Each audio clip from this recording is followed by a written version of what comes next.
All right. We are back. We are back once again. The Disco Elysium. Elysium? Still not sure how to pronounce it. But yeah. It's gonna be a disco detective day today again. Yeah, we just made it into this new area. How are you doing today, XCOM JJ, and also hello Mira, even though you're sitting next to me.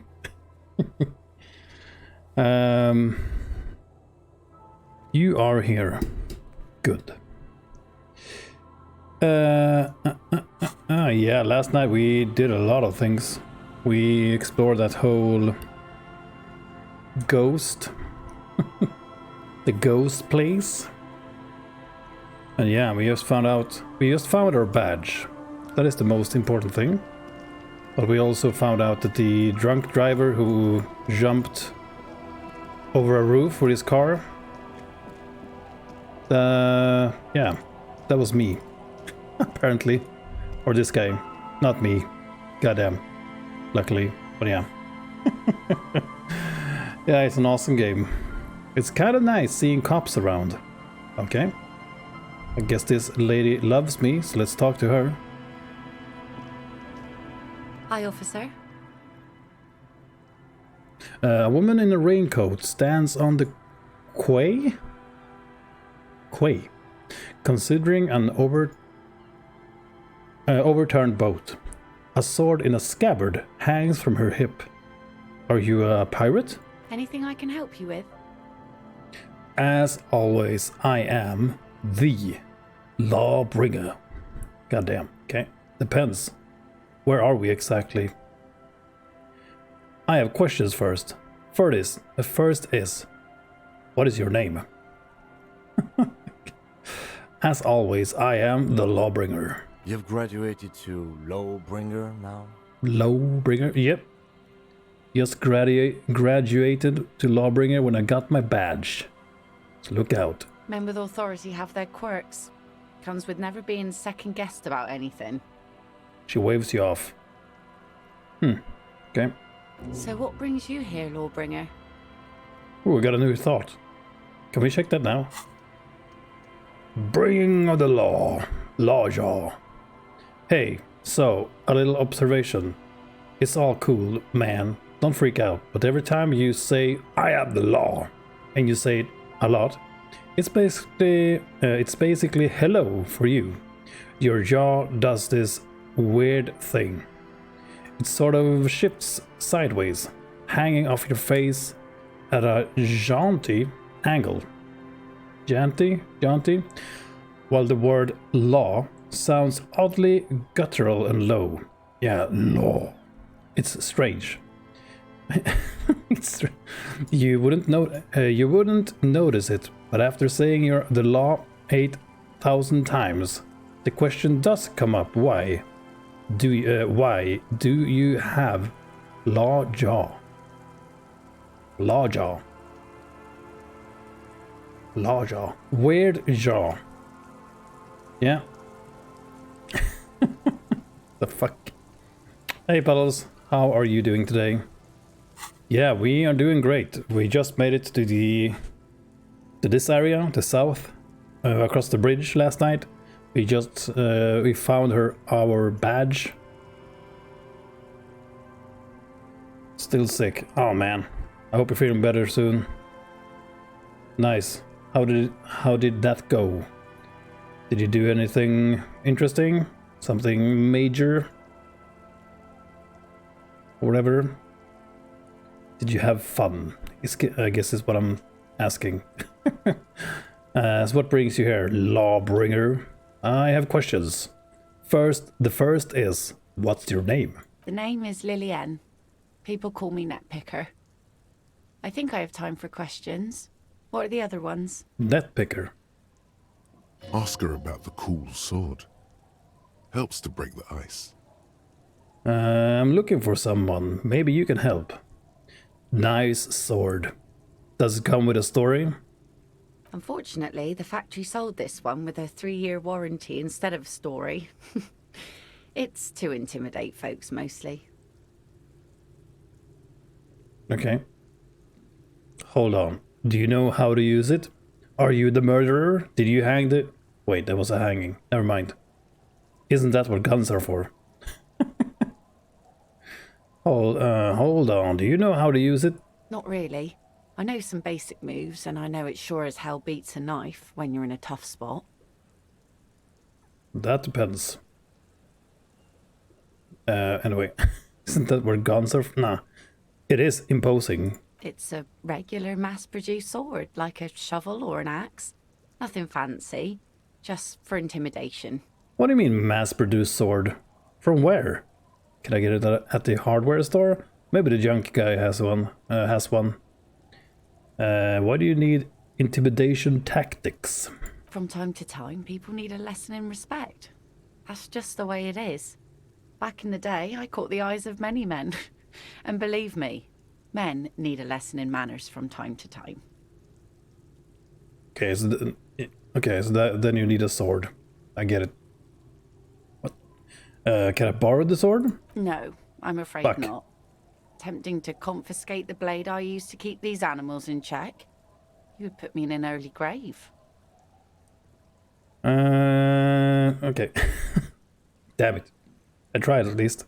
Why don't more women arm themselves if it's so effective? What makes you think we haven't? The truth is that almost everyone in this life is scared and tired and stupid and too dull for that. Yep. That goes for men too. But they put on an act for us. Pretend like everything's good and living in shit doesn't bother them. Like anyone falls for that. Behold! Point to the expression on your face. Yep. The expression. I'm a proper man, believe me. True, most people I've met are scared. Aye. No one wants to talk about how frightened they are. But only frightened people are really dangerous. And plenty of them are dangerous. So where are all the men now? Some went to patch their wounds, their lesson learned. Others were more thick-headed. And one of them, I ended up marrying. Oh, wait. Why? If they are thick-headed.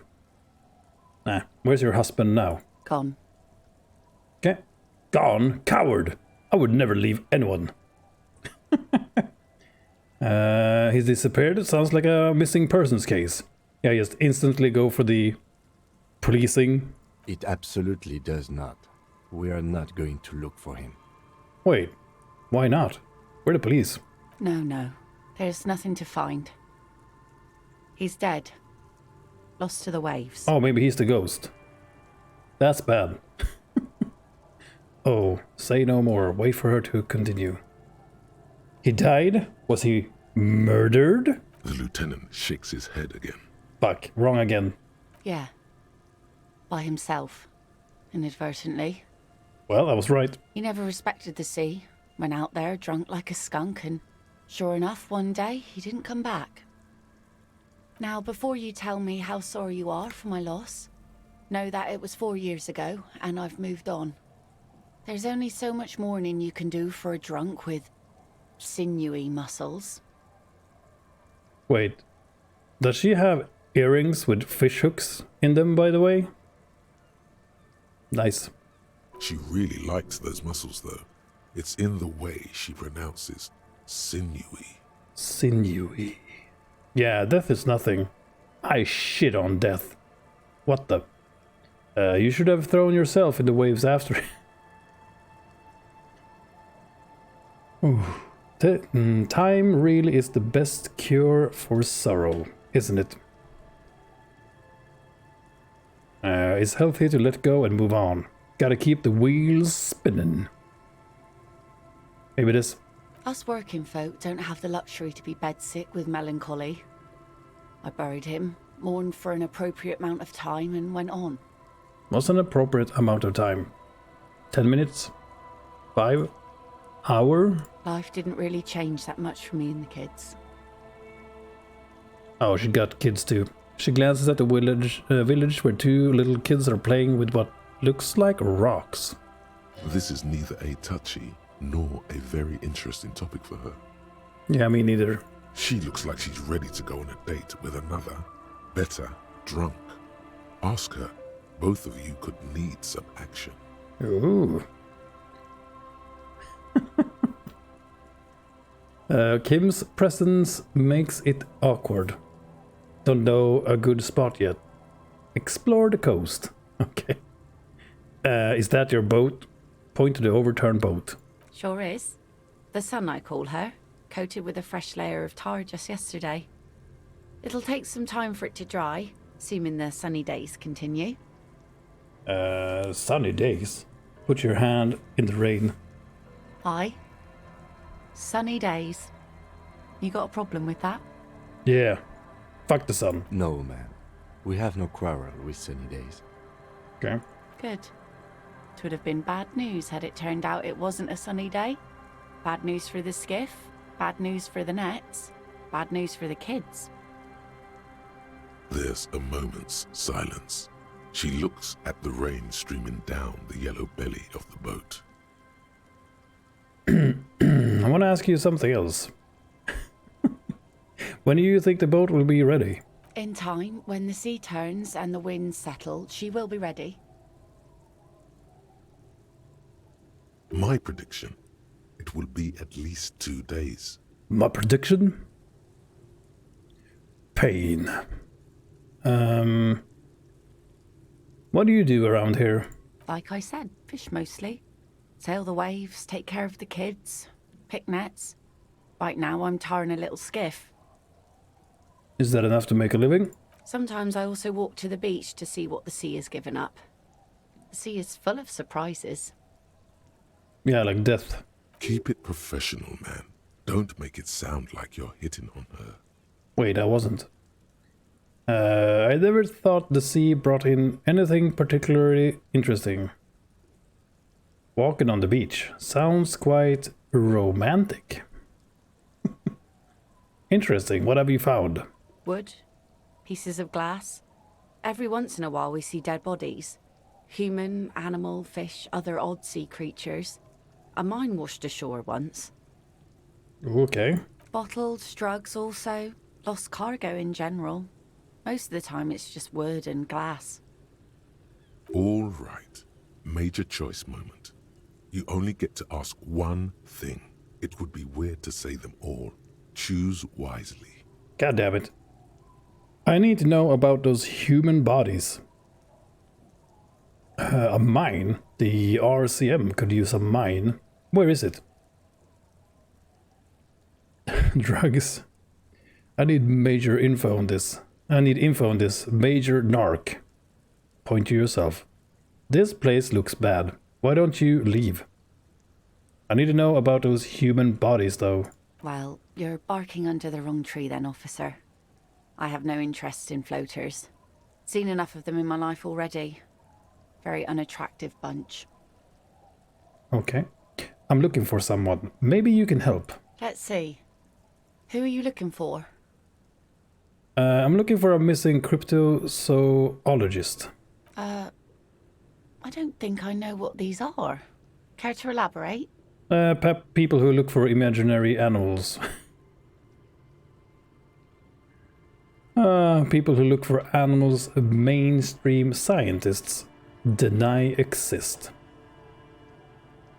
People who look for animals who are hard to find.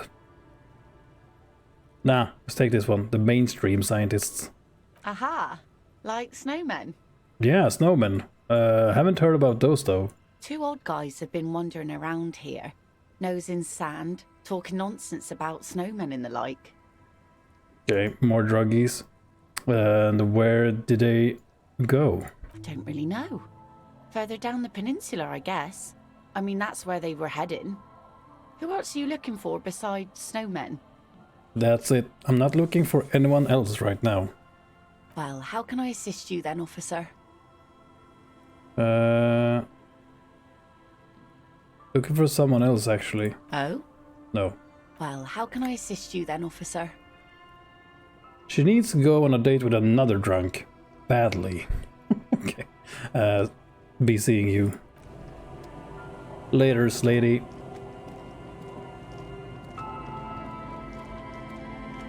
Okay. More stuff. How is the volume, by the way? Is the music too loud, or is it good? Kind of feels like the volume is... No, maybe it's just me. Yeah, probably just me. Just me. Is the audio good, Mira? Is the audio good? Okay, cool. Just double checking. Oh, you can't see into the house from this angle. Yeah, no shit. Okay. It's locked tight. Okay. Okay. Hello, old lady. Let's explore a bit before we talk to anyone else. The street sign is illegible below the graffito. Ooh. Hard to see the details. The colors, all warm and welcoming, are cozy though. Okay. A flower throat, where nothing yet really grows. Baby in spring. How do you pronounce that? Throw? Ooh. Book. A primer for small kids. Alright.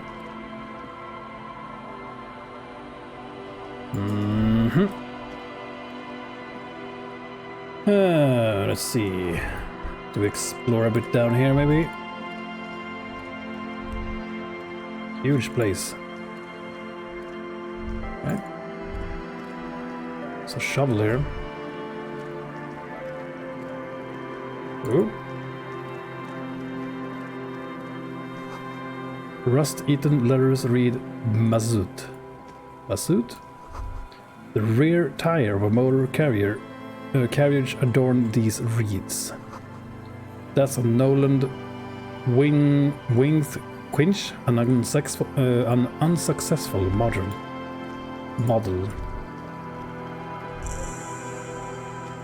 Oh, quick travel unlocked. Nice. What's this?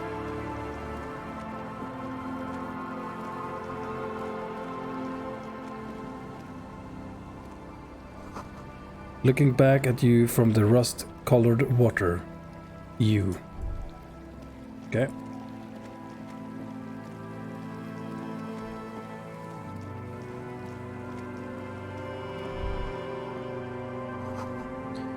A kick drum pulse. A pulse. The music is coming from somewhere on the ice. Ooh. Someone having a party. A school of fish huddle around the fence post, then scatter into the dark. The darkness. Before you, a drawbridge. It can only be lowered from the other side. Okay. Money? Money, money, money. Ooh, what's this? Full of holes. Could the posts hide treasure? Look inside. Oh, alcohol. Potent Pilsner. Oh, what? Hold on. Give me this booze. Someone is hiding drugs and booze in these poles. And a bunch of money. Okay. Treasure Island. Ooh. Bunch of money. Some more up here. We need the money to buy the board game. And also to have somewhere to sleep tonight, but that's secondary. You feel the shadow of a very large building fall on you. Dusty pews in the shadows. Many seem to be missing. Money? Man, people are just leaving money lying all around the place. All over the place. An altar shrouded in the dark. Or something like that. It's too dark to tell. Okay, say no more. What is this? Okay. Flashlight at the ready. Okay. Creepy house. The sign reads Saint Brune, 1147. Heavy wooden doors, more than twice your height, stand shut in front of you. The rectangular sea-worn ornamentation appears in stark contrast to the padlock, carelessly drilled into the wood. Inspect the carpentry. The carving on the door is block-like and angular, like the church itself. 2 large beams shoot downwards, sinking into the wood before they reach the threshold. Run your hand over the beam. The surface is smooth from the wind, but moist to the touch. Okay, inspect the staple. The padlock passes through a staple that's been hastily attached to the wood. Closer inspection reveals that one of the screws is not a screw at all, but a nail. The work has been done recently and is unprofessional, to say the least. Should you want to get through, it might be easier to just pry the whole thing off. Turn to the lieutenant. This is where Mr. Prybar comes in handy. Maybe we should circle the building first and look for another way. The building has seen enough mistreatment. Should we start with that kick drum coming from the ice? I heard a sound before. Yes, the pulsing bass. A sure sign of junior delinquency, somewhere east of here. There's something on the sea ice there. Okay. Take a closer look at the padlock first. This cheap-looking padlock is sturdily built. It shackles together a hasp and a staple screwed into the wooden door. The lock is adorned with a yellow sticker. Look at the sticker. You see a yellow circle with 2 X's and a big curve below them that looks like a mouth. You're pretty sure you haven't seen it before, but what the symbol depicts is clear enough. A smiling dead guy. The curve makes it smile, and the X's make it dead. There is something blindingly modern about this symbol. Its modernness puts to shame everything you've seen before. What makes it so modern? It's the contrast between the cheery, chemical yellow and the rigor mortis. As if the cheery guy didn't know he was dead, or the dead guy didn't care that he was. Either way, you get the sense the forces of future are at work here. Okay. Have you seen this symbol before? He takes off his glasses and uses a blue handkerchief to thoroughly wipe them clean before inspecting the sticker. Then he looks up, pauses, and replies. No. What does it look like to you? Looks like a dead man smiling. Suggests junior delinquency. What is suggestive of junior delinquency here? I haven't seen that sticker before, and I'm not a youth. Okay. I agree, it's very modern, but does the cheery guy not know he's dead? Or does the dead guy not care that he is? What is the source of the irony here? That level of conceptual thinking is not part of my skill set. Alright. Try to peel off the sticker without ripping it. Nah. Okay, let's leave this for now. Not even sure why we would want to go inside this building here.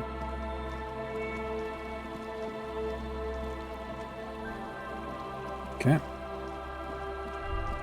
What are we even doing right now? We need to buy pants from Kuno, prove our authority to Titus, and find the cryptozoologist. Oh yeah, we need to get back to the car and run the number as well. Man, we got a ton of shit to do today.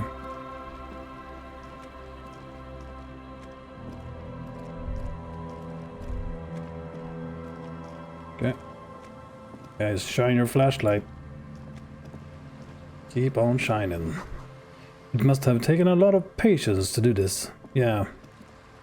Truly. Ooh.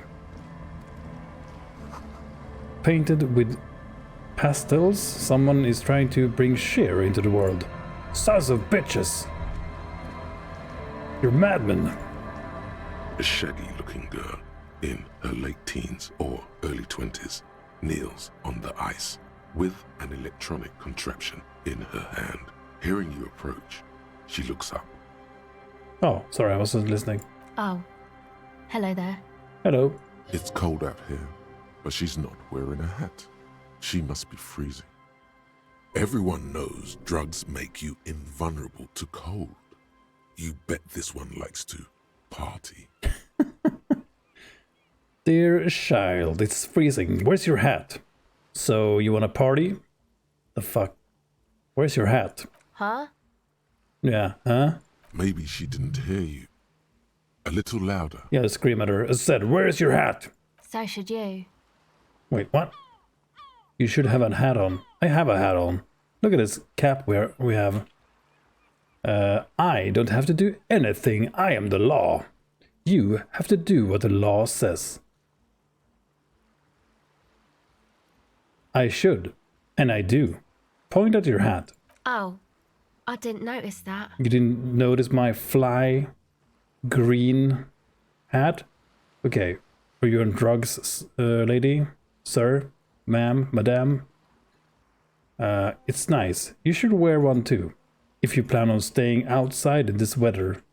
What are we, a fucking... What's it called? Weatherman? Now that that's all cleared up, I have some questions for you. Yeah, please, let's move on. Sorry, man. My mind was elsewhere. Shoot. What's that device you have there? No, let's ask her name. A cell. A cell. Her hair is dyed blonde, with dark roots showing. There's a coarseness to her features, some masculinity below that timidness. A cell who? I'm not a young suitor. This is official police business. Okay, it's Burger. Burger. A very common name. Is it? What's that device you have there? This is a portable recording device. It's for field recording. Low quality, but still. And the wires? Actually, just one wire. I picked on it till the braiding came loose. The wire leads to a contact microphone. What's a contact microphone? What is this science you're speaking of? A contact mic records sounds from inside things, like this ice. Your mangled brain would like you to know there is a boxer called Contact Mike. Yeah? Any news on my wife's name? How about my mother? Yeah, remembering like random shit. Contact Mike. Man. What am I what am I supposed to do with this? No idea. Yeah, me neither, man. Does this have anything to do with Contact Mike?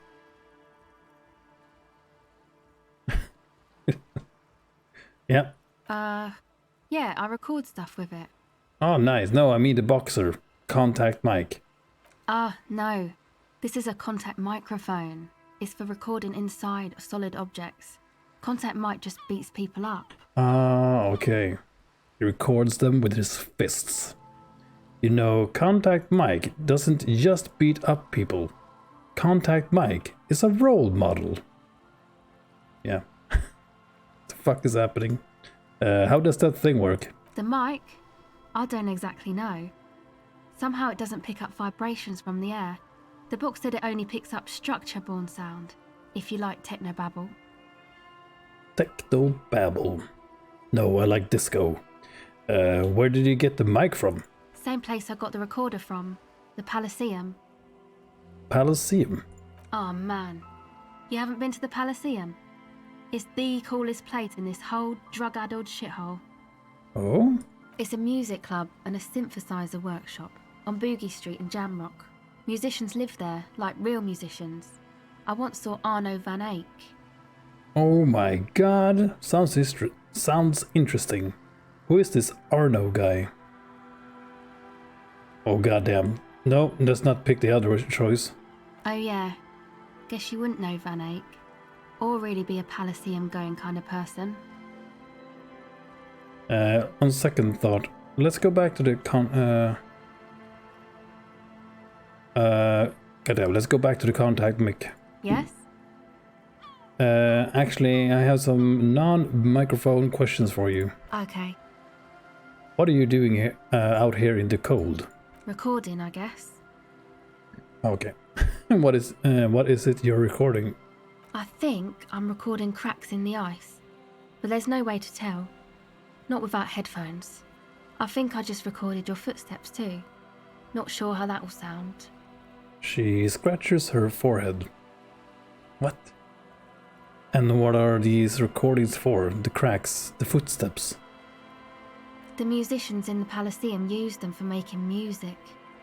They looped the stuff, cutting the tapes together. They make music out of cracks in the ice and keys jangling. Crazy sounds like that. It's hard to explain. Just nod. Anyway, I thought I'd make some too. It's supposed to be, like, a music place anyway. She rubs her shoulders and looks around. I don't really know what I'm doing. They use synthesizers too. I don't have a synthesizer. Take this, your call. The lieutenant begins to take off his jacket. No, don't do it! We're gonna get arrested, man! No, man, fuck that, I'm cool. I'm sorry I said that. I'm sorry about the fuck. It's okay. The lieutenant backs up. He throws you a glance. Yeah, don't take off your clothes next to children, man. Fucking hell. Give her your hat. No way, I'm keeping this hat. Fuck you. This is my favorite cap of all time. You said it's supposed to be a music place. What is it? What is? Huh? Now this is where a hat will come in handy. You said it's supposed to be a music place. What is? That? The boys think it could be a place, like the Palaceum or something. Stupid. It's really not gonna be a Palaceum, that's for sure. The boys? Yeah. Andre and the guys, they're inside, in the tent. Oh. And why is that? And why are you freezing out here while the boys are inside? They got too much stuff crammed in there. No room. Okay, stuff like what? Drugs? Music stuff mostly. Like this tape recorder, but bigger. And there's piles of it. And why not just leave some of it outside so you don't have to freeze? That stuff is more expensive than I am. More expensive than any of us, really. Doesn't matter. I can take the cold. Fucking hell. Give her your hat. No way, man. Now this is where a hat will come in handy. No, I have some other questions. Go ahead. Okay, we can give her another hat. But not this one. Hell no. Tell me more about this music. No, wait. Actually, that's it for now. Okay. Bye. She turns her attention back to the recording device. Okay, you know what? Okay, let's put on this other dumbass hat we have. Can give her this hat.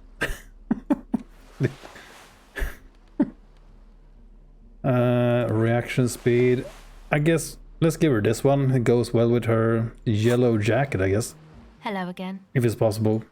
Tell me more about this music place you've been planning in the church. It's supposed to become like a club for anodic dance music, like that new style of synthesizer stuff they play at the Palaceum. Except that, yeah. Yeah. She looks at the old wooden church up on the poles. As a mean wind comes bellowing in, the 6-story structure lets out a doleful shriek. Yeah. So you want to turn the church into a club? I know. It's not my idea. Andre and the boys found the place. It was supposed to be deserted, but now they can't even take it. Hey, don't get me wrong, but you're cops, right? No, we are the law. Yeah, why? Yes, why do you ask? Okay, well, maybe you could talk to Andre and the guys, because there are some strange things going on in that church. If you're police, you should look into it, right? Ghosts? More ghosts? We're the ghost police. We'll see. I prefer to remain non-committal. Okay, I'll talk to them. They're inside that thing there. Would be cool if you did. Was there something else? Cool. She thinks I'm cool? Did you put the padlock on the church door? No, No. not really, no. Okay. She's trying to get out of a direct lie with semantic tricks. She personally didn't put the padlock on the door. Okay, if you personally didn't, then who did? Yeah, you know, that's what I meant. Noid did. Noid put the padlock on the door. Kind of a name is Noid. Wait, is this Noid a friend of yours? And why did this Noid person put a padlock on the church? To keep more weirdos from getting in. Fucking Martinez. I'm sorry. It's got the worst weirdos. If you get around to it, ask Andre about him, he'll tell ya. Okay, and what is this anodic? What is this new age shit? You know, anodic, cathodic, music that's made with electronic instruments. That's crazy. Electronic instruments? Like what? Synthesizers and tape consoles. Microcomputers too. Anything that uses electricity, but isn't guitars. Also found sounds, stuff like that. Found sounds. Okay. This is an evolutionary step up from amplified instruments, which in turn are a step up from acoustic instruments. What comes after it, you wonder? A black-tinted nothingness or something finer? So, radio music. Radio music. Enough about the church then. I had another question. Go ahead. No. Well, what are you doing out here in the cold? Recording, I guess. I think I'm recording the musicians in the Palaceum. Anyway, I don't really know. Take this. No, man. It's okay. Okay, we're back here. So, give her your hat. Here, you need this more than I do. Thanks. Yeah, you better wear it. Thanks. She puts it on. It's a bit large for her. Okay. Not sure. Okay, we got orange bum hat. Yeah, that's gonna suit you. Got some experience for it. Go ahead. Okay, that's it for now. Okay. We got rid of that ugly ass hat at least.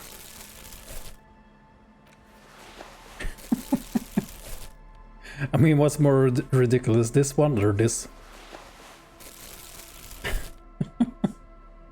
Empathy, logic, minus logic, plus logic, authority. Okay. Keep using the flashlight. The hell are they doing here? More tribalistic markings. This post is covered in little humanoids. Okay. A pole screwed into the ice keeps the tent erect. Trash from some unending party. Man. More crime. A pane of eternite has been planted into the snow. 2 poles are holding it up. Is the music loud for you guys? Kind of loud for me, like at times, at least in this part. I'm gonna turn it down. What is this? It looks like a makeshift bridge. Could be convenient. Push the Eternite over. The pane falls into the icy snow with a soft thunk. Okay, engineering. Easy. The pane falls into the icy snow with a soft thunk. Okay, puzzle gods. Look what I have created. Okay, music is still a bit loud. Hello? Anyone in The here? tent is just tarpaulin fabric covering a pile of stuff. The flap is open. Inside, 3 young men, all in forward-looking apparel, reminiscent of the sticker on the padlock, are listening to some new form of music. It's like nothing you've ever heard. One of them looks at you. Come on, get in and close the flap behind you. The warm stuff's getting out. Hey, it's Johnny Rotten. Squeeze in. Sorry, we barely have room for one. You go ahead. I'm too old for this. You're too old for this? What about me? Goddamn. I'm actually not, he thinks. I just dislike delinquents. I'm sure you will feel right at home. I'll keep watch. He gestures for you to squeeze in. Wait, what did it mean? Feel right at home. Son of a bitch. Smells like sweat and laundry detergent. Plus a trace of ether. Goddamn. Ooh, doormat? Oh, goddamn it. That was the exit. Fuck. Okay, listen here, you fuckers. Canisters filled with what appears to be water. The label says distilled. A speaker. The big kind they use for live music. A pile of nasal sprays. Brand name Noseped Ultra. Wild, wild, I wanna see. Where's the child I used to be? Yeah, mad fucking rhymes, yo. A young man with peroxide blonde hair holds up a Harman Walshy tape player, nodding along to the music. He looks at you with a knowing smile and says, Egghead. Hardcore! Is it? It's hardcore! Oh, I don't know what to say. Skibbity, skibberdanger. I am the rearranger. God damn. could there have been a right way out of this garden of forking paths, you think? Yeah, gunshot to your own head. Bang, it's over. Finally. Go speak to Andre. I'm just annoyed. Denoid. Okay, well, I'm getting annoyed. A strange-dressed young man says without looking up from his toolbox. What if I want to speak to you first? I suck at socialising, man. If you go speak to Andre, I'll have time to tune in, get a reading on your sign.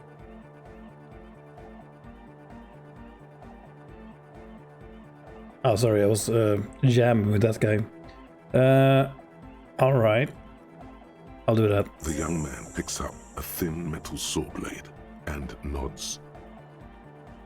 The hell? Okay, let's talk to Johnny here. You see a youngish man bleaching the tips of his hair with a toothbrush. He puts the toothbrush down and extends his hand in greeting. Hello, I'm Andre. It's a pleasure to meet you. There is definitely something futuristic about his hair, aggressively so. You get the sense that this is what the future will look like. Imbecilic, yes, should the future ever come, it will look deeply imbecilic, like this guy. Okay, shake his hand. No, don't shake it. Germs, man. This is my posse, Noid. Okay, he pauses with his hand still hanging in the air. The young man with earrings looks at you suspiciously. An egghead. Okay. Egg! The fuck? The tape player high above his head continues to blast what is probably anodic music. Together with a Cell Burger, who's out there right now, doing some seriously progressive sonic experimentation, we like to think of ourselves as music venue organisers. Wait, how many music venues have you organized? Who cares? Why are you here? You see, we've been all over Jamrock North, prospecting for real estate to establish a new venue in. Also for talent. Yeah, thank you, Egghead. And while there is no shortage of raw, unfettered talent spinning tapes in Jamrock, we've had rotten luck with the real estate part. Place is a shithole. I apologise for my friend Noid's potty mouth. I realise this is not how you speak to a police officer. He has authority issues. Oh, goddamn. There's no need. The place is pretty bad. Next time, watch yourself. Was there something you wanted? My friend, your friend Acel said that there was a problem with the church. Ah, so you've met her. Good, good. He nods. Yeah, it's a matter of occupied ecclesiastical property. I bet you've noticed the derelict hive of narcomania on the coast. What in God's name are you blabbering about?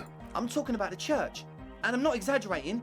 Even a place of spiritual refuge can become a magnet for all sorts of dopeheads and burnouts if left unattended. Dopeheads. This fucking guy. Burnouts. He angrily spits on a screw, then starts cleaning it. Well, I'm sad to say, that's exactly what happened.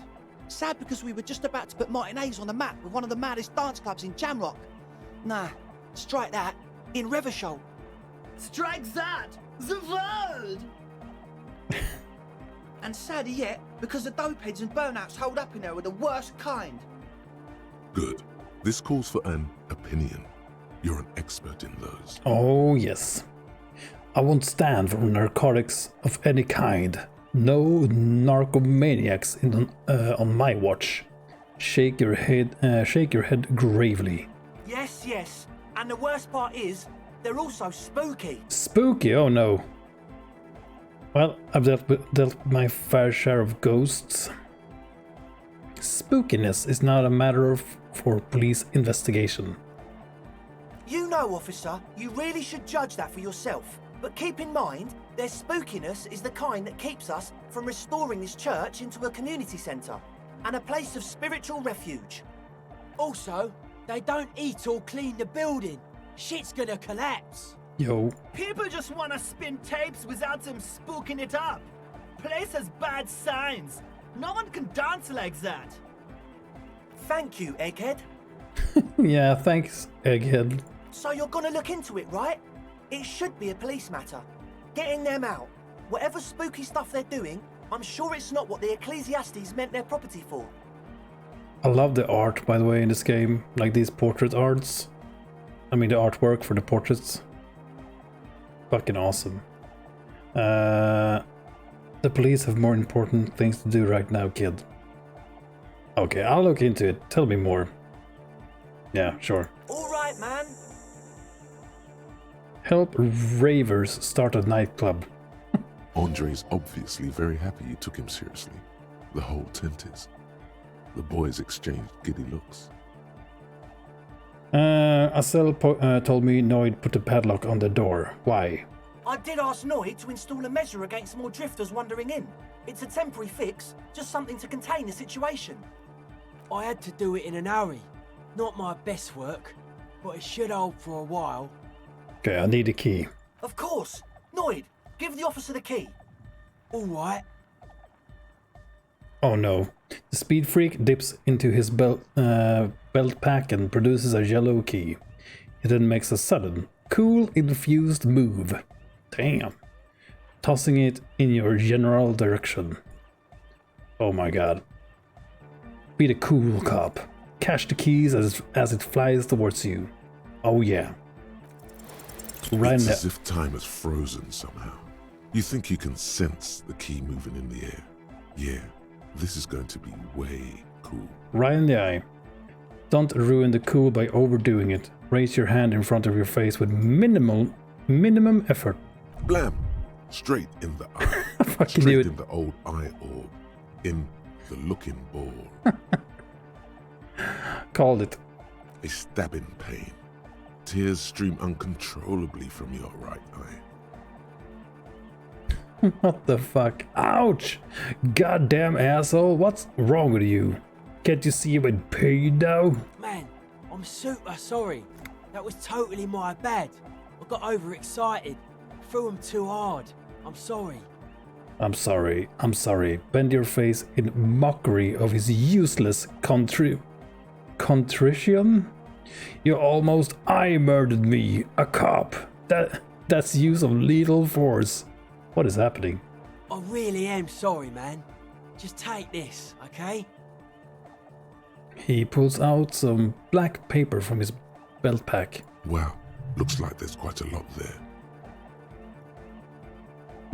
I don't need your pity money. Now where were we? Don't take the money. The key? He cautiously hands you the yellow keyring. He is shifting in his spot, uncomfortably, still feeling sorry for the mishap. Yeah, but this guy is a fucking crybaby too. Like, Jesus. Oh no, my eye! Well, We were talking about the padlock, I think. oh man, this game is awesome. How long have those people been locked in there? Not long. Like a week, maybe? He shrugs. How can you be sure they haven't starved to death? This is cool. Taking initiative like this is proper citizen behavior, and I endorse it. Thank you. We just thought it was the right thing to do. Yeah. Right. Other questions? Sure, man. Tell us what you want to know. Let's do it. Who exactly are these people inside the church? Truth is, I don't really know. None of us do. I don't even know how many there are. All we've seen are glimpses. You haven't even seen them and you want the police involved? Well, there's also the machinery. When I first scouted the place, back in February, it was abandoned, empty. Took some time getting the crew together. So about 2 weeks ago, we came here hoping to set the stuff up. Suddenly, there are all these strange machines lying around in there. Oh, okay. One of them has wires running into bowls of water. Wires into water. Never seen anything like it. Andre, tell him about the feeling. The feeling. Oh, and it felt like there was something in there with us, watching us from the dark. No, the other one. Which other one? I'm not as in tune with my emotions as you are, Egg. Felt like silence. Awful silence. Oh no, silence. Fuck that shit, that's the worst.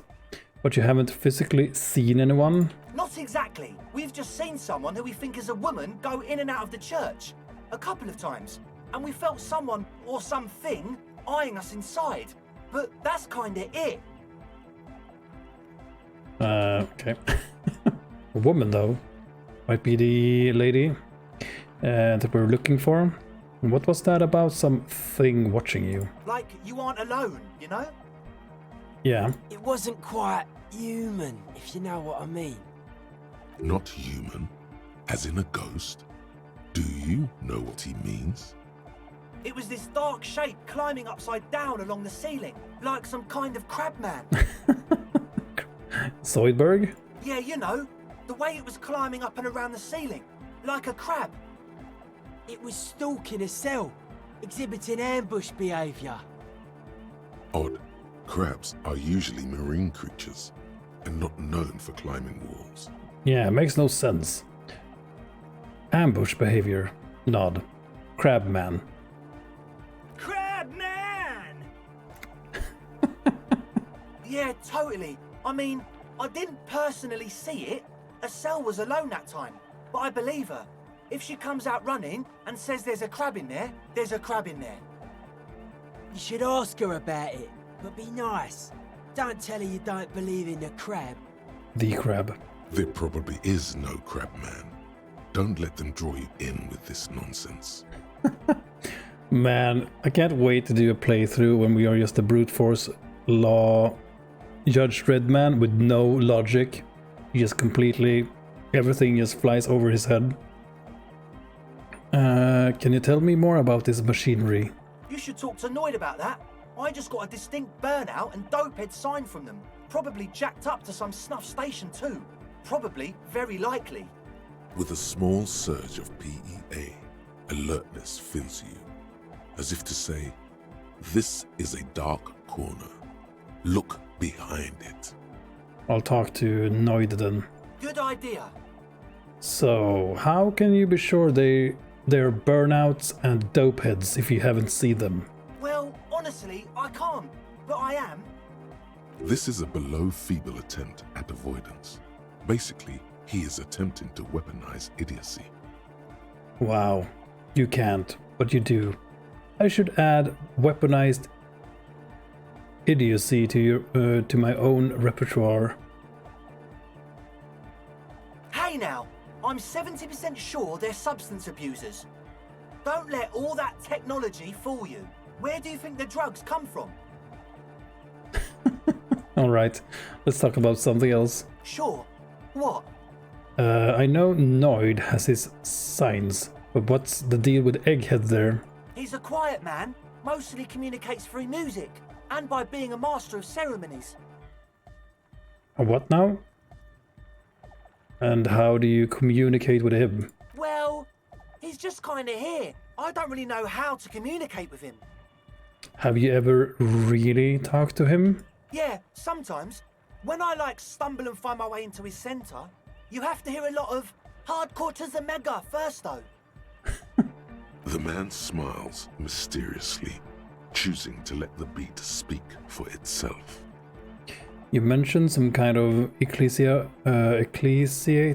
Wow. Ecclesiastes? No clue. Own the church. Who are this word? Oh yeah, that's a meteor and name for the founding party. Thought it'd be cool to use it. If you don't know what the founding party is, there might be a way to mask it with minor demagoguery. Before you go on, what do you mean meteoron? You know, of Meteo, concerning Meteo. Meteo? Meteo, a country on the Muindi Isla. Oh, okay. One of the poorest of the first world nations today, but once a great ancient civilization. Capital, Tilakos by Percentic. Yeah, I don't even know what the founding party is. Come to think of it, I've never really looked them up, you know. I can't give you a precise definition, but they're a very powerful religious organisation. Good. And they have roots in ancient mass society. And they're the custodians of the Pericanassian Church. Plus, they anoint the innocents. They, made the Innocentic system, no? it doesn't sound like they would appreciate a dance club in their church. You're totally wrong about that. He shakes his head. The Pericanassian Church is about love. And Nordic music is about love. I got love for my Pericanassian posse. Love is the relay out of death. We dance! He violently shakes the tape player as if to see if he can break it. Love is hardcore! Unity! Unity! For the greater good. Make some noise for my Insulindian posse! He turns the volume up, then looks at you with a knowing nod, as if it's obvious you will now break into dance. Okay. Okay, this is the best I can do. The white man dance. You feel it, the anodes and the cathodes coursing through you. Your big toe starts tapping along to the bass, as if testing the waters. No words. Enjoy the beat. Nod your head. I don't quite understand what you're talking about. What's a posse? I guess love can be pretty hardcore. I now understand it was lame of me to suggest otherwise. Nordic music is about love, and so is the Pericanassian Church. No words, just enjoy the beat. Feels good. Oh yeah. What in God's name are you talking about? What's posse? Your posse's like your people, man. Like you got your cup posse, you look out for each other and you party together. That's a posse. And where is your posse, detective? Nothing comes to you. The world is silent. Yeah, he's outside. Sounds like you're just saying random things. Love posse make noise. Yeah, I guess love can be pretty hardcore. Oh yeah, it can. Oh yeah. He's coming around. You're getting it. Oh man, I now understand it was lame of me to suggest otherwise. No, this is too much. No sane organization would want this level of absurdity in their church. That's pretty downbeat. I think I speak for all of us when I say we expected the law to be more open to the idea of love, unity, and the Pericanassian posse. I don't understand a single thing you're saying. Yeah, I know you don't. So, you got more questions? The one with the large head is still looking at you, nodding his head, waiting for your body to start moving. His expectation is fierce. I wanted to ask about this tent full of equipment. Yes. What? I see you brought your own water. Yeah. Good to have, bitch to carry. When I first scouted the place, I did some reconnaissance. I'm not sure the church even has running water. And it's distilled too. Oh, He doesn't know what to say. it's the one they sell at the fuel station. It's like he's lying to you, my liege. But he's slippery enough that there's nothing for you to grab hold of. What's with all the nosebud? The what now? Point at the bottles of nasal spray in the corner. The Nosoped Ultra. You have a lot of it lying around. Oh, the old Ultra. We, Druggies. He's like an actor looking to the souffleur for his line. I have a major sinus infection, stuffy nose. We all do. Shit's all blasted up. Winter, can't even breathe. You sound fine to me. Yes, that's all Nosafed's doing. Without the Noser, I'd be drowning in shit right now. Nosafed is the shit. Can I have some? I have some nose problems too. No, good. Now, on to the next thing. Yes. What? I hate to tell you, but it reeks of sweat in here. Teenagers. It does, doesn't it? Yep. Told you we have a smell problem. He picks up a piece of telephone cord and inspects it. Wait, I also smell ether. Why? It's mixed with a peculiar chemical scent, like laundry detergent. He sniffs the air, then shrugs. It doesn't take a forensic scientist to guess it's drug-related. They look and act like the kind of guys who've done their fair share. Yeah, you think? Fucking egghead hair? However, their breathing is regular, their jaws stay put, and their pupils aren't dilated. So, not under the influence right now. Nice boots, by the way. At least, not under the influence of stimulants. That doesn't rule out hallucinogens, benzos, some depressants. How do you know all this? Yeah, I have no idea. Alright, enough of this. He nods enthusiastically, no doubt a little relieved. Okay, maybe everything isn't quite as you've been told. Take a moment to analyze. A number of Ooh. things don't add up. Let's take a look. Better to succeed. Impossible success. How about gather around, kids? Okay, kids, now gather around. The young speed freak puts down a busted capacitor and looks at you. The one with the large head seems very enthusiastic about whatever you have planned. I love this guy. Their would-be leader is less amused. Sometime in the past, I'm not sure when and where, but betrayal was involved.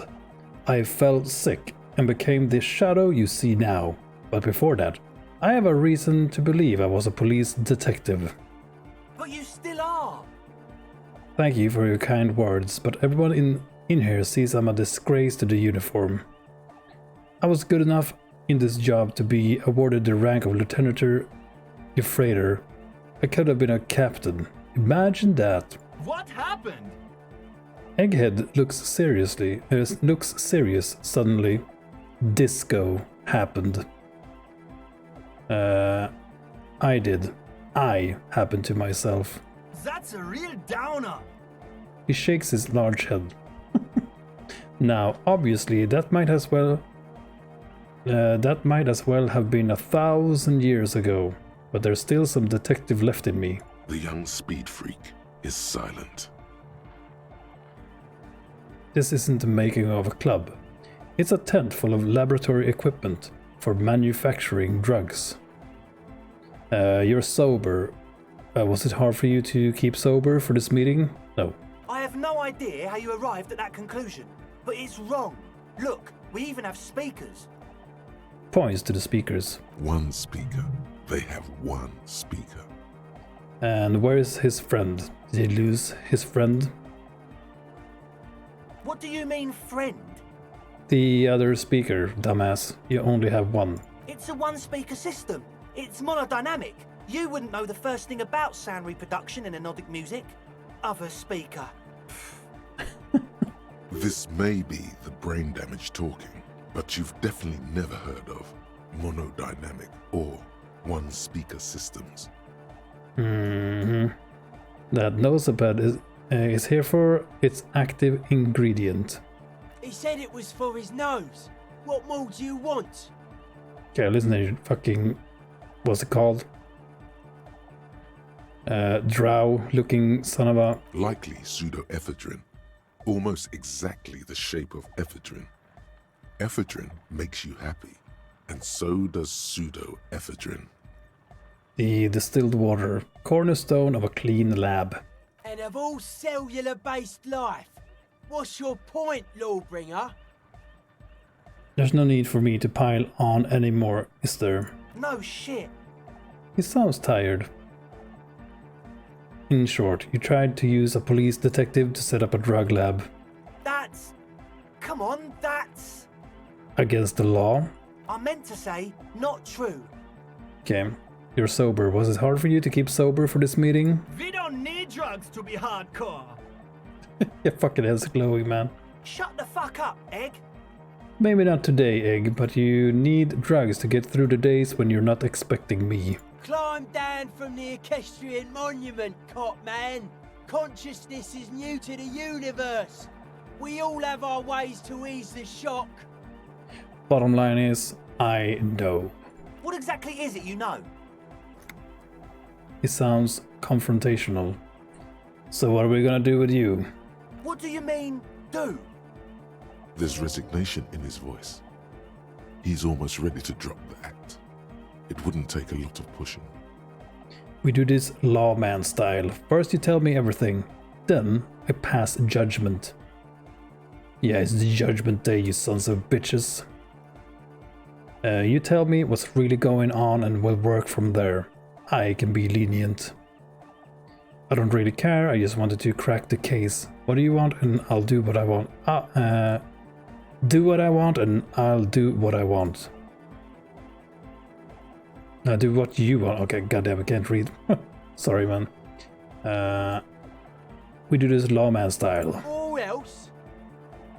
There is an audible clank as he lets a wrench drop into his toolbox. Or else I'll call backup and haul you all off to the pen for starters. Okay, man, okay. He raises his hand. Things are just so hard for an entrepreneur in this city right now. It's not like we lied when we said we want to turn a church into the wickedest club in East Revachol. Because we do! We totally do! We just need to turn it into a speed lab before. Yeah, we're gonna start with speed and then we're gonna, move up from there. To get our foot in the door. And why did you need me? Like I told you, spooky arseholes moved in while I was getting all this stuff together. A month ago, the place was empty, and now it's all spooked up. They're not really spooked, are they? No, man. They're spooky, all right. It's just that they would also probably call the police if we started cooking speed in there. You think? But the sign was way off too. I couldn't feel the love at all. Whatever you think is right, sir. But please, we were only trying to make a living. Okay, pack up and report to Precinct 41. Get lost. Get lost. Lost? Let's do this clean. No speed lab, just a club for anodic music. Proceed with the club. It wouldn't work without the lab. Do what you have to do to keep the club alive. Wow, we got a lot of options here. I have to look into this spooker situation before I can decide what to do with you. Decide later. Yeah, I mean, they're still gonna open up a drug lab, so pack up and report to Precinct 41. No, please!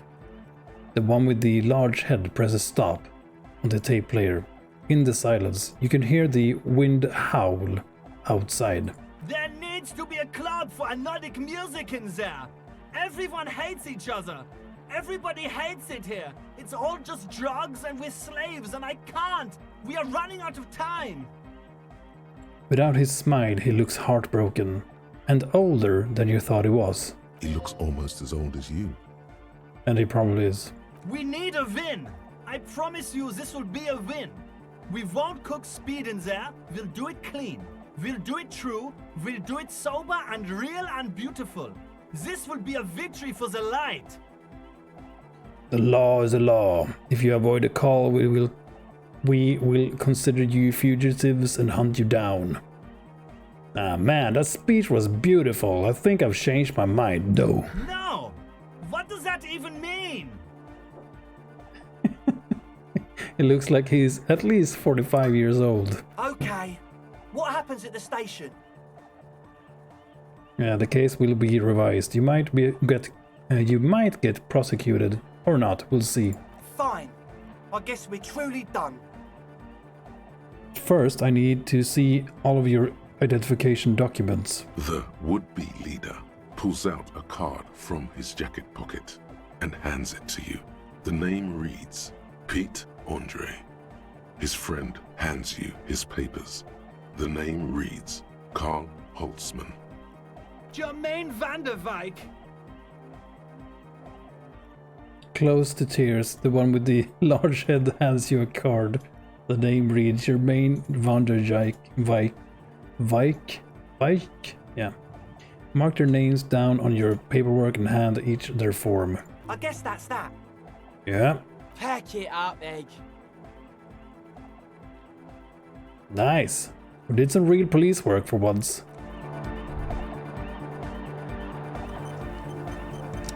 I guess. Interesting. Oh, they really packed it up and get the fuck out of here. Nice. That's gonna be interesting to see, to do in another way, in another playthrough. Very cool. Very, very cool. I hope there's a lot of choices like that.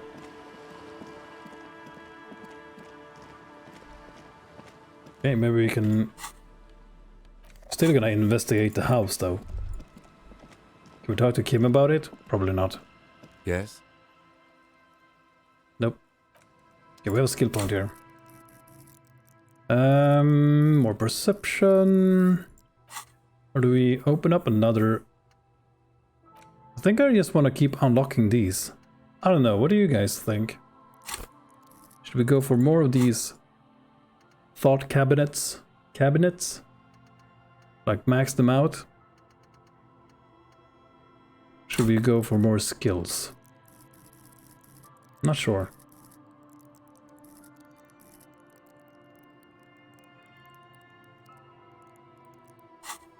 Not sure what's the best. I think I want to keep unlocking. Yeah, let's grab another one. I have 6 more.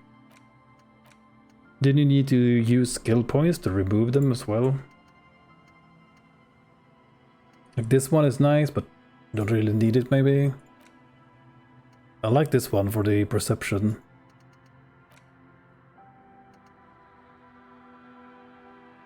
For every orb clicked. This is good for us as well. We'll see what this is, what we're gonna get from this. 3 minutes left. Okay, interesting stuff.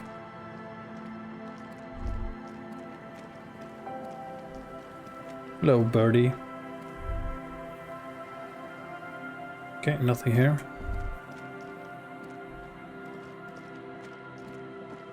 Okay, so there's a lot of things I want to do here.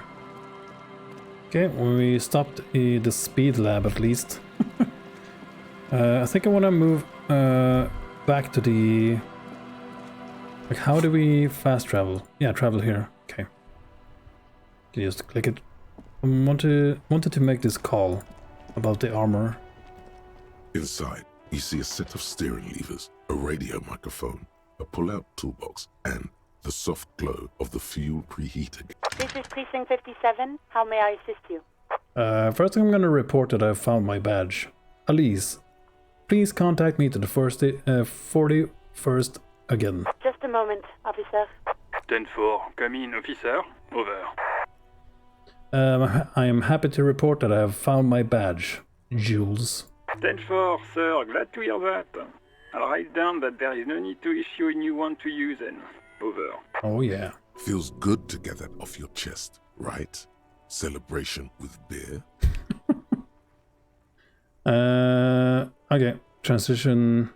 Roger that, 10-10, over and out. Yeah. Pick up the radio again. This is Precinct 57. How may I assist you? Okay. Did you find out more about the owner of the armored boots? Sorry, sir. I still haven't heard back from the database people. Try calling again later. Is there anything else I can do for you? Okay. 57th, over and out. In the cabin, you see a set of steering levers. Okay, still no news on that. Okay. Is there anything else we wanted to do here? Not sure. Gonna move on for now.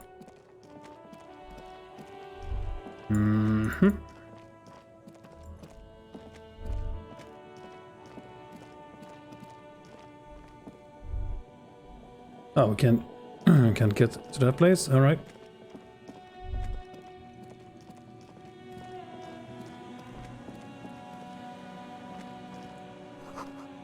Someone has broken down the fence and the barbed wire.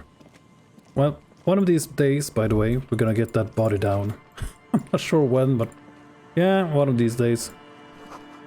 The swing is missing. The one's been here for a long time. Ooh, loot. Ooh, free money again. Okay, I think we can buy the board game. Glory, says the graffito, to the ghosts of us. Okay. Someone has left their music collection beneath the tarpaulin. Ooh, tape. The smallest church in Saint Science. Sans. Okay. What is this? The tape you found from a shack in the coast. On the coast. Not in the coast. On the coast. The A side has the smallest church in Saint Science, I'm not sure, written on it, while the B side is supposed to contain the instrumental version. Requires a boombox to play. There's no way to listen to the tape without a working tape player or portal reel at hand. Okay, maybe we can listen to it at the hotel then. The bow collector. Okay. It's early in the morning. The world is dark blue. The sparks light her face, a delicate composition of triangles. The streets seem to grow longer, like in a dolly zoom. And there's something in the air as you stand there and wave back at the shapes growing smaller and smaller. Something that has always been there. A great see-through world. The tenderness you feel. The ghost of Revachol between you, carrying your signals. The holy messenger. Bonuses. +3 shivers. The third presence. Okay. Oh god. Knocked my microphone all over the place. Okay, and shivers gives us the tune into the city. Okay. Cool. Unlocked another slot here, so let's do Bringing of the Law. Yeah, let's go with that. Already did this before, so eternalize this one, see what we get from that. It's gonna be interesting to see. Try to remember these, or maybe just use Google for the next playthrough to find out which ones we need for our Judge Dredd. The wind is correlated by the 4-story building around this yard. Okay, so I guess that is part of the shiver. Birds in the birch tree. Barely audible coos come from the above. Coo, come with me then. Oh, more money. Oh yeah.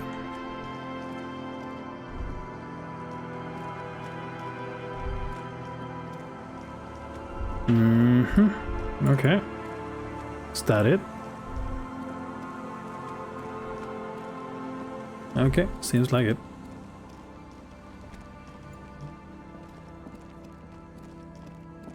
Okay, hold on, be right back.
And I'm back. Sorry.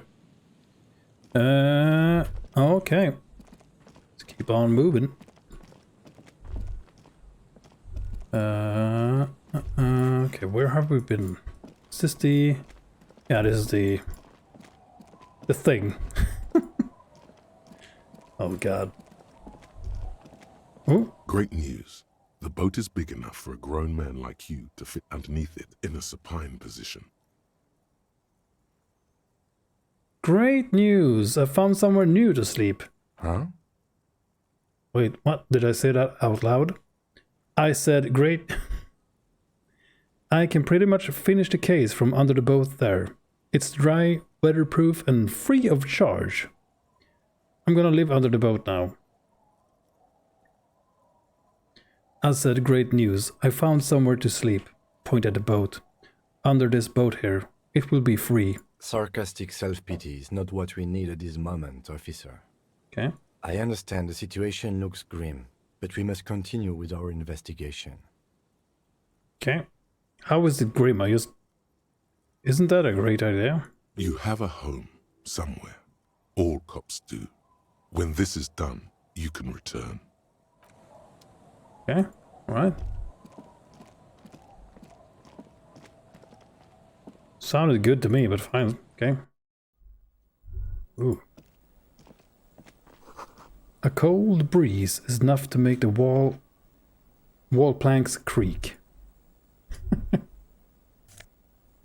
Ooh, postcard? Coal City. 08. We have a bow tied. Bow tie? Bow knot. Sorry. More amazing gear. There we go. There we go. +2 drama.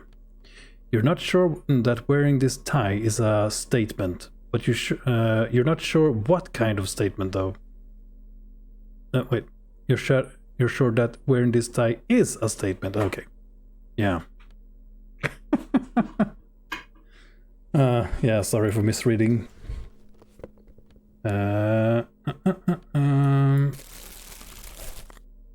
We're getting some good gear, finally. I mean, good as in no minuses.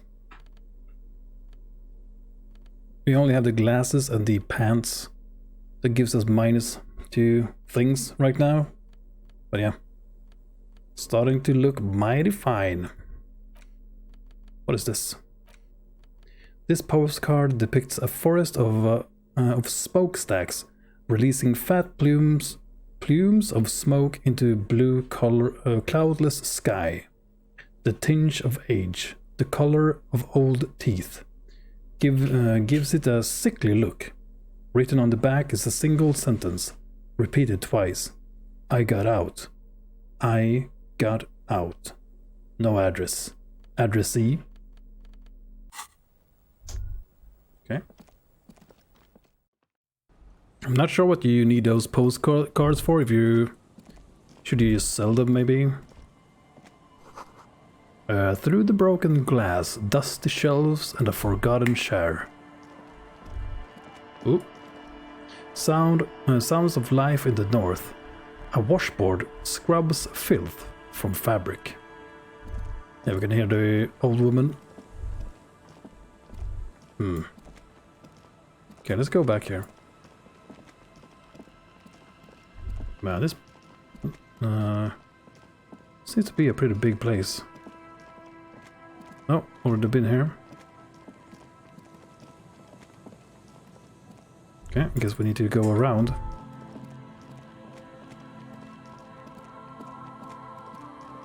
No free money. Okay, what are you guys doing? Could we use the bench? The worn and beaten wooden planks of the bench do not look overly comforting. We can sit on benches after we've solved the murder. Let's go. Okay. Will there be any time though? Do you promise to sit on that bench with me?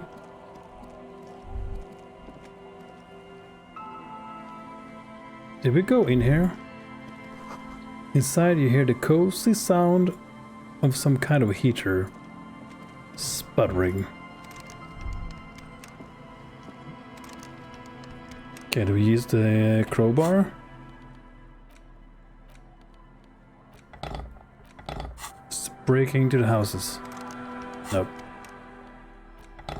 Fine. Wait, where's my... Here we go.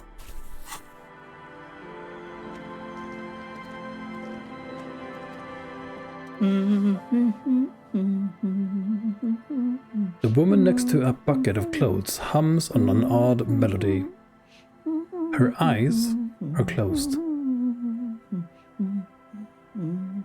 You're not sure about the melody, but it might be South Samaran, possibly Sigayan, also known as the apricot Suzunti. Welcome to the fishing village. Please lean in closer. I have cataracts. What if I don't want to? Oh man, if you can't see it, then how did you know I was here? Yeah. Lead forward. Oh, welcome, police officer. We don't cause any trouble around here. And we don't want any trouble either. We are not here to cause any trouble, madame. What he said, we're cops. We don't cause trouble. We take care of trouble. Oh, of course. Last time we saw you around here was 12 years ago. Wow. You also came to take care of trouble then. Wish you did. But still, in Martinez, you're considered an ill omen. Wait, I've been here before? I don't think she means you specifically. Maybe though. I am an ill omen, alright. Wait, I've been here before? No, not you personally. I meant the RCM. Some of the men got into a fight. One of them killed another. Locked himself in that woodshed over there. She points to the building behind her. He was brooding, needed some help opening the door. You got it open for him and took him to think about what he'd done in a more secluded place, somewhere more quiet. She says it as if he was on some kind of spiritual retreat. What kind of an ill omen are we talking about? Oh, the usual. Dark tidings. Black hound. That's you, all right. A black hound licking your own heels. If I'm considered an ill omen, then why hasn't anyone told me that? Maybe they are afraid. Why? because you're an ill omen. Oh, But you're still welcome here, as long as men with guns aren't chasing you. And maybe even then, because that's the kind of fishing village we've built. fucking hell. I'm sorry there's not a lot of room to park the motor carriage, and not a lot of houses, or a lot of people. My kids are long gone, searching for treasure. So are others. Don't worry about it. I found a place where I could park my car. Ah, look at me ramble on. What brings you to us?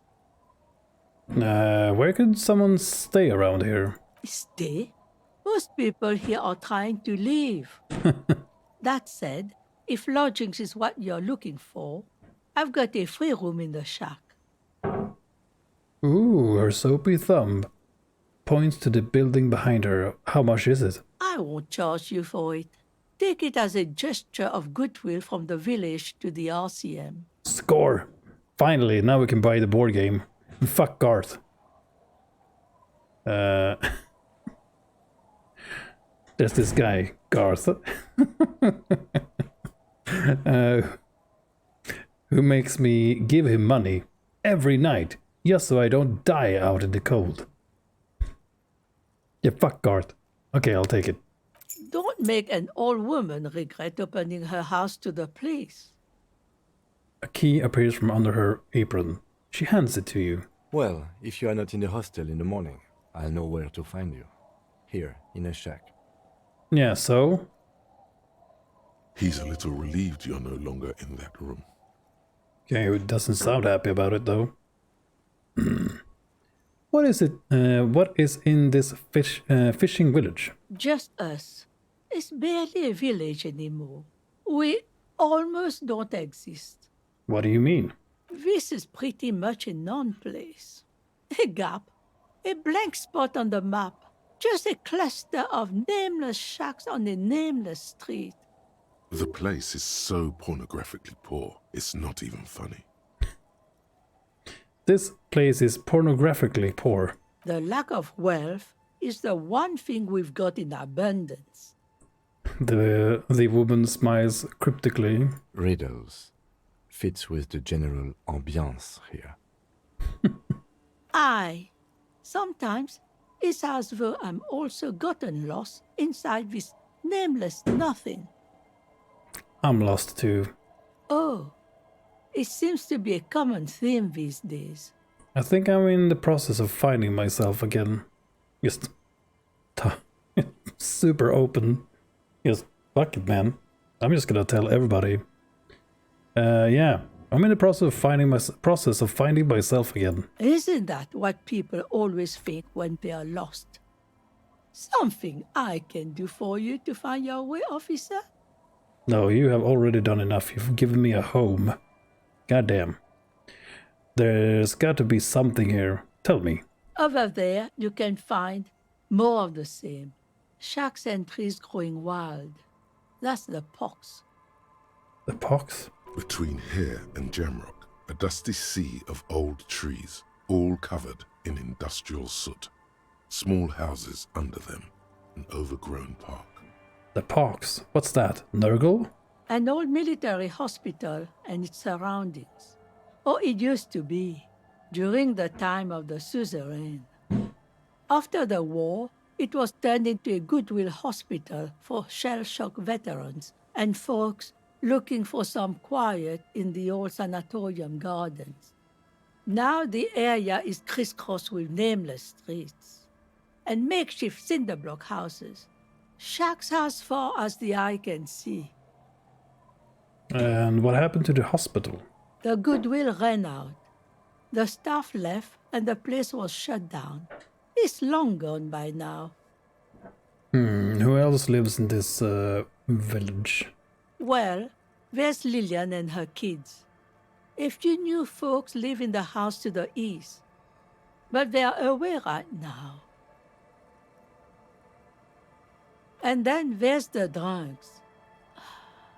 Not a pretty sight, but there's little we can do about it.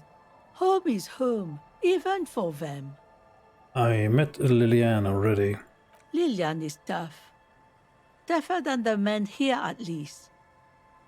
If it wasn't for her and the kids, this place wouldn't have a spark of life left. I haven't seen any drunks yet, though. Sooner or later, you'll see for yourself. Don't have to look long to find these guys. Is there a way to make a little money around here? Yeah, sure. Here? For you? No, officer.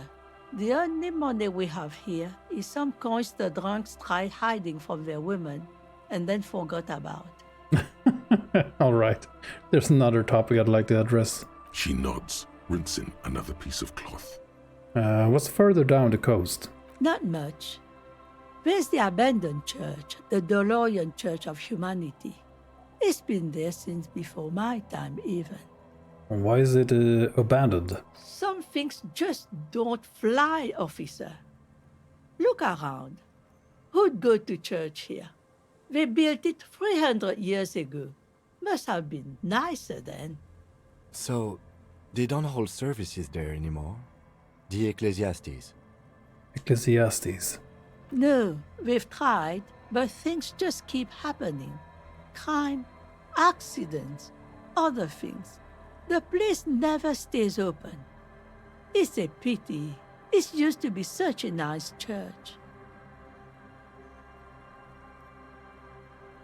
She's not telling you all she knows. Keep her talking. Mm-hmm. I get the feeling you're leaving stuff out. What else is going on? Well, there's that music. Music from across the sea.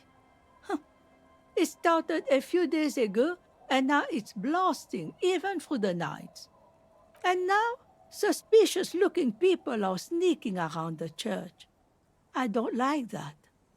Well, we have already taken care of that shit. Those would be the dance music enthusiasts in their tent. Yeah, and they're gone now. What else is is down the coast? Before you get to the church, there's some ruins, an apartment complex, or some kind of electrical plant. Run-down bunch of houses, empty. Which is it then? Apartments or electrical plant? I don't know exactly. A pre-war place.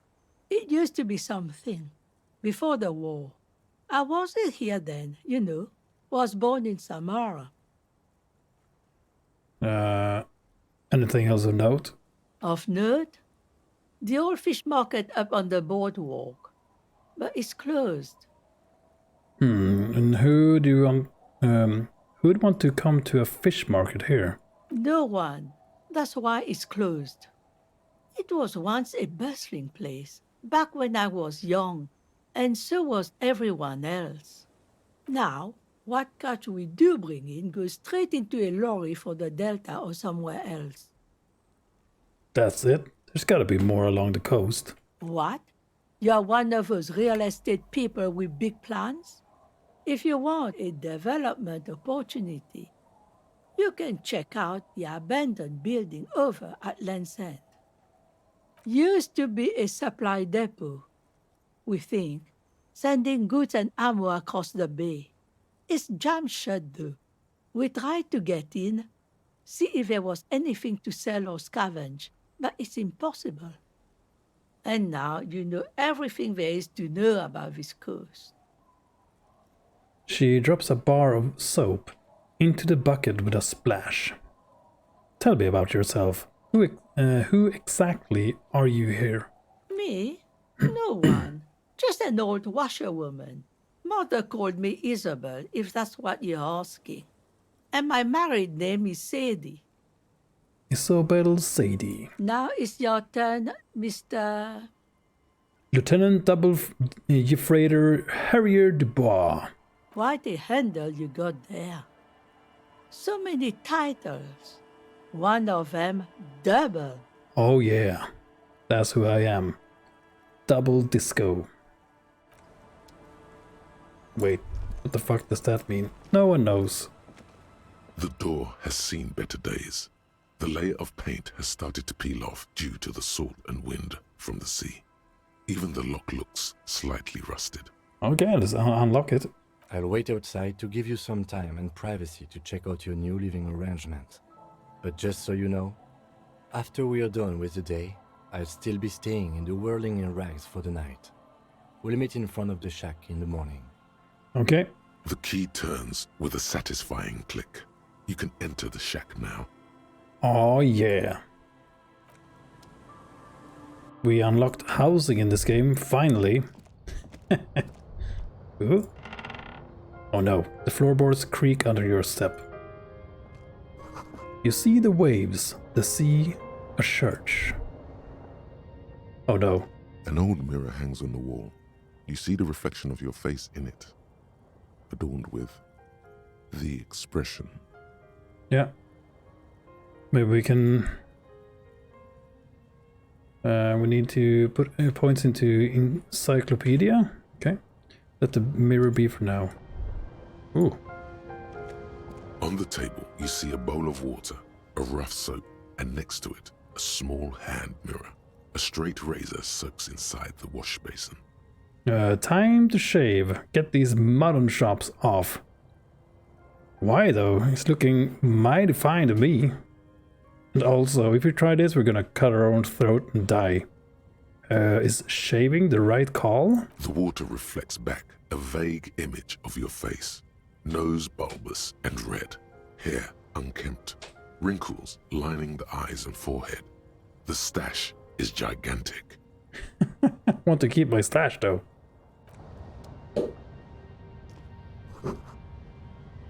Old science fiction magazines, books about birdwatching, an almanac from 39. This intricate heat engine hums quietly, giving out a pleasant warmth. A brisk coastal wind still howls against the window of the shack. Occasionally, the waves crawl in under the foundation, producing a low hum. Listen. The room feels muffled, like you pulled your hat over your ears. Outside, it is cold and windy, but you're inside, and it feels safe and warm. What is this place to you? Nice. My new hangout, where I could silently sit, drink, and die while looking at the waves roll in.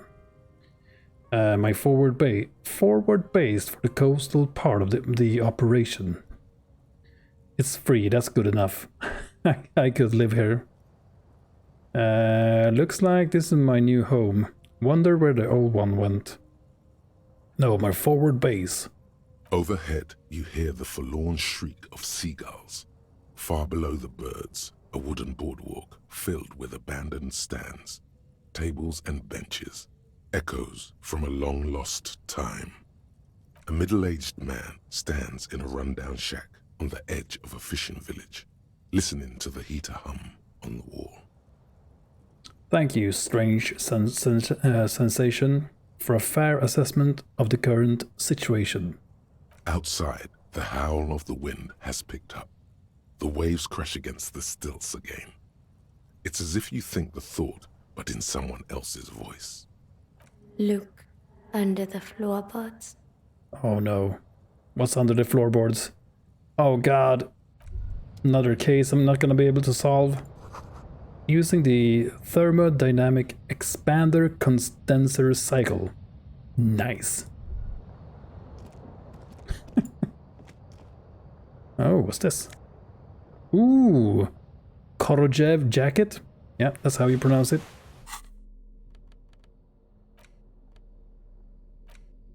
Okay, checkmate. This swanky checkered jacket flatters your form in a way that makes you feel the fun kind of serious. It has really nice roomy pockets too. Nice. Hell yeah. What is this? Oh no.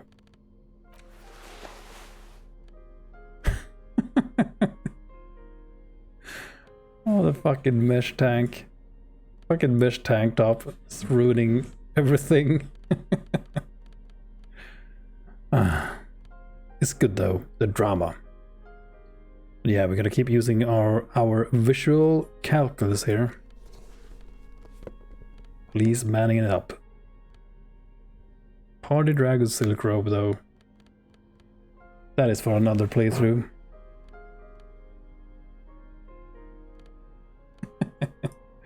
Looks like more of a bookkeeper than a police officer, but yeah, fine. The bed is comforting, if a bit run down. Still, you've earned a rest. No time to rest. Okay, well, we upgraded our living situation at least. Are you just standing in the... Alright. Can we thank her again? Our tenant, the No, okay. Screw you, lady. Ooh. Oh, kids. The scruffy-haired little boy kicks a stone. He can't be more than 5 years old. Okay, are these friends of Kuno? The other one looks indistinguishable from him. He watches his brother kick the stone with his tongue lolling out of his mouth. You must be the Lillian... God damn it, you must be Lillian's twins. This one doesn't say anything, kicking the concrete with his worn-out sneaker. Lily's our mum. Explains the other one, tongue still lolling out of his mouth. I already said that. The stone kicker laughs suddenly. His head is too large for his shoulders. The other one laughs as well. Wow, so intellectually stimulating. Yeah, children are stupid. You guys look identical. The stone-kicking one becomes frantic all of a sudden, as if that's something to be scared of. The obvious fact that you just stated. He looks just like me. The other one says, yeah, I said that. The boy doesn't answer. His brother throws another rock. Both of their hair is covered in some kind of dirt. You're bad with kids. The lieutenant remarks with a with evident glee. I am, yes. And what are you, Kid Master General, motherfucker? It's impossible to be good with kids. They're too stupid. Yeah. I am, yes. Don't worry, everyone is. How about we do some police work now? We're not getting anything here. Okay, bye, assholes. Take care. Goddamn kids in my yard. Fucking goddamn it. Ooh. It feels safe and warm in here. Not like outside. Yeah, this is inside. Industrial coal pellets burn with an orange glow. Ooh. Ruffed Grouse taxidermy. Can we just steal this bird? Sorry, kid. This is my bird now. Yep. Hello, mister. Oh man, you got a crazy face. A young girl, barely 4 or 5 years old, sits on the sofa. She is looking at you with frank curiosity. She clutches a small stuffed animal. Occasionally, she twirls it around. I heard there was a girl here who has armored gloves. Is that you? Oh, I had gloves. Very big ones. Heavy, too. Where are they? Where did you get these gloves? Found them when Lemmy and I were playing hide and seek. In an empty house. Where no one lives. I think someone hid them there. She doesn't want you to think she stole them. And where are the gloves now? I hid them. The twins were gonna take them. They're stupid. Yeah, I met them. I know what you mean. She lifts her stuffed toy up and looks into its one remaining eye, as though searching for confirmation. We're going to need those gloves. It's for important police business.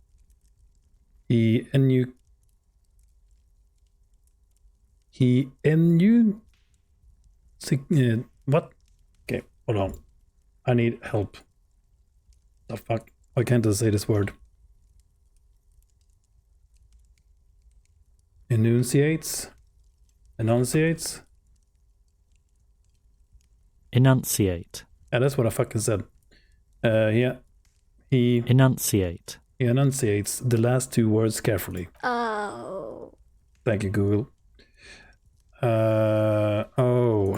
She doesn't seem to understand, but the lieutenant's tone has conveyed to her the important part. They're in my sandcastle. Behind our house. Under the sand. You can break the castle.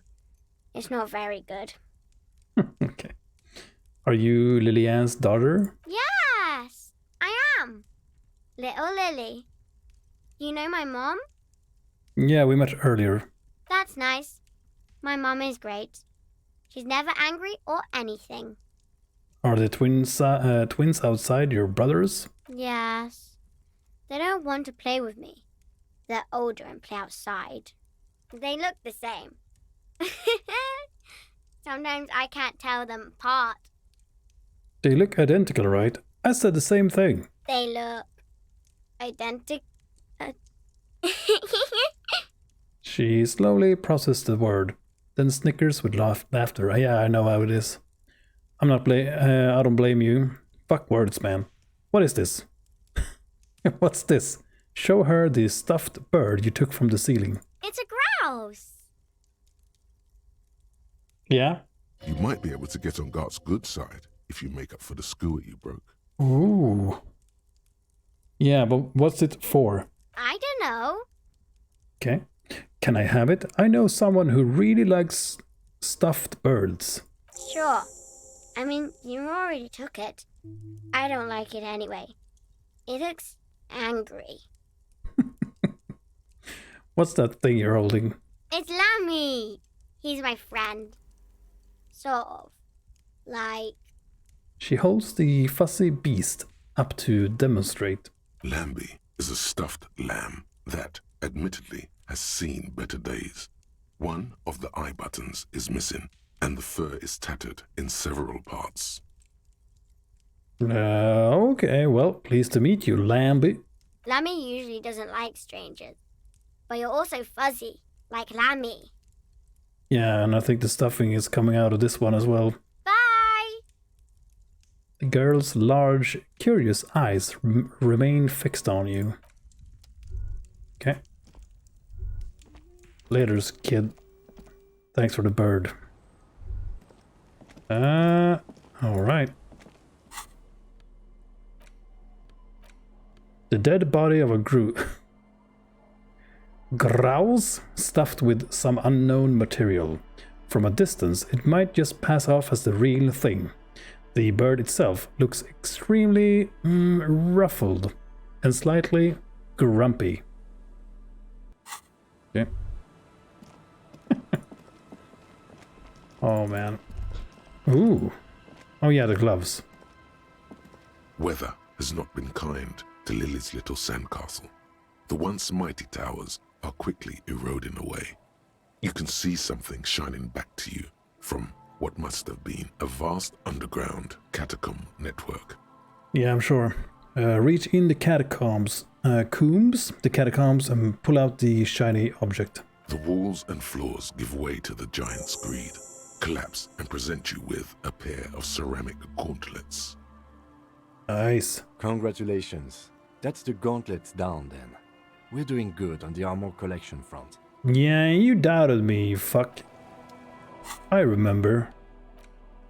Ooh, can we use these? Interfacing. Oh shit. Here we go. Time to punch some motherfuckers out. A hobo gloves though. Okay. Interfacing. Clenching and unclenching your fist has never been so fun. The tiny ceramic plates make a lovely clicking sound when your fingers move. The gloves are a bit sandy, but the grip is phenomenal. Oh yeah, T500. Yeah, sounds like some low-end Terminator model. Yeah. Oh man, I love this game. As you fold your fingers into a fist, you realize you could knock anyone out with one punch. The white ceramic gloves wrap around your digits comfortably. Yeah, this is the origin story of One Punch Man. Your movements cause tiny little clicks, like dice rolling somewhere far away, as the plates reorient to your motions. We are really becoming Hobocop now. I will be responsible with this. This is just to protect me from harm, not to show off. Decked out in future armor, like a cop ought to be. Yeah. The hardened vitreous enamel, at once sleek and light, adds a glow to your cheeks and a spring to your step. Just imagine what a full suit of this stuff could do for you. Ooh, yes. One down, 2 pieces to go. Here I come. Yeah, I want the full suit. This gear could line my pockets with cash. I could probably sell it to some other cops. This is the long sought after enemy technology. I can't just enjoy it. I must study it. Okay. Yeah, just basic. 1 down, 2 pieces to go. Here I come. 2? Are you sure you're correct there? There was a helmet too. 3 pieces more like. You were ambitious. God damn it. Yeah, I want the full suit. It may be a while before you have all the pieces. In the meantime, you should analyze the armor. Figure out its vulnerabilities. Vulnerabilities? Remember, this is a highly specialized kinetic redistributor meant to stop bullets. Wear it. Observe its properties. See if there's a weakness in the design. Yeah, exactly, JJ. It's more like a... Yeah. What's it called? Like a... information gathering stealth unit. For the day you have to fight someone covered in the same material. Oh, yeah.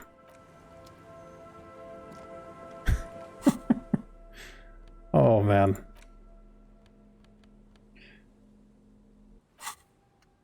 Cool. Very cool. Very cool. Okay, again, I'm not sure if we should just... Ooh, we can... yeah, it really... we can research the armor as well. Whatever, yeah.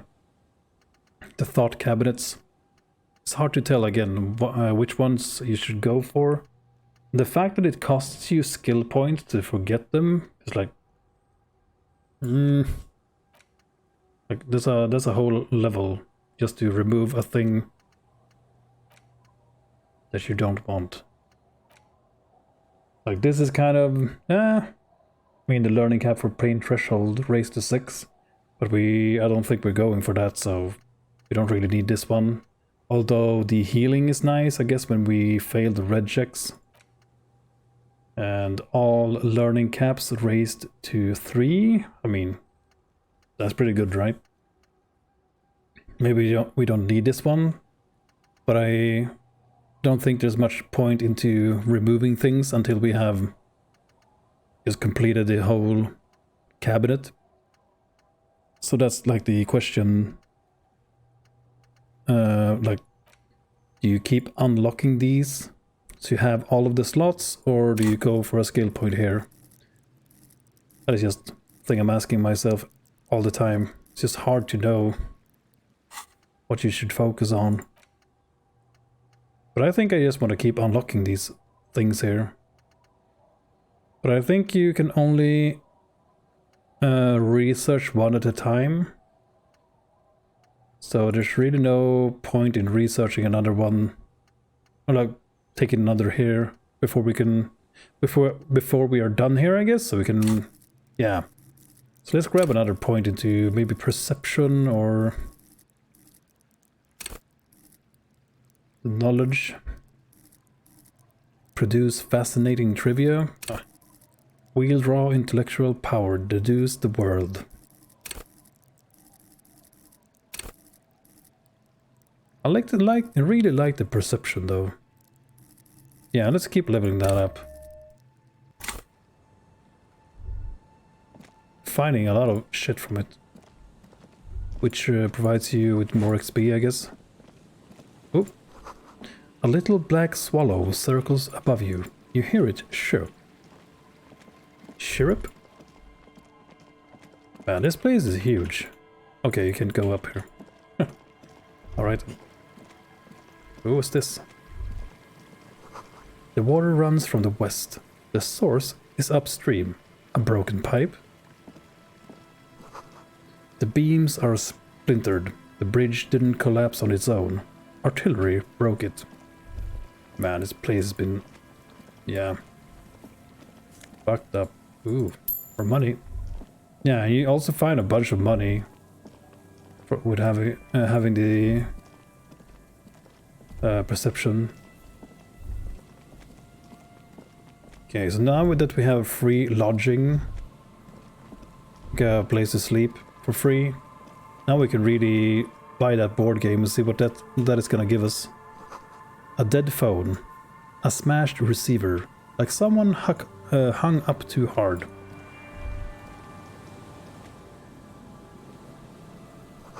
Someone must have worked hard to smash the plastic dome. Yeah. A metal payphone under a yellow plastic dome. You could use it to call someone, unless you're out of change. Pick up the handset. You hear the tone. The machine is inoperable. Okay, put in 10 cents in and dial a random number. Yeah, let's do it. Calling. Still calling. This feels wrong. Should you be doing this? I don't know. End of tone. Someone picks up. Oh no. Pierre? Is that you, Pierre? The voice is female and sounds about 100 years old. No, this is not Pierre. Do you have any news about Pierre? Yeah, he's dead. Fuck. Jesus Christ. Who is Pierre? He's my sister's grandson. He used to visit me as a lad. Fine young man. But who are you then? A salesman of some sort? Modern goods are rubbish, and I can't afford them anyhow. It's a shame what you did to our country. What? I'm sorry. What? The woman moans and the phone lines howl in unison with her. I'm not a salesman. I'm just calling a random number and you somehow ran with it. No, I'm a police officer. To hell with the police. To hell with you. Okay. Her voice is drowned in white noise. Sounds like waves washing a beach, growing in volume until the call suddenly disconnects. You get a sinking feeling. It makes you look if Lieutenant Kitsuragi overheard you. To your relief, he did not. Okay, you just keep calling random numbers. Oh man, so much, so many like all the little things you can do in this game. It's gonna be so interesting to play this several times. Someone has left an unidentifiable article of clothing on this railing. It smells really bad. Oh god, take a look, take a closer look. It's streaked with dried seagull shit and tangled with pieces of seaweed. A dangling arm suggests that there might be a jacket beneath the crust of filth. God damn. It seems likely that it was left in the surf until someone laid it out on this fence to dry out. Unfortunately, that just seems to have stiffened it into a shapeless mass. Please tell me you're not taking that with you. It might be a clue. A clue? You think our suspect is a seagull who's been defecating on unsuspecting jacket? It could be multiple seagulls. Where's your sense of humor, man? A poet could Fucking write hell. a dozen verses and still not begin to capture the profound vexation in that sigh. You should still take it. Yeah, it's fucking mine. I found it. Fuck you, man. Filthy jacket.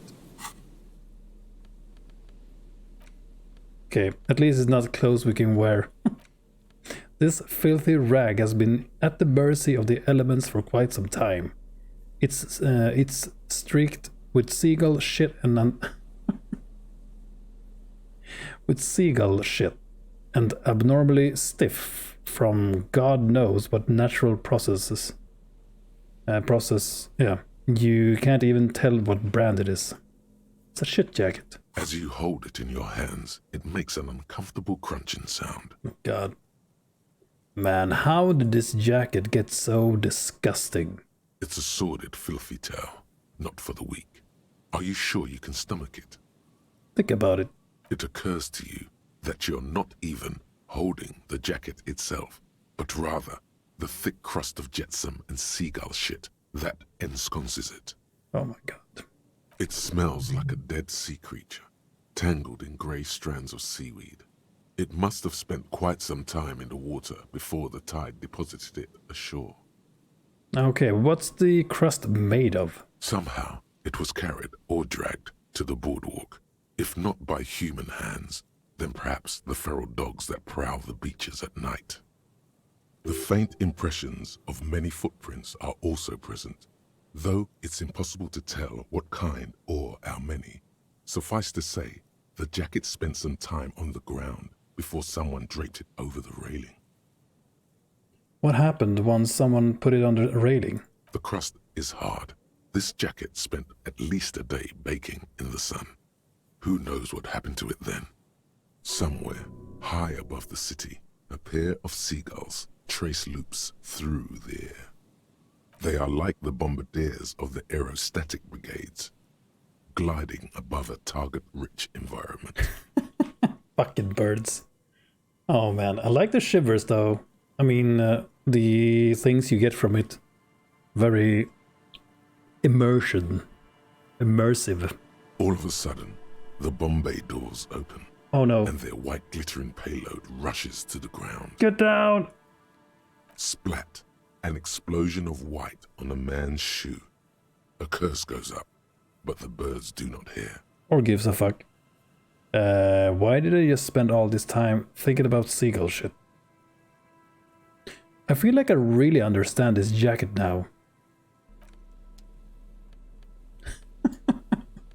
Okay. Oh god. Interact again. As you hold it in your hands, it makes an uncomfortable crunching sound. Okay, why did I fondle the shit jacket again? There is no why. Let's just put it away then.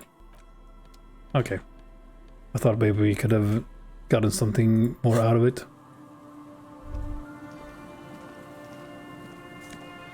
Okay, free money. What's this? Okay. Get out the tools. Ooh, postcard. Caron 33. Or Caron? Please. Oh god. This one has hell written on its back. It could not be further from the truth. It's the boom years. And Caron, the nicest district in Revachol West, is enjoying a sun-drenched day.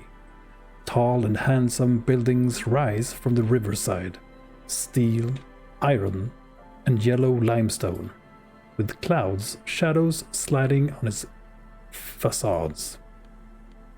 Yeah. Good. A makeshift roof. Vagrants have tried to make the boardwalk habitable. That tarp will keep what? That tarp will keep out something. Man. Only having that one time to read them when you stumble on words like I do. Yeah. A coin-operated weighing machine hasn't been used for a decade. Vagrants have recently painted the tarp red. Water drips from it. Ooh, Begabino's prescription lenses. Nice. Okay, I like that you... It's minus perception on the glasses. Nerd glasses. Okay, encyclopedia. Discover your inner Bino. Nausea-inducing hell glasses. Whose idiotic idea were square and beige plastic frames anyway? Beige is a color that does not look good on anyone. Yep. Not to mention that seeing the world through these exceedingly thick lenses feels almost nauseating. Oh yeah. Goddamn, that's some thick glasses, alright.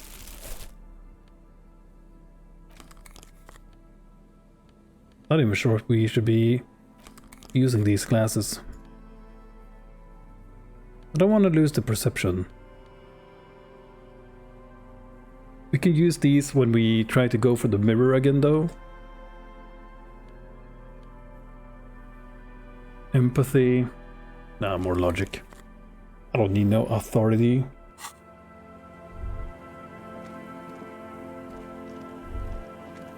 Okay. Tools in hand, ready to rock.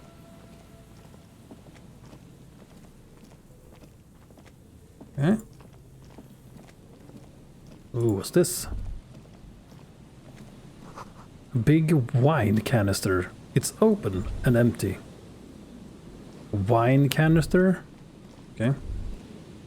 The smell. It's awful and familiar.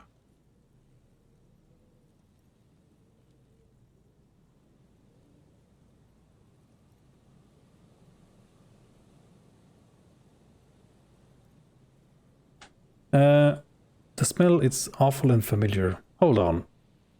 That is awful. Cover your nose. Isn't it just rotting fish?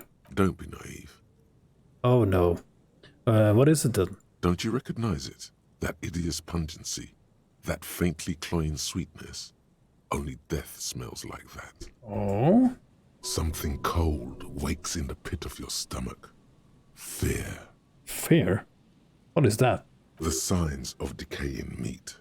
It announces itself from 24 meters away. A warning. A memento mori. Heads up, Lieutenant. Something's not right here. The lieutenant has already brought a handkerchief to his nose. Oh. Hello? Are you dead? Or are you just reeking of it? Let's check the trash can first. There's some tear, an empty cigarette package, and a crumpled kebab wrapper in the trash bin. Examine the tire. 2 empty bottles of Tallulah vodka and a can of black potent porter is all you find. No, there's more in there. Livis strawberry liquor, plus some Pilsner bottles too. Better not pick them up. They seem unhygienic. A tragedy. The lieutenant looks in the can, eyes watering from the smell. Examine the cigarette package. Whoever tossed it here was a heavy smoker. The brand name reads Red Astra. Red Astra is the black market version of Astra cigarettes, known for their high tar content. Okay, examine the kebab wrapper. You see traces of mayonnaise and ketchup on it, as well as a tomato wedge. The wrapper reads Shish Kebab Revachol. Wait, mayonnaise and ketchup on your kebab? Damn. That's nasty. Holy fuck. It's no older than a day or two. No mold yet. Mayonnaise? Are you guys eating mayonnaise on your kebab? What have I missed? It's hard to concentrate in the smell. The sea air brings some relief. Okay. Just gonna ignore the dead guy. This coin-operated viewer has been out of order for years. Okay. A man lies on the boardwalk, his limbs bent and neck turned at an unnatural angle. Right next to him is an empty bottle of spirits. In his cramped hand, a chewing gum wrapper. Oh, nice. We're gonna need to pull out our plastic bag and collect that. Free money. Wait. The smell is not as bad as a 2-week-old corpse, but it's definitely heading there. Hold on. The lieutenant squats next to the corpse and examines his face. 2 bulging eyes stare back at him, void of any signs of life. Lividity is faintly pronounced. Whoever this is has been dead for 2 days. No longer. We need to investigate. Another dead body. This is your job. Steel yourself. Okay.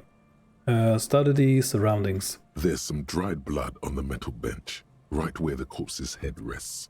The floorboards are rotten and slippery wet around the hole. An empty bottle lies nearby.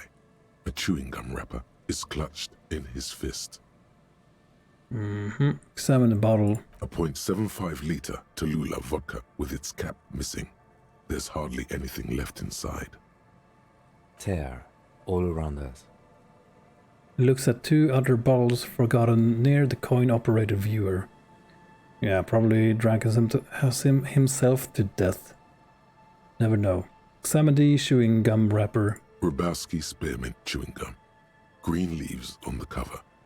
The man's mouth is half agape from the terror of the fall. Yeah, that must have hurt like hell. Look in. The blackness of death. Stench. You think you see white chewing gum too. Confirmed. Nearly the whole pack is there. Solidified on his lower rear teeth. He ate the whole pack, right? It's to cover the smell of alcohol before going home. The worst thing is, I've seen it before. Almost the same scenario. Even the chewing gum. It's always the same. Yeah, trying to mask your... Yeah. Goddamn. Examine the man's head. A dried chunk of blood covers the hair at the back of his head. An open wound. It's sticky and cold to your touch. This is what killed him. No shit. I don't see any other major wounds, do you? No, just this one at the back of his head. Seems like the head wound was fatal. It's exactly the shape of the bench. Yeah. Step on the floorboards. They screech under your feet ominously. It's hard to say whether the dead man's weight was the cause of the boardwalk to break. It definitely looks fragile. You see waves churning below. Something cracks beneath your feet.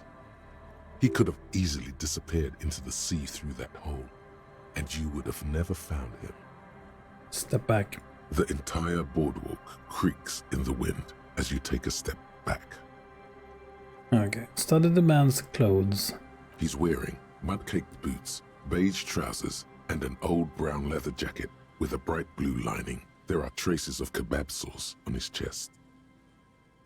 Search his pockets. You find some sunflower seeds and a rain-soaked library card folded into 2. His jacket feels sodden and heavy under your hand. Good. We should take a look at that library card after this is done. Hey Isbjörn, how are you doing today? Welcome. Welcome into the police investigation. That is Disco Elysium. An amazing game. Study the man himself. The man has fallen through a crack in the boardwalk and hit his head against the metal bench. Coagulated blood covers his black hair. One of his feet is still dangling through the hole. A bad fall. It might have been dark outside. This place is a minefield in the dark. Examine his face. His expression is dull, like the sea behind him.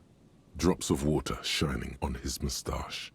His eyes, empty and wide, look frightening in their frozen gaze. Height, 170 to 175 centimeters. Curly hair, stout build. Age, approximately 50 to 60 years. Doing good? Nice. Yeah, I'm doing good too. I'm really enjoying this game. This is I think it's the 3rd, no. What stream is it? The 4th or 5th?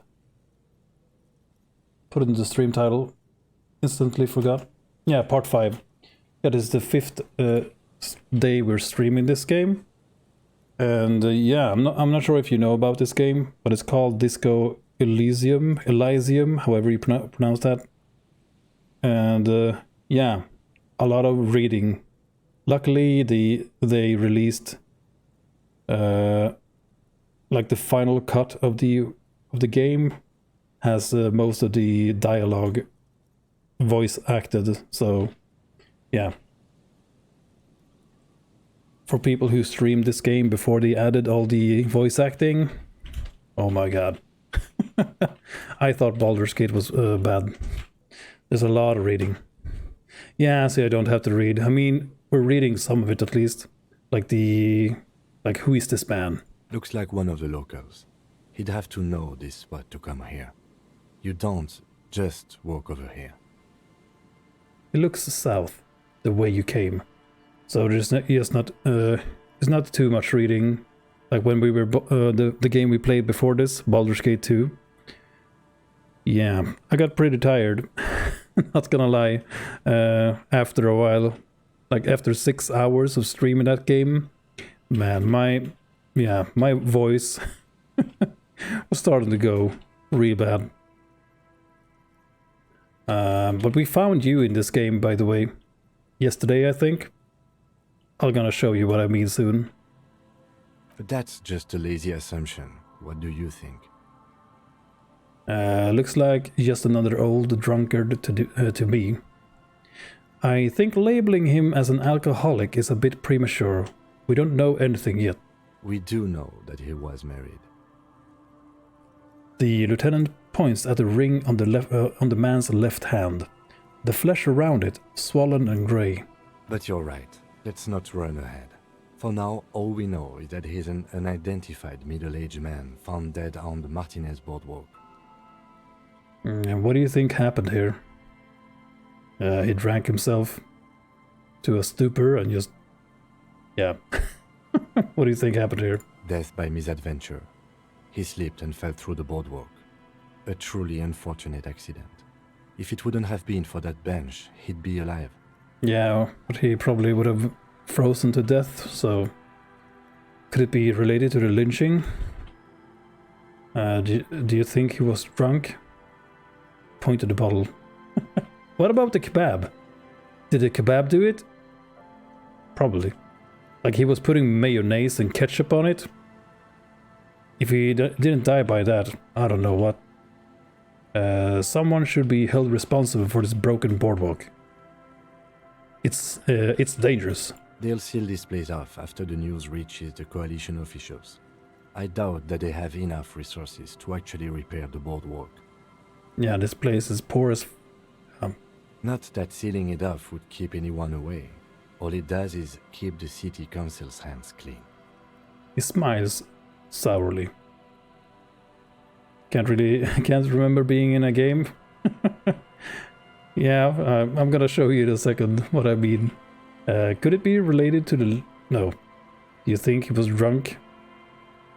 Point to the bottle. Oh, yes. Oh, VIP. Oh, yeah, I remember that you can do that, so I put some VIP things on, like, you got one, I gave one to XCOM JJ. Puddles already had one. Can give out, like, 10 of those when you are affiliate. So I'm giving him to you guys who are regulars. Because why not, right? Because XCOM JJ, you have been here for a long time now, it feels. Like all the way through Baldur's Gate. You've been with us to this, and you have been here from the start, Isbjörn. So, yeah. As well as Puddles. But I gave it to Puddles a while back, because he was always here, and he still is. Then I just forgot about it. And then I was going through some of the options, just looking at, through the Twitch things you can do, like the channel points and all that. And I just remembered today, like, oh yeah, this is also a feature, just to show appreciation Even though it's just a icon in the chat, but still. So yeah. You guys deserve it. Oh yes, the lieutenant nods. What about alcohol poisoning and liver failure? Some symptoms of acute alcohol poisoning could have definitely played a role here. Severe confusion, respiratory depression, unpredictable behavior. But I think that death arrived through head trauma, not liver failure. But what about the kebab? What about it? The deceased ate some kebab. It's probably from a nearby place, maybe in the box. Okay, I just wanted to know where you can get kebab. Sometimes a kebab is just a kebab. Wow. Yeah. Could it be related to the lynching? No, I don't see anything that points in that direction. For now, let's treat this case as a simple, albeit sad, accident, unrelated to the murder case. Oh, okay, fine. Agreed. If this somehow converges later, why not? But keep it simple for now. Right. It does seem to be a pretty straightforward misadventure, although there's still a question of identifying the body. And what should we do with him? From where I stand, I can see two options. We either take the case and follow the leads to identify the body on our own, or we report back to the station and leave this for our colleagues to handle. Let's leave this case for the station. I don't want to spend time on it. I still need time to decide. No, we found him. We should finish this. Alright, we should first examine the library card you found. Then we can call the station from Mike and Emma. Let them know we are taking the case. Yeah, there we go. Another case. Okay, I'm gonna show you the thing while you're still here. Okay, how do we fast travel? Do I need to go? Careful there. These floorboards look rotten and weak. Yep. Oh, what was that? God damn it. Moonshine, probably. Smells like tasty fermentation. Fermentation? Yeah, that word. Okay, let's go. So I need to fast travel to the location. How do I do that? Maybe I need to be at some specific location, like down here somewhere. Like it gave me an indication when I was around these parts. Yeah, travel here. Okay, let's get ready for the Eastbjörn.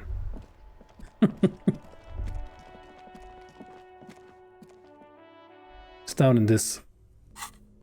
It's down in the basement.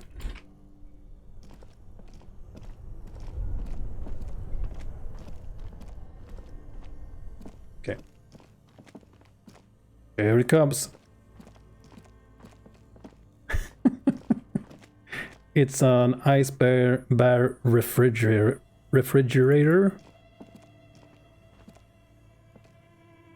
Yep. The bear's eyes are dead and empty. Ice inside the fridge, slowly melting. The power has been cut off. Yeah, you can even turn this fucking thing on. Yeah, I would like to have that in my home. Yeah. That's what I said. Both cables are unplugged from the breaker box. Okay, plug in the giant red cable. Somewhere in the dark, a giant electrical mammal stirs to life. Okay.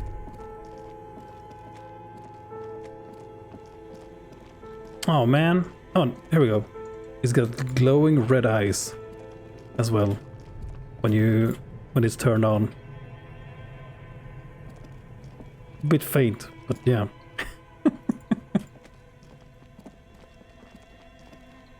Yeah, exactly. The bear's eyes are still glowing red, watching over all the ice cream wrappers hidden inside its belly.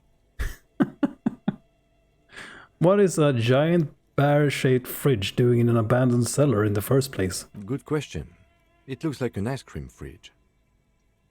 The lieutenant reaches for one of the wrappers. He studies it in the light.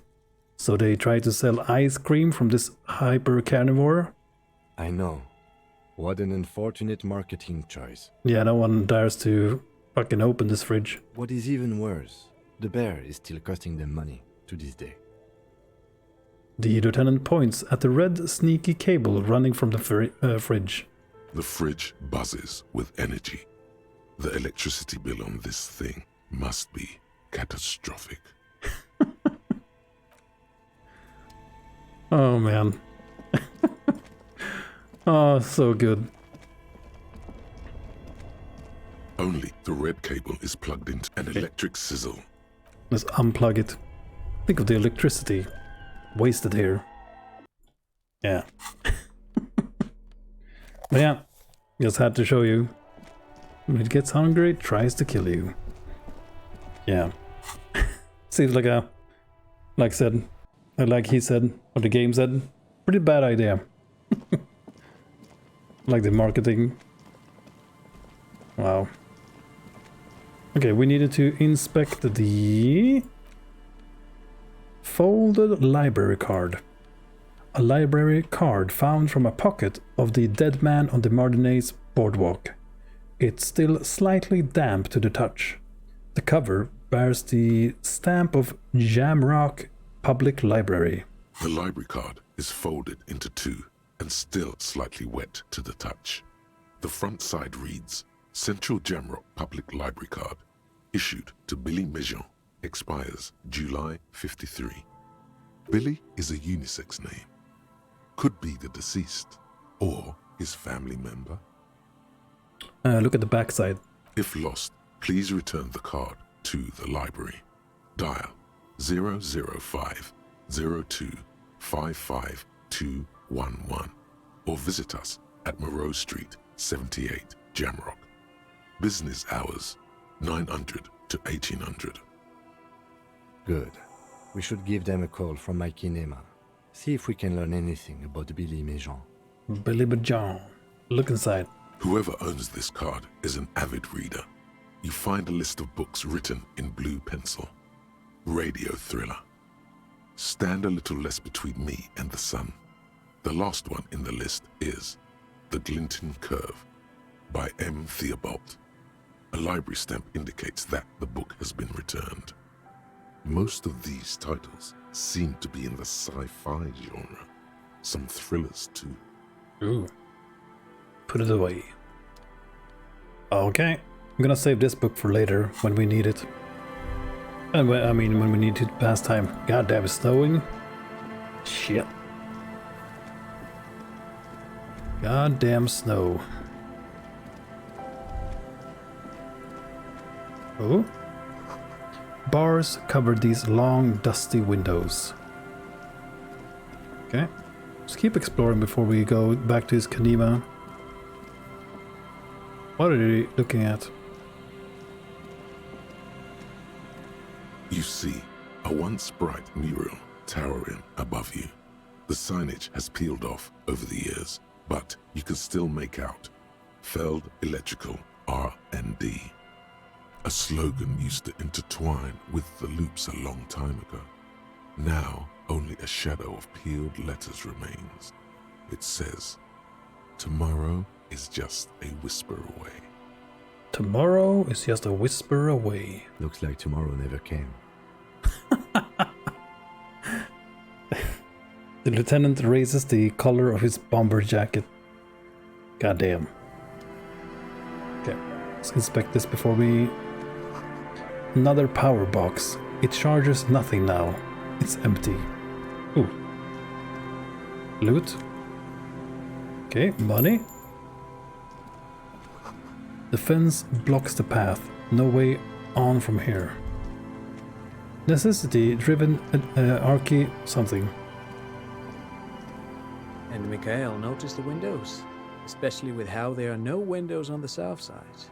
This was to deal with. A blond man stands next to his son, pointing to the weather-worn ruins. He sees you approaching and smiles. You officers, come to investigate the historic subtext of West Martinez? I'm Khan Hailostam. You must be Kim Kitsuragi, right? I was just telling my son about this building. Not a lot of people realize the historic significance here. Very rich in hypertext. Okay, he knows him at least. Nice to meet you. The lieutenant nods. Wait, what was that about Windows before? Wait, hold on, hypertext? Yes, hypertext. Young Carp and the collection of cultural hyperlinks. Okay.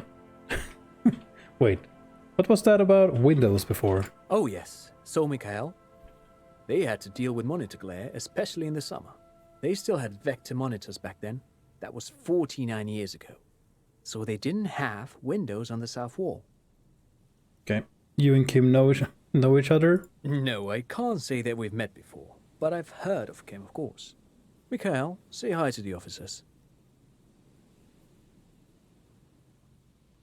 He rests his hand on the boy's shoulder. The child stays hidden behind the hem of his father's coat, clutching to his Wyrm-themed coloring book. Mikhail's a little tired today. We spent all night trying to run Orbis on his radio computer. Have you heard of it? It's a programming language used in Grad. Quite tricky, but he wanted to play this Grad-made adventure program. We've been getting really into Worms lately. Worms? Dragons? The man speaks in the artificial cadence of a professor, or someone who's been on too many radio shows. But I assume you're not here for giant worms when there are so many real things to see. Just as I was telling Mikhail before, this is where the Coalition landed in 08. We could be standing on what is the most interesting landmark in Revachol West. I got a giant worm, if you know what I mean. He points to the building again. This man is your half-brother. You feel it. But why? What? Well, get a load of this guy. He really enjoys his trivia. The Orbis programming language was named after its inventor, Victor Orbis, a cybernetician from Grad. They run Vox in the Occidental countries. Okay, so what's so fascinating? Fascinating about an empty old building? Aha! But it's not just any empty old building. He raises his hand to his eyes to shield himself from the freezing snow. All four of you turn to admire the mural before you. What not a lot of people know is this used to be the R&D department of Felt Electrical. And Felt, which now sells ink cartridges mostly, was once a top dog in the turn-of-the-century cybernetics boom. Look at the building looming over you. It looks old and weathered, with seagulls picking apart its stone and metal carcass. Bushy undergrowth has taken hold of the collapsed rooftop. Some kind of bird has set up a nest on a broken windowsill. I don't think I've ever heard of this Feld Electrical. That's not surprising. Only a vestigial ink cartridge and ferrotape manufacturer remains. He adjusts his suit jacket. They started out as a midway electronics outfit in Königstein 2 centuries ago. After an aggressive move to Revachol, Feld became a global player in the emerging personal electronics market of the pre-revolutionary era. Still, Tricentennial was beating them in business machines. But Feld had an ace up their sleeve, or should I say they were developing an ace up their sleeve? I'm mixing my metaphors here. And what was the ace? It was here in Martinez, possibly in this very building, that they developed prototypes for a tape computer. A tape computer? Mm-hmm. An elegant folding mechanism of rollers and ferrotape ribbons, portable enough to be a take-it-home solution. Revolutionizing business machines, possibly even bring them to the average consumer. Which is a feat of engineering even today's giants, Rehm, ICN and ZAM, haven't achieved yet. He grins, admiring the sentence he just produced. What happened? Indeed. What? The revolution! The boy wipes his nose on his sleeve. Unfortunately, their moonshot project never made it to the market. Feld's move to Revachol backfired. The revolutionary government liquefied their assets and expropriated those very advanced prototypes. Possibly from this very building, or one of the adjacent ruins. He pauses, pointing to the other building, then continues. All of this was built by Feld, even the boardwalk. Wild Pines built Martinez proper as a resort for their middle management. Feld built this side of town for R&D. So you're saying that Feld Electronical built this boardwalk? Look under your feet. And what happened to the engineers, the company people? Oh, I'm afraid it didn't end well for the boys. But this story is a bit too dark for little Mikhail here. Now, if you were to ask about tape computers... Wait, is he saying that we should just bypass the excesses of the revolution? Turn to Mikhail. He means they all died at the hands of communists. El Tapes Naturer. El Tapes daughter. Yeah. Oh man, I love this game. I want to pick this so bad, but tape computers, right? Tape computers. He nods. Wind. Tousling his suit jacket. You're saying that Feld Electrical built this boardwalk? Yes, they even built a pleasure wheel, but that got destroyed in the war. Okay. A pleasure wheel? Yeah, I was just about to ask that. The lieutenant looks wistfully at the horizon, as if picturing gondolas rising to the sky. Yes, to lure in their star engineers. This part of Martinez was nothing but reeds before Feld arrived. They had to make the prospect of living here attractive. It was supposed to become a global center for innovation in cybernetics. But history had other plans. Yeah, exactly, Isbjörn. That's a sex toy. The pleasure wheel? The what? What did the revolutionaries do with those advanced tape computers? They used them for military communications, but also to write and send out press releases. The most notorious example being Le Decret de Mars.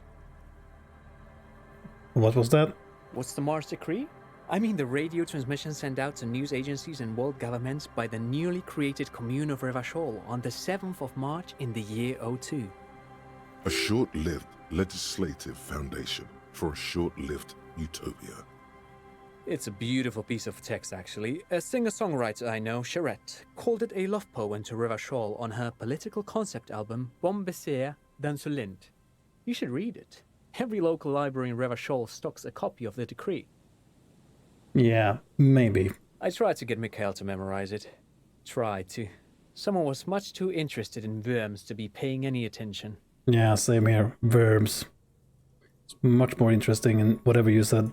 The kid takes a peek at the green and silver worm on the cover of the book, already forgetting about this part of the discussion. How did those tape computers work? Did they work like radio computers? Actually, no one knows. No one even knows what a computer made entirely of tape would look like. But word has it, they were very elegant, exquisite, alien-looking turn-of-the-century hardware. He raises his finger, remembering something. Buckle up. 10 years ago, I did a little freelancing, I guess you could say. I was a special consultant for an exhibition at the Wompty Dumpty Dum Center in Vredefort, Oranje. It raised the same questions, and we had lengthy discussions with Paul Ockerman, who was head curator at the time. This was before the twins Keith and Guy Juice joined the team, trying to... Oh my god. He did it. He said, Wompty Dumpty Dum Center, like it's the most natural thing in the world. Oh man, this guy really likes the sound of his own voice. What the hell is a Wompty Dumpty Dum Center? And who the hell are Keith and Guy Juiced? Yeah. Yeah, try the pressure... not the pressure, but the pleasure wheel. The pressure wheel, that is something else. Okay, the Wompty Dumpty Dom Center. Paul Ockerman, Keith and fucking Guy Juice. What in God's name are you blabbering about? The Wompty Dumpty Dum Center for Contemporary Arts. The exhibition itself drew on Lagerman's notion of memory, and so there were some parallels. That's why the head curator, Paul Ockerman, chose to... You're making this up. Turn to the lieutenant. Kim, he's making this up. Yep. In fact, I'm not. The Wompty Dumpty Dum Center is a place you can visit if you're ever in Vredefort and are ever in the market for an exhibition space / contemporary art research center. Okay, thought gained. Wumpty Dumpty Dom Center. What? It's Wednesday evening and something heinously exciting is underway. People have gathered beneath the billowing roof of an oddly shaped trophy building, sipping wine and exchanging opinions. 29-year-old Wonder Twins, Guy and Keith Used, are the stars of the show, with their bomber jackets and white sneakers. Head curators of this art exhibition. It's the Wumpty Dumdy Dum. Fucking hell! It's the Wumpty Dumdy Dummiest event of the year, and all the cool kids have RSPV'd. RSPV'd? Yeah. RSPVDs. Where are you? Where are you if you are not here? Man, that was... Yeah. The hell? But perhaps I should return to the tape computers. As I was saying, the device itself was very elegant, fragile even. One could write directly on the tape using a special chemical solution. The machine would then analyze the handwriting, perform operations, and project output onto a white screen. It was a beautiful, delicate thing. Made of black film and folding tape structures. Cool. I've seen cooler things than that. The RCM should get one of those. Even one would be very useful. Though I understand the socio-economic causes of the revolution, it pains me to imagine the revolutionaries setting fire to the precious device. But so they did. The failed playback experiment vanished into the fires of 07. Wait, the field playback experiment? Yes, the official name of the prototype. Some sources report it as the Felt Playback Experience, but those are incorrect. Oh god, okay. Why did the revolutionaries destroy it? Who knows? Maybe it was an accident, or maybe they didn't want the technology to end up in the wrong hands. Either way, they're all gone now. All 3 versions of the prototype. Nothing but debris and ashes remain inside that building. He takes a step back. The boardwalk creaks mournfully in the wind. But of course, what else? He smiles and ruffles his kid's head. I want to hear... No. God, no. Look like someone who has money. Do you have any money? Great, thanks for all the interesting information. Should be... like, for all the interesting information. No, thanks to you for having me and little Mikael here to pick your brain. A very interesting conversation indeed. Pick your brain? If anything, this was rather one-sided. He did the talking. Whatever. Yeah, whatever, man. Goddamn, can we talk to the kid alone? No. I'm more interested in his verbs. Dragon slaying and whatnot. Okay, can we go here? Ooh. Man, this place is... Yeah, I said it before. This place is huge.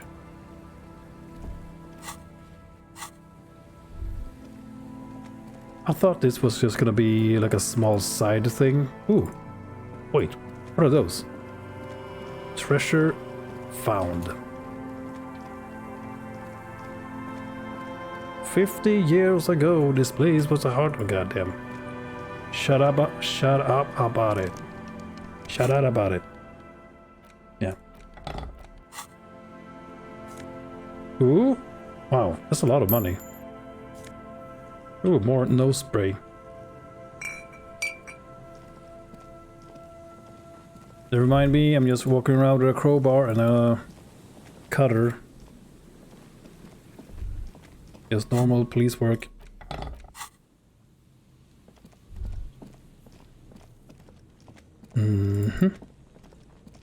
Oh, what's this?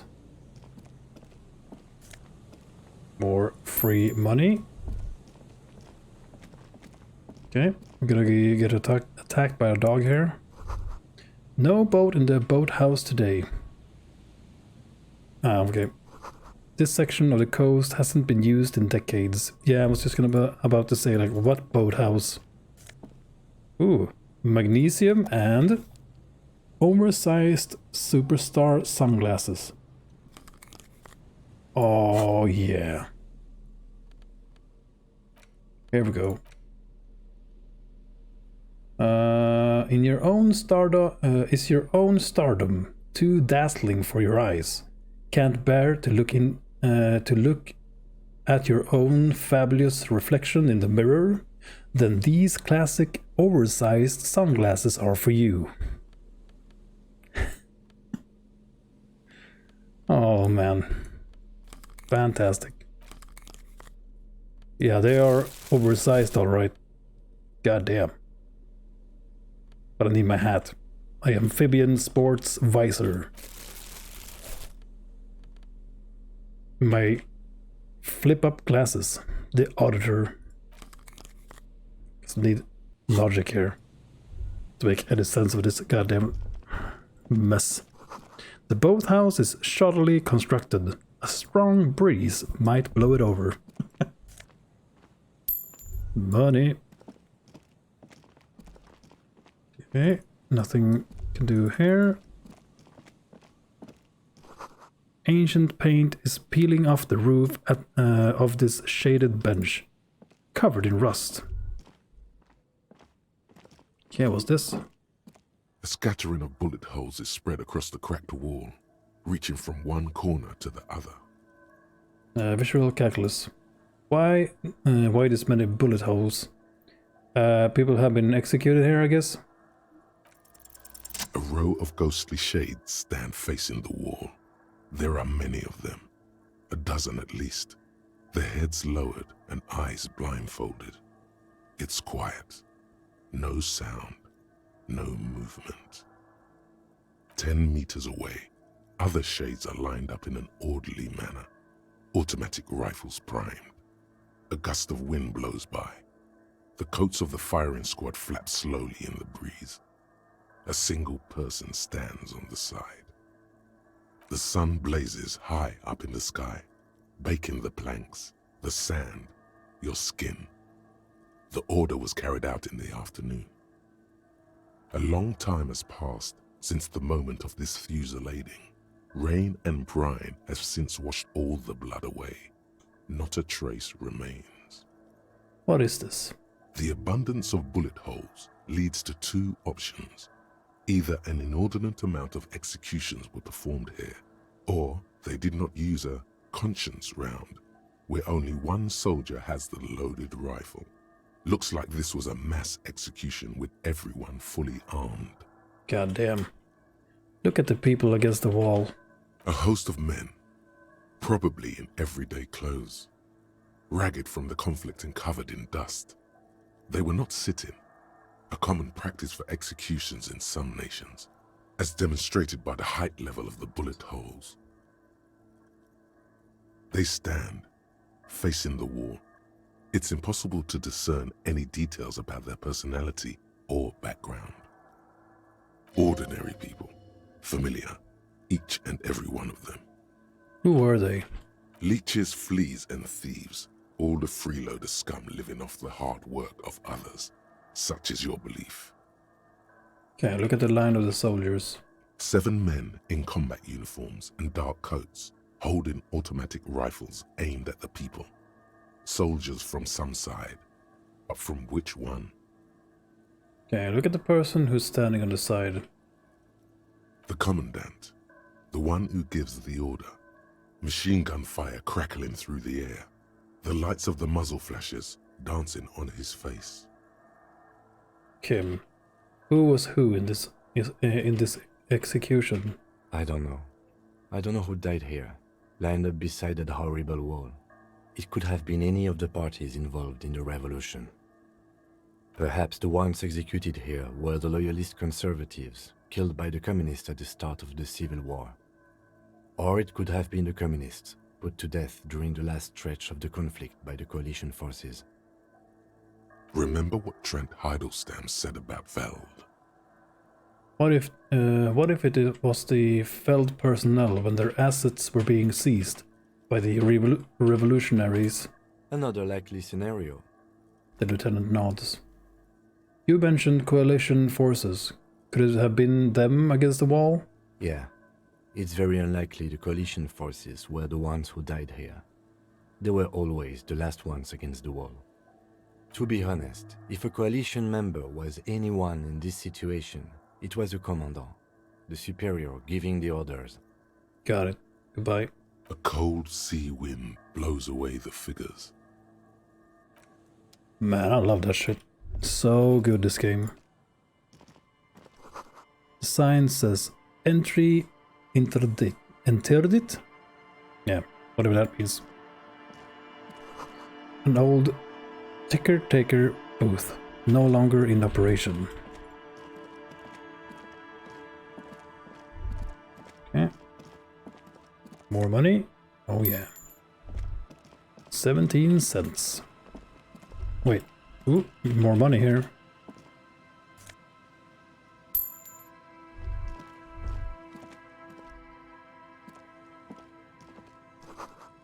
The door is not only barred shut, it is inaccessible.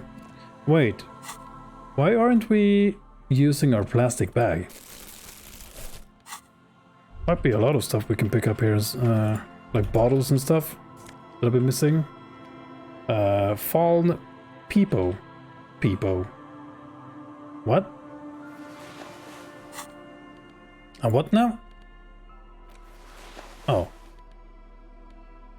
The small wire framing inside this futuristic looking fallen Peepo hat gives it the aerodynamic shape of a swoop skier's helmet, but none of its protective qualities. Covers the wearer's ears and eyebrows to bring down the drag coefficient. Okay, +2 logic, ultimate peak focus, and minus perception, eyes on the road. Man, I need the perception though that we get from the amphibian hat visor.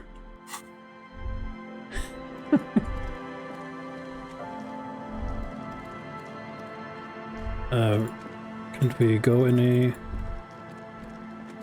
Okay. Can't go here apparently.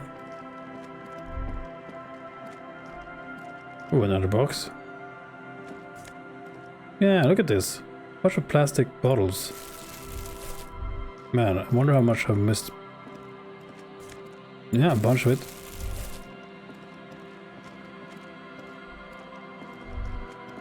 Yeah, back to being Hobocop. More bottles, please.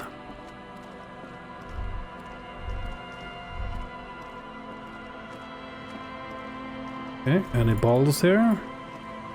Show yourselves. Oh.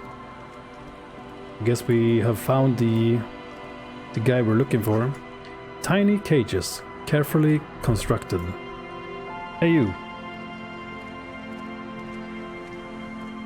Here we go. Nice and easy. No way out, little guys. Not out of this jam. There's a cylinder on the ground in which the man is arranging some netting. It looks like some kind of trap. He notices you.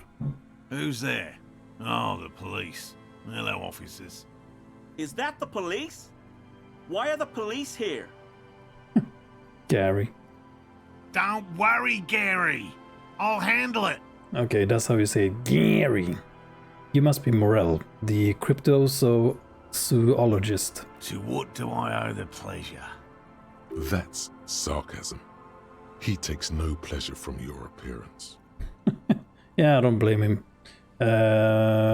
Lena sent me. She's been really worried about you and is waiting for you to get back. Of course. Thank you for passing along the message. That damn water lock is broken, and we can't go all the way around the 881.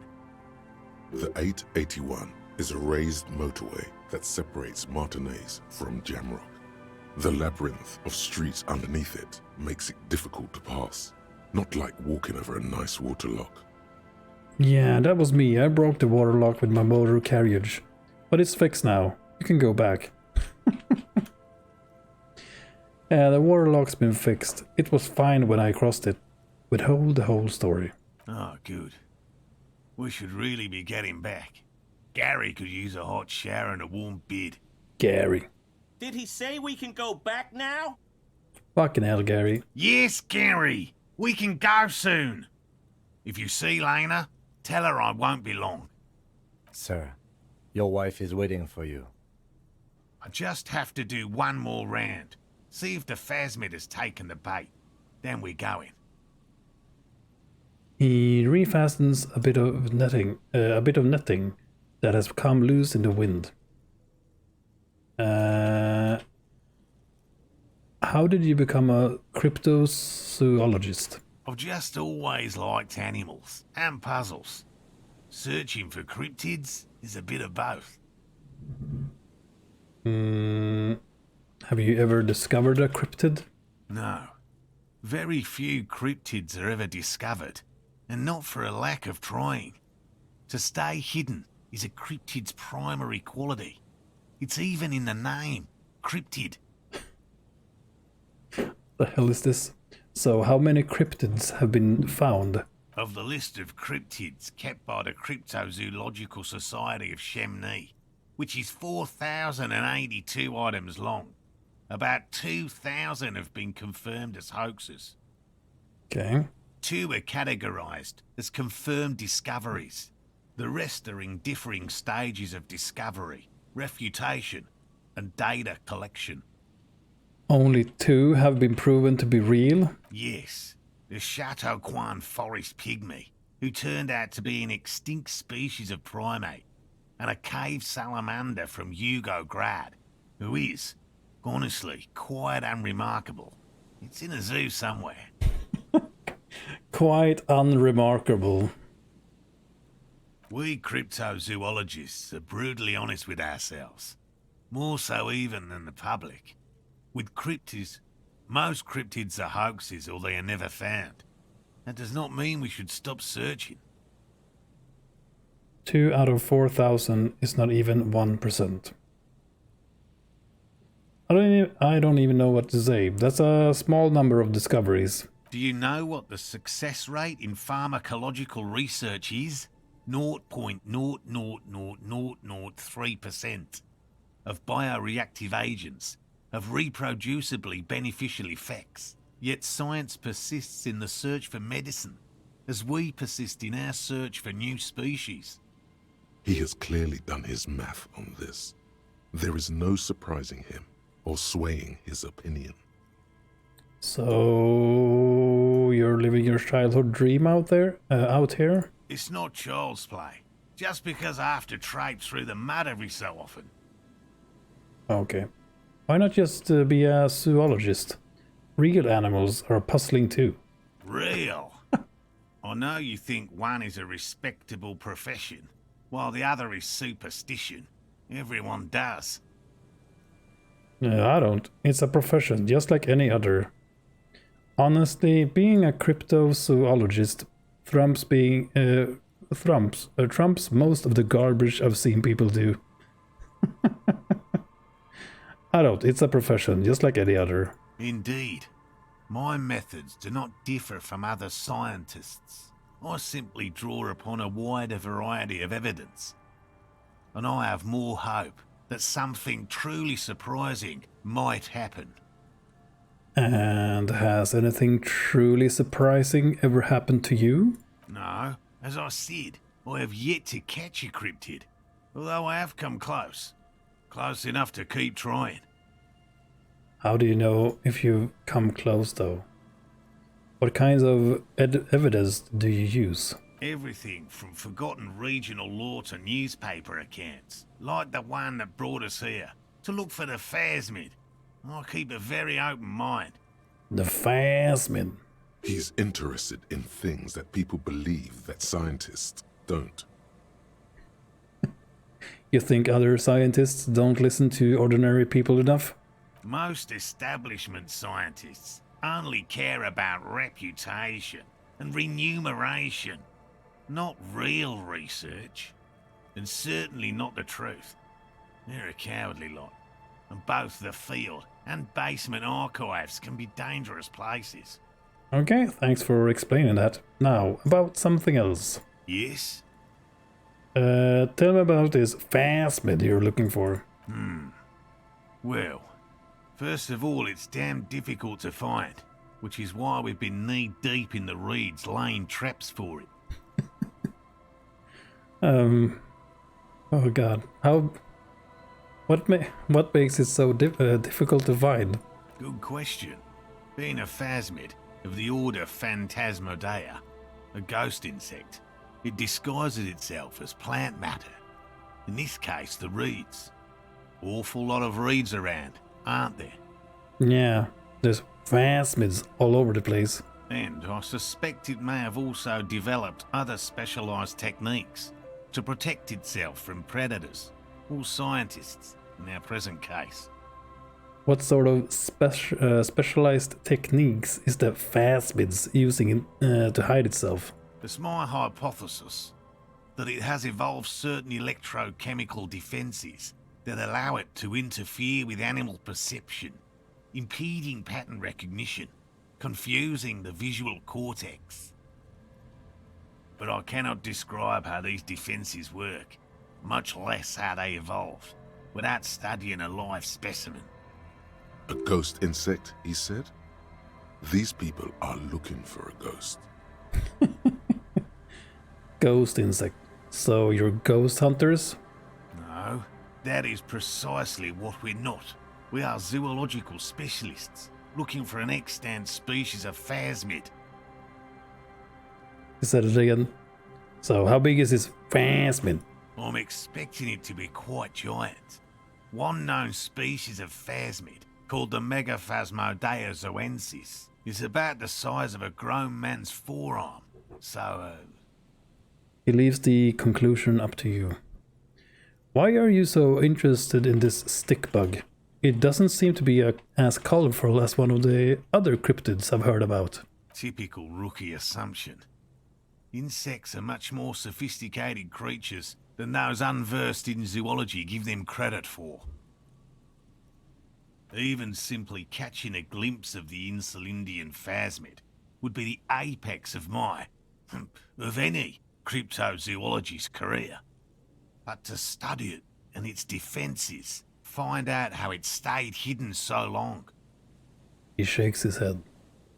What have you discovered about it so far? Very little, I'm sorry to say. No one's ever captured a specimen, so all our information is based on first and third-hand accounts. So no one's ever found one? Not yet. That's what makes it a cryptid.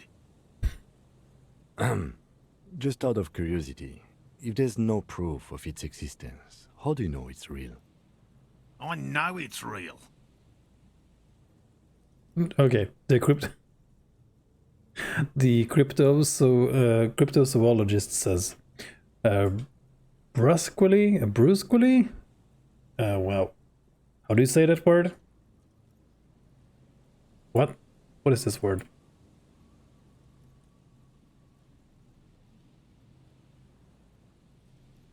Okay. I'll never see this word. Brusquely? Brusquely. Brusquely. Okay. Brusquely. Enough that even he seems taken aback by it. It's clear that his obsession with the phasmid is driven by something more than the pure pursuit of scientific advancement. By which I mean, I've heard enough first-hand accounts to believe quite firmly that the Insulindian phasmid is more than mere superstition. And what makes you think the phasmid is here in Martinez? There was a credible sighting here recently. A pair of teenagers described a creature that matched the Insulindian phasmid to an uncanny degree, despite not knowing what it was themselves. It's the first credible sighting in several decades. Admittedly, it's an unusual location for this species, but with all the sewage runoff upstream, it probably doesn't matter much anymore.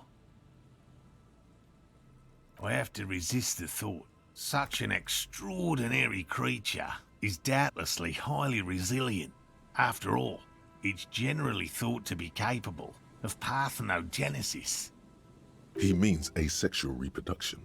The females of the species don't need to mate to produce viable eggs. This makes it easier for a species with a small population to survive. Okay, females reproducing without males? A travesty, a crime against passion and common sense. This arouses no special feelings in me. Oh man, that's pretty clever. Yes, the Insulindian phasmid is a very clever insect. That's why it's so damn difficult to catch. But as a scientist, I'll try my best to remain dispassionate. Please say it one more time. Tell me about these traps. Well, they may not look impressive, but Lena designed them quite cleverly, so I'm sure they'll do the trick. Lena designed the traps? Yes. He says with some pride. And how do the traps work? Simple. Attracted by the locusts, the phasmid crawls down the funnel and, having eaten its fill, can get back out. At least, that's the intention. The net isn't a perfect solution, but we didn't want to use anything that might damage the specimen's delicate exoskeleton. What are you using as bait? Locusts.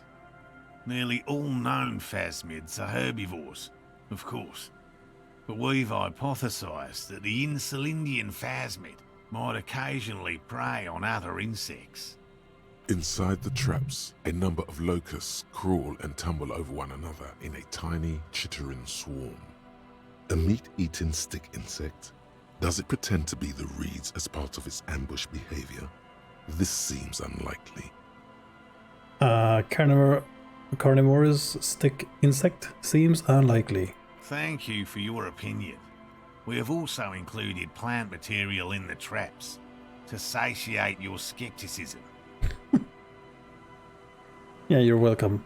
What will you do if these traps don't work? They'll work, I assure you. The predatory hypothesis, using locusts as bait, accounts for the failure of previous efforts by other teams, which use plants. We have given this some thought. Let me ask about something else. And also, there has been other teams. Jesus. Yes. What? Lena seems pretty eager for you to return. And I'm eager to return to her, I assure you. But I can't leave before we finish with these traps. My wife understands that just as well as anyone.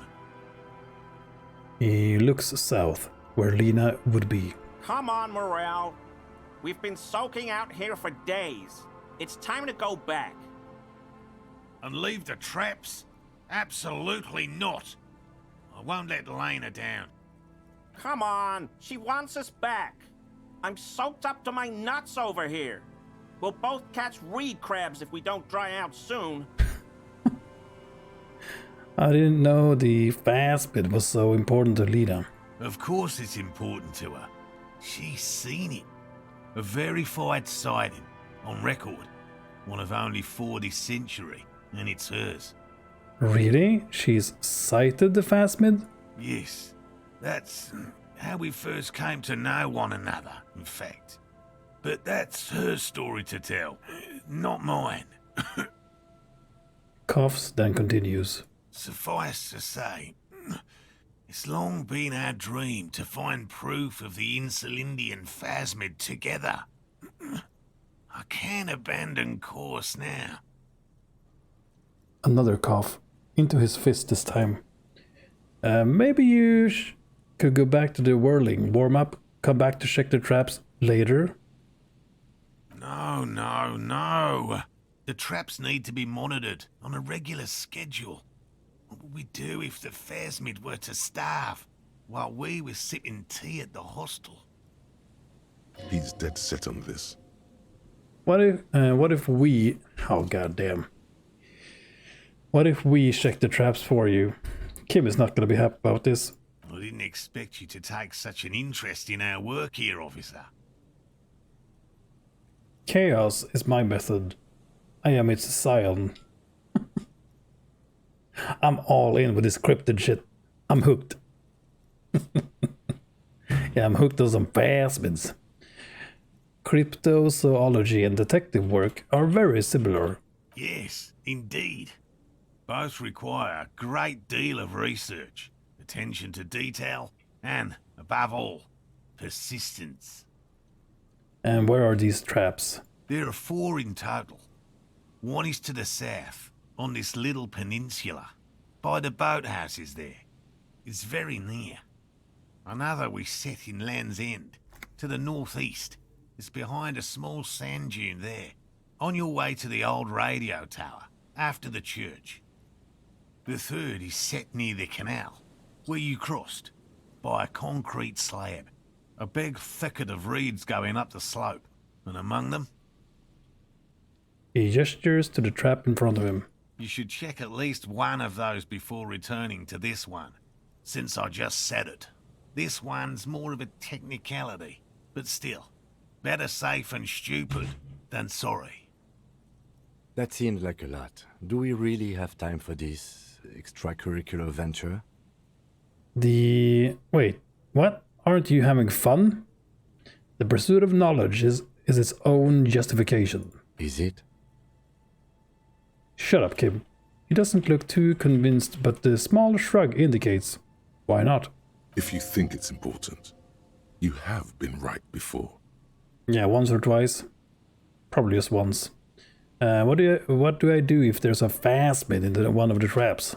Bring it to me at once. Just make sure the trap is closed tight. He's not comfortable with the possibility that you'll claim the find, but he's lying about this even to himself. What if I encounter the phasmid in the wild? That's highly unlikely, officer. But in the event you do, I'll spray you with a pheromone mixture I developed. Oh no, please don't. It's made of musk and research chemicals. The pheromone should attract the insect to you, or at least prevent it from bolting at the sight of you. It's quite potent. Will last you about a week. Lay it on me. Thick. God. Oh man, we're gonna die from this. Lay it on me. Wise choice.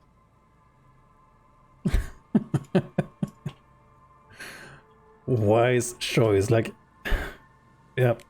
He douses you with the odd smelling spray and then gives you a satisfied nod. This is the smell of dying reeds, of longing crumbling into the water. I hope you're not buying this. He dispenses it without letting you touch the canister, so it would be precious like holy water. It is precious. A single dose cost me 50 real to develop. Oh my god. Not that I expect you to understand self-financing one's own research. He looks at the lieutenant with disdain, then puts the spray back in his pocket. Okay, I'm ready. Let's get to it. Right. Which means you two can pack up and go back to the whirling. Yeah, get the fuck out of here. Finally, someone's talking sense. Thank you for your help. Gary and I will start breaking down camp. If you have any more questions, now's the time to ask. We'll be gone once you get to it. If it's more cryptid-related business you want to discuss, you'll have time for that later too. Yeah, no thanks. But what if the information is vital? On the hunt. God damn it. Let's talk about specific cryptids. All right. What cryptids precisely? I usually discuss these things with specialists, so I don't know what. We would have to discuss. He wants to say, but decides against it. Since you've offered to help, you need to ask him about specific cryptids. Cryptids you've heard about from Lena or his friend Gary. He won't just talk. Okay, I know all about the kind green ape. Look, I even have a kind green ape pen. Oh, do we still have the pen? I see you've been talking about cryptids with Lena. The kind green ape is one of her favourites. We travelled to South Safra to look for it once. Gary and I got stuck in a rainstorm though. and had to spend most of our time there in a little village. The search was fabulously unsuccessful, but the people were very nice. I'm glad they didn't understand what Gary was saying about them. What? South Safra? They're just on a different rung of the ladder, Morel. I had no problem with them. Really? You kept complaining about how dirty everything is, but we digress. They're a nascent culture. I just didn't feel comfortable. And let's change the topic, okay? Talk about your critters. Or whatever. He mumbles something. Just tell me about a cool cryptid. Any cryptid. Yeah, enough tales then. Let's change the subject. Yeah. Man, this guy is dying. I'll get going. Yeah, get out of here. These soggy logs smell of ignition fluid.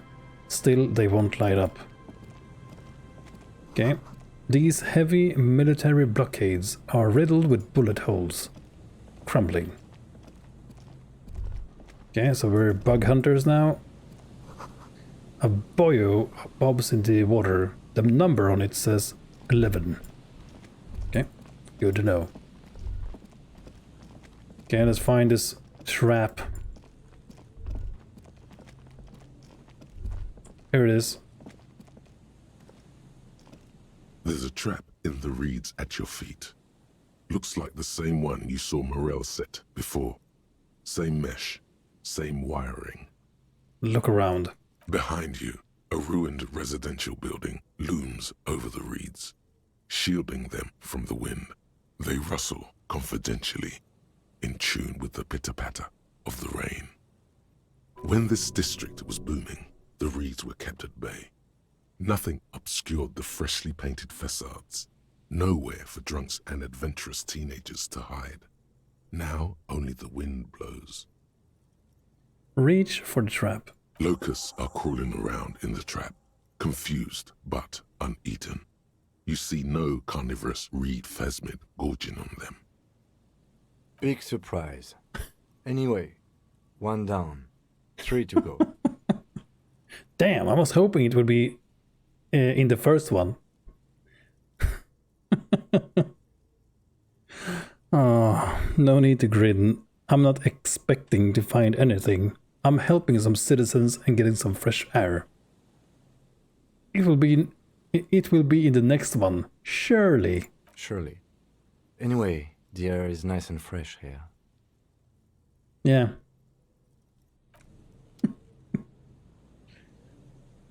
Oh, Jesus Christ. Okay. 19 minutes left on the research.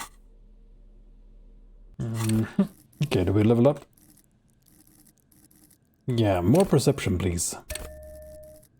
Go.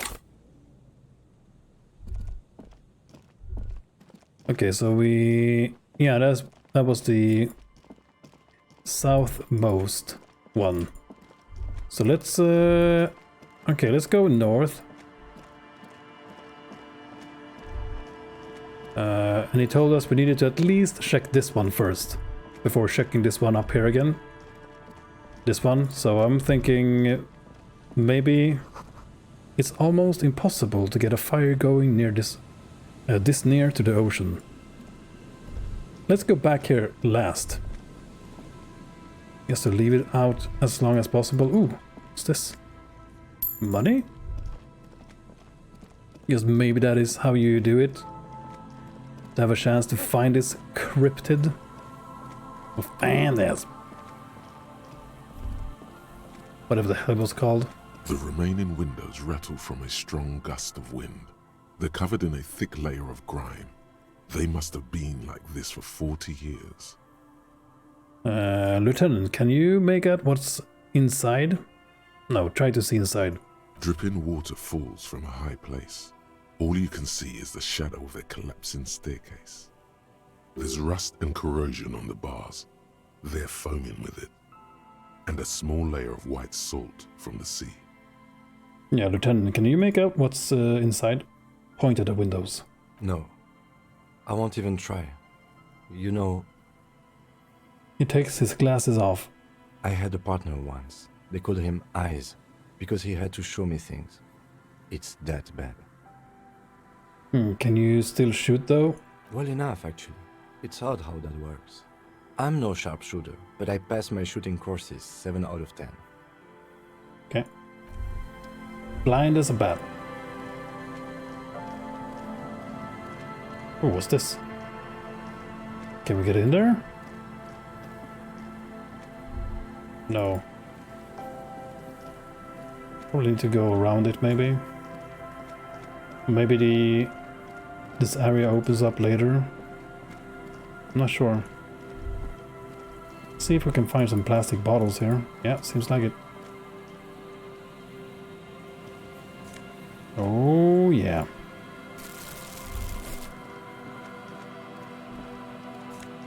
Ooh. Some glass. Hobo cop to the rescue. Cleaning up the streets.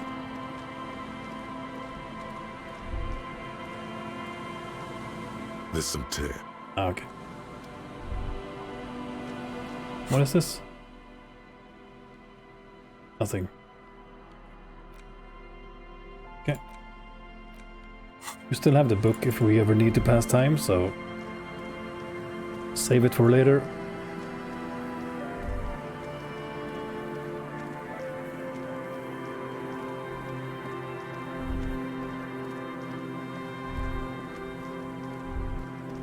Okay, so the should be another trap around here somewhere. Oh, we haven't been up here, I think. Ooh, what's this? Ooh, more money. Ooh, a no bunker? No. These rusty gears used to turn the whole machine. The chain trails off into the ocean, to who knows where. This barrel has been recently discarded. It still smells of fuel oil. Okay. An old door, worn by elements, guards the depot. The wind has blown a sand dune in front of it. The door hasn't been opened in a long while. You see a handle. What is this thing anyway? It's military. A service depot of some sort. Used to service what? Boats? The washerwoman mentioned a depot up the coast. She said it was for moving ammo and cargo across the bay. This might be it. It may have been used to service an aerostatic battleship in the atmosphere, or a fortification, like a sea fort in the bay. Okay, open the door. Yeah, we have the interfacing gloves, but yeah, let's, this is a red check. It cannot be retried, so yeah, let's save that for later, maybe. Man, there's a lot of playthroughs you can make of this game. Going for different stats. Ooh, a white polo shirt. Okay, you get no empathy if you wear this. I mean, you don't show any empathy or you don't understand it. -1 empathy. No, really, what the hell is this polo? And what the hell is polo? Yeah, better question. What's polo anyway? Oh god. +1 drama. Nah. I don't need no empathy. Empathy -1. Ah, that's fine. -1 empathy. Who needs you? Hey, Mr. Seagull Man. How are you doing? Okay, one of the traps here. A familiar apparatus lies among the reeds. Another one of Morel's traps, weighed down by stones to keep it in place. Okay, look around. The reeds sway in the coastal breeze. They seem to be waiting for something. The wind picks up here, near the cape's end, surrounding the narrow strip of land from 3 cardinal directions. It's cold for this time of year. Reach for the trap. This trap is also full of panicked locusts. No sign of any cryptozoological beast inside. Another empty trap. The lieutenant takes a note, more out of habit than duty. Let's keep going. The next one is the lucky one. How are you enjoying the cardio, Lieutenant? I'm quite enjoying it myself. Gods know I need it. I want to make it clear that I don't actually believe in the fast-bid. That the fast-bid exists, okay? No, how are you enjoying the cardio, Lieutenant? Always up for a good jog. Otherwise, would I still be on this case with you? He smiles and raises his collar. It's windy. Did you just make a joke? Kim? You're growing on me. Cigarette butts cleaned away under a rock. Brand Tio Montri. Yeah, something like that. Close enough. Someone's made a campfire here a long time ago. Long ass fucking time ago. A rusted broken control box for the radio relay tower. This ladder is too rusted to climb. The sea air has eaten away at it. Oh, a scented scarf? -2 physical instrument. Wait, why? Oh, yeah. Okay, so here's the why. +1 shivers, springtime cold, and -2 physical instruments, allergies. This light springtime scarf smells like men's cologne, man, mixed with cheap laundry detergent. Someone must have left it behind, probably from a date. Wear it if you want to delude yourself that spring has arrived. But I got my bow knot. I don't need you. Okay. Nah. -2. Goddamn. Well, if you ever need extra shivers.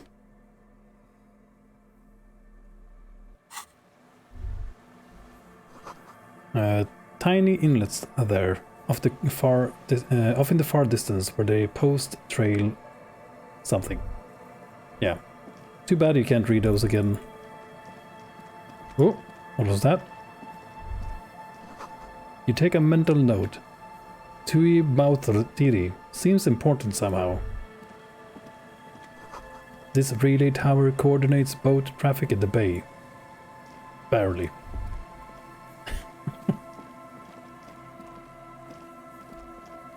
Okay. Alright. Nothing else here. Now. Okay, and then we needed to check the next trap. Not making any progress on the getting the body down from the tree, but hey, someday. Hopefully.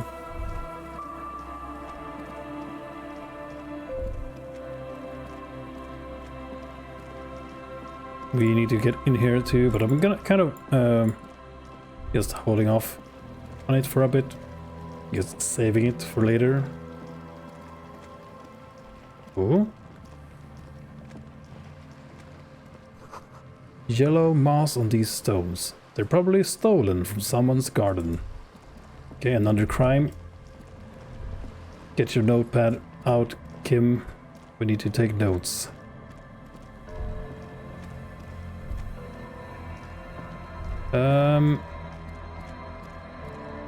Okay, the last trap should be around the radio thing, like the bridge. If I remember correctly.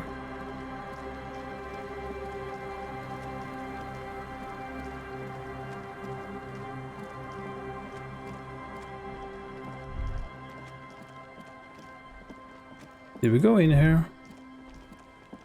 Oh yeah, this is the kid, right? Yeah. Is there anything else here? Nope.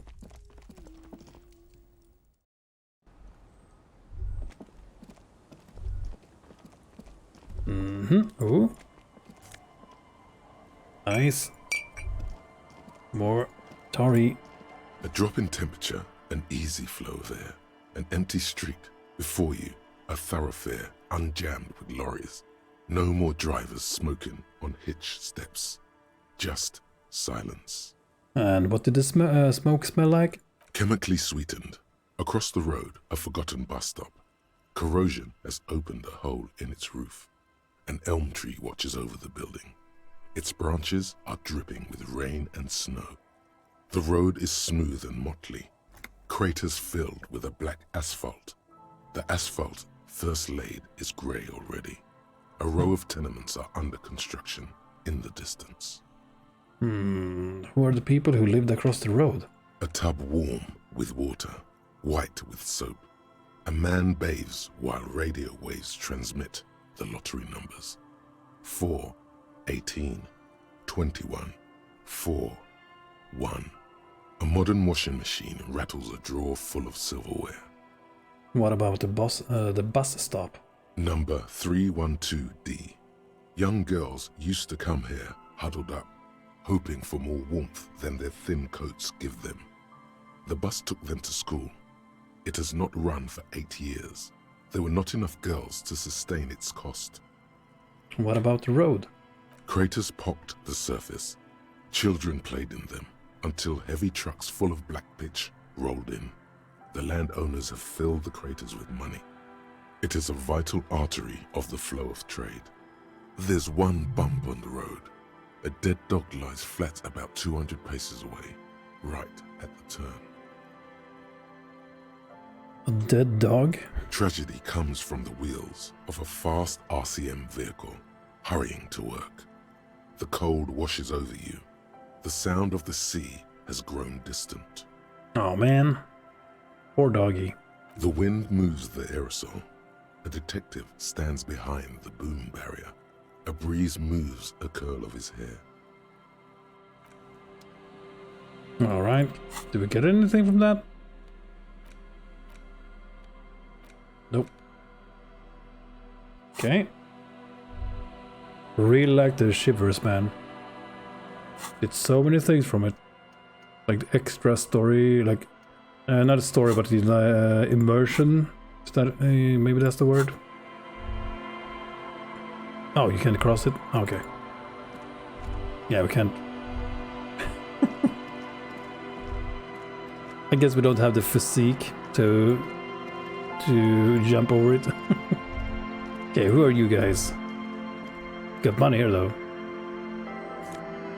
Free money. Okay. Hey, tequila! A 30-something man clad in two-piece lycra, TM, tracksuit, puts down his pilsner and extends his hand in greeting. Good to see you. How's business? How's the whole reality situation treating you? Don't shake his hand. So what's happening? He wipes his hand on his dirty lycra pants and picks up his beer. Wait, tequila? Yeah, tequila sunset. How are the, high-concept, reality-based adventures proceeding? Going great. He says it like it's obviously your name. Like you call someone Billy Brunel or leader of the 4th Street gang. Not too hot. I'm on a 50-year losing streak. The reality, it makes me aggressively sad. I don't know, people tell me I'm a cop. I'm getting used to that. I have re-entered reality to conquer it, to bend it to my will. I am the law. Nothing special, like everyone else. I have all sorts of wild thoughts running through my head. But then pick the most boring one. I am the law. That's the spirit. I used to shape reality into my image a long time ago. Those days are over now. He looks at his shit-stained Lycra TM jacket with a grim expression. Sadly, things aren't going that well in Idiot Doom's Spiral Land. Haven't found those keys yet, haven't won that great piece of ass back. No word from my business buddies. Takes a sip from his beer. Idiot Doom Spiral, huh? This is bound to be a good, high-concept conversation. At last. What do you guys do around here? We are saving the world. Clearly. He looks at his comrades. Please don't go. Don't go. Begs the man in the pipe. Okay, we're drinking. We're drinking alcohol. That's what we're doing. I tried to save the world once, a long time ago, with enterprise, creativity, and willpower. But that didn't work out. So now, it's a pirate's life for me. Wait, what is a tequila sunset? You keep saying it. It's you. Your tequila sunset. Oh, how do you know this? We've met before. Don't you remember? Oh no. No, you sure don't. Nope. Aha. Do you want to know how Tequila Sunset came to be? Yeah, go ahead. Mm-hmm. Let me take a sip to moisten up my chords. Tequila Sunset rolled into Martinez last Friday, and by Tequila Sunset, I mean you. The man, the myth. Was I alone? Hey, let's not jump ahead of ourselves. This is your story. Stop interrupting. He takes another sip, then continues. You got here on Friday to solve a case, hoping to be the early bird who gets the worm. And by the worm, I mean the buzz. Because as far as I know, all you did was get piss drunk.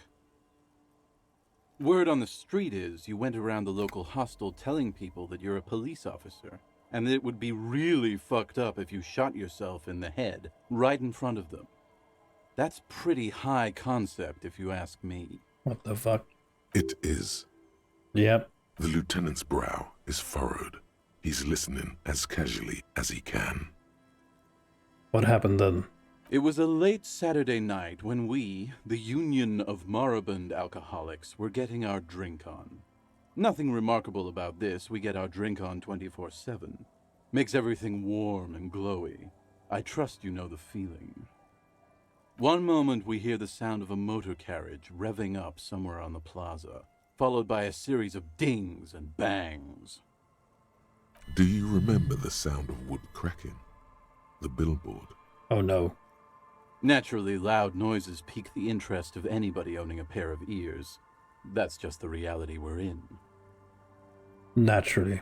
Anyway, there was a brief silence. A gasp of silence, if you will. Followed by a real commotion. We heard the carriage careening towards the coast at top speed. Sounded like someone jumped the canal. We grabbed our brewskis and rushed to the jetty. Never underestimate the speed of an alcoholic. What we saw was a sight to behold. A beat-up police carriage containing you. Right there on the beach. You revved the engine and screamed at the top of your lungs. The time hath come! So, naturally, being the curious cat I am, I asked what time hath come. To which you replied, the time hath come for Tequila Sunset, the end of all things. Say nothing. It's more dignified that way. Every word I said was true. Tequila Sunset will break the looms of reality. Oh god, what happened next? Say nothing. It's more dignified that way. After which, your reality contracted. You jammed the pedal, plowed right off the jetty, and through the ice. We ran towards the ice whilst you crawled your way out, miraculously unhurt, covered in seaweed and shit, like some kind of sea monster. When we finally got there, you were sitting on the beach crying. You said that your badge and uniform were in the car. It was too late to get in there, though. The carriage had sunk too deep. In this way, you and your motor carriage have a lot in common. Recognizing a brother in need, we offered our condolences and invited you to party with us, which you naturally agreed to. Yeah, probably instantly. We asked about the whole Tequila Sunset thing, and you told us it was your name now and insisted that we all call you that from then on. My real name is Harry. No, that's just what your mother called you. Your real name is Tequila Sunset. Just embrace it, brother. And how long did we party for? Hours. It was an all-night drink-a-thon. Then, at some point, I think it was Sunday morning, you got belligerent and wanted to talk about Revacholian women. How they're beautiful and also whores and so on. How one of them fucked you real bad.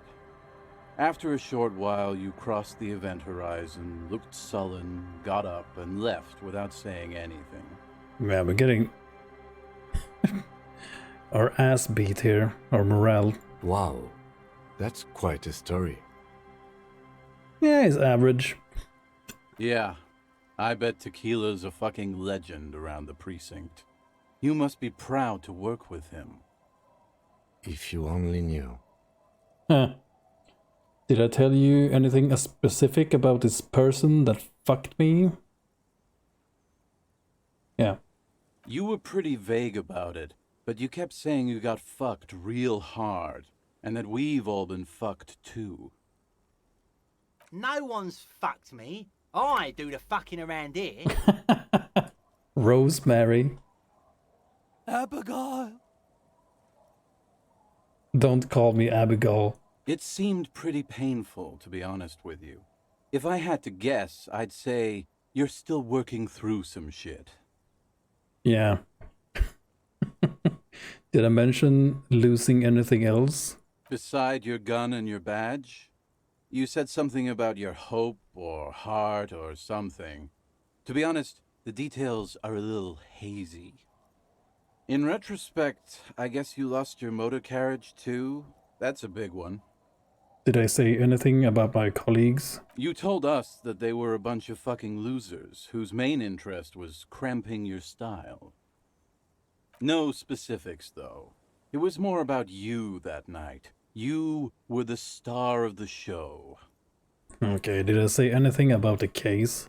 Yeah, you said it was no biggie and that you'd solve it in no time. And that you didn't need anyone to do it. You're doing it solo now. A lot of cops go solo and hermit once they reach that level of alcoholism. Yeah, both by choice and... yeah. Did we talk about politics? Okay, sure. Yeah, you said that it was okay that you crashed your carriage because the spectral hand of the market was guiding you. This was before you started talking about how the Pinkies were always trying to fuck you.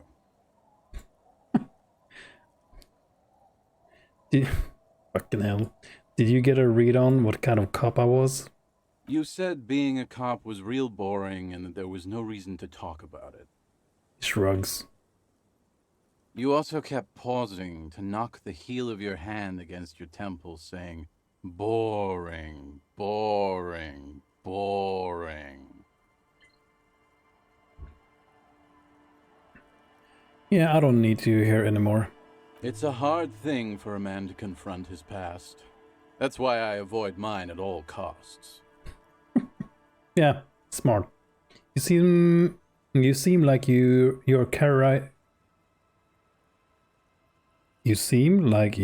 characterized by your storytelling ability. Wanna tell me another one sometime? Whoop-de-doo.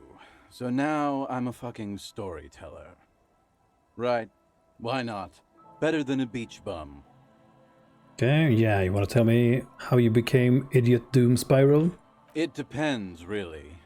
Are you willing to help me out? Oh? You might get scammed here. I have a feeling that this is going to cost me a lot. No, the reality of the situation requires a rather modest contribution. A little motivational package. Okay, what do you need? Booze! Did you already forget our party? The thing I relayed to you earlier. So, have you got anything for good old Idiot Doom Spiral? A bottle for a story. Seems fair to me. Yeah, sure. Here, I've got a potent Pilsner. Not much, but it will do. He grabs the bottle from your hand and uncorks it immediately. Hey, Spiral Boy, you gonna share that? One of the other bums interjects. Don't call Abigail! Shut up, guys. I'm telling a story here. Something happened to you. Something happened to me, too. My actual name is George, but around here, you already know. I was once a reasonably high net worth individual, a founder/junior partner at a high concept creative services agency. When my story begins, I had just landed a major contract with an insurance firm. Mm-hmm. I used the profits from my agency to finance what I called a cultural incubator. Abstract value generation, value per person, high concept stuff. I developed the paradigm, worked within the paradigm, but the burden of leadership weighed heavily on me. So I went jogging every so often to keep myself sane. Wait, how many people did you have working for you? No, did the jogging help? It did.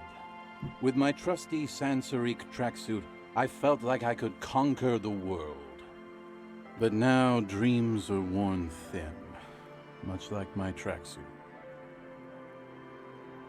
Okay, what happened? One day I left on my evening run. As you may know, it's impossible to clear your head when you're distracted by the sound of keys jangling in your pockets. He shakes the bottle and makes a ringing sound. I also missed. He says thoughtfully, brushing dust off his shit-stained pants. His eyes are clouded, his dilated blood vessels encircling his irises like stinging brambles. His eyes are your eyes. Oh no. Do we have the same eyes? What? So I removed the key ring and put the keys for the front gate and the apartment into different pockets to stop the jangling, you see? At least, that was the plan. I was halfway done with my usual lap when it started to rain. The reality situation became very wet, very quickly. How wet are we talking exactly? No, go on. I made my way back home and discovered that I didn't have the key to the front gate. I'd mixed it up with the key to the letterbox, which was useless. Naturally, the situation required me to climb over the gate, which I did. There was no climbing down because I slipped and landed on my ass. I would have landed on my feet. I've got feline reflexes. Yeah, you couldn't even catch a key, man. Say nothing. Reality was looking rather grim just then. Me lying on my ass in a mud pit in the middle of a heavy shower. But when life knocked me down, I always got up. So I made my way across the yard. Standing in front of my apartment door, fumbling with my pockets, I realized that I'd also forgotten my apartment key. You gotta be shitting me. Okay, so what happened next? I rang my neighbor's buzzers. It was late, and most of them didn't even answer. Those who did assumed I was trying to sell them something and hung up before I could even explain the situation. People are naturally wary of ad men, you see. One moment someone chats you up, 5 minutes later you've bought a box of edible lingerie and a strap-on. I don't begrudge them, especially since I was known to be one of the best. Strap-ons? He pauses meaningfully. Just then, I experienced a moment of clarity. I still had the key to my office. I could wait out the storm there. But when I reached my office, I remembered that I'd asked one of my producers to change the locks that day. And since I hired only the best, he'd already done it, and I couldn't get in. Anyway, long story short, life spiraled out of control. I haven't gotten into my apartment for years, and my girlfriend left me because she didn't want to date a homeless man. The company, well, you see where I'm going with this. What the fuck?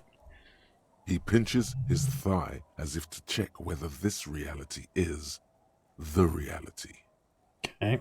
So, now you've heard my tragic tale. What do you think? Like nothing you've ever heard, huh? I'm almost homeless myself. Doesn't seem so bad. Look on the bright side, you've got one hell of a story. You do realize all of this is your own fault. I don't remember you being such a dick before, Tequila. He takes a slow, despondent sip from his bottle, then looks out across the bay towards the skyscrapers of La Delta. That doesn't mean you're wrong, though. Anyway, that was all the tale one bottle gets you. Almost empty, this one. Why do you keep losing all your stuff? Good fucking question, Tequila. If I knew the answer, you think I'd be hanging out on a beach in this formerly premium but now extremely dirty two-piece lycra tracksuit? I used to own my reality situation. My business buddies and I had our own creative services agency. I had a nice apartment, an even nicer piece of ass. But somehow it all got away from me. Now I can't hang on to anything. Just last week I stole this nice new jacket, but then I lost it too. The only things I haven't lost are these two drunks. And what was the name of your agency? My agency, man. The Boom Boom Room.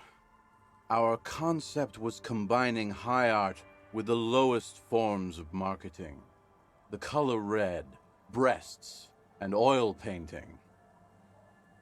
I convinced my partners to reinvest some of our profits in an even more high-concept cultural incubator called Thin Air. The artists were happy, the clients were happy. I was financing a group of poets in East Revachol who were developing a new universal poetic language. But then it all went to shit. He looks towards the bay. If it sounds like it makes no sense, that's because it doesn't. Yeah. Mixing oil painting and breasts to make ads isn't high art. It's just cynical wankery. Man, mixing high and low. Commodifying culture. That is extremely my shit. Okay, no. It's just cynical wankery. Well, you know, sex sells. That's the first rule of advertising. Yep, that's true. Maybe, but it's still tired. Yeah, actually, you're right. Let the market sort it out. No need for me to regulate this stuff. Yeah. That's what's so cool about advertising. It's kind of like art, except you can also get fucking rich doing it. What's up with the tracksuit? What? You've never seen 100% lycra before? Go on, feel that primo material. The man extends his arm. Do I want to touch this shit-stained man? Okay, I guess I have no choice. Pretty nice, huh? This might be one of the last of its kind. Should probably be in a museum, honestly. Yeah, he takes another sip. Okay, eat yourself now. It's nearly impossible to describe how dirty this texture is. It's like rubbing two jellyfish skins together. You feel about 15% less human for having touched it. Oh my god. Ugh. Randomized trials have also found lycra, TM, to be associated with a number of exotic highly malignant cancers, so you also have that to look forward to. Oh, great. And then there's the smell, but you don't even want to think about that. Yeah, please. Wow, you're lucky. He never lets me feel it. That's because your paws are fucking filthy, Rosie. We're right next to the bay. You could wash them anytime. What about the other drunks? My fellow members of the Union of Moribund Alcoholics? They're exactly what they look like. Hey, tequila! You want to buy some speed? No thanks. Shut the fuck up, Rosemary. He's a cop, remember? I thought he was a cool cop. Don't call Abigail. Okay. Yeah. And this is Abs. So yeah, that's basically us. We drink together. Yeah, nice gang. What's this about a lost jacket? Tequila, it's a verifiable tragedy. It was practically brand new. Sure, it didn't really go with my Lycra threads, but it did itch a lot less. Say, you're a detective, right? Maybe you can help old Doom Spiral out. Solve the case of the missing jacket. What do you say, Tequila? I already found a filthy jacket near the boardwalk. Holy shit! Tequila, how did you... Never mind, I don't care. Just let me see the jacket. I found a little more than I bargained for. What's that supposed to mean? There was a dead body nearby. What's that got to do with my jacket? It's a pretty freaky coincidence. What do I care about some local stiff? You gonna give me the jacket or no? Okay, fine. Take this fucking thing. Give him the jacket. Let me see. What? This isn't my jacket. My jacket was beautiful. This is fucking filthy. What am I supposed to do with this? Dude, I told you. Look, I just stumbled upon another dead body. I don't care about this jacket. What do you expect? You left it outside for a week.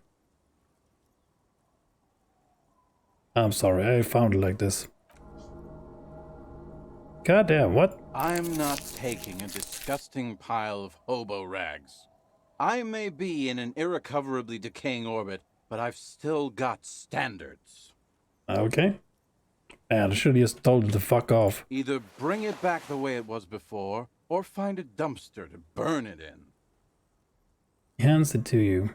Okay, free jacket. You know, despite the guano, it looks like the jacket itself is stain resistant.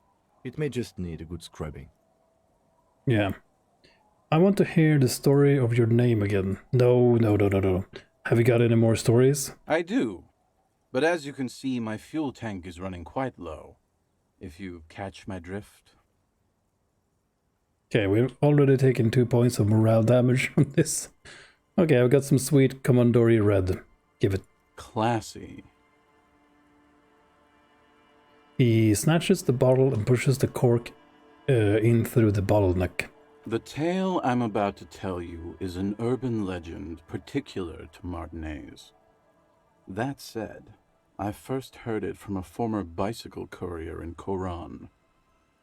There are many variations on the basic story, and the details often conflict.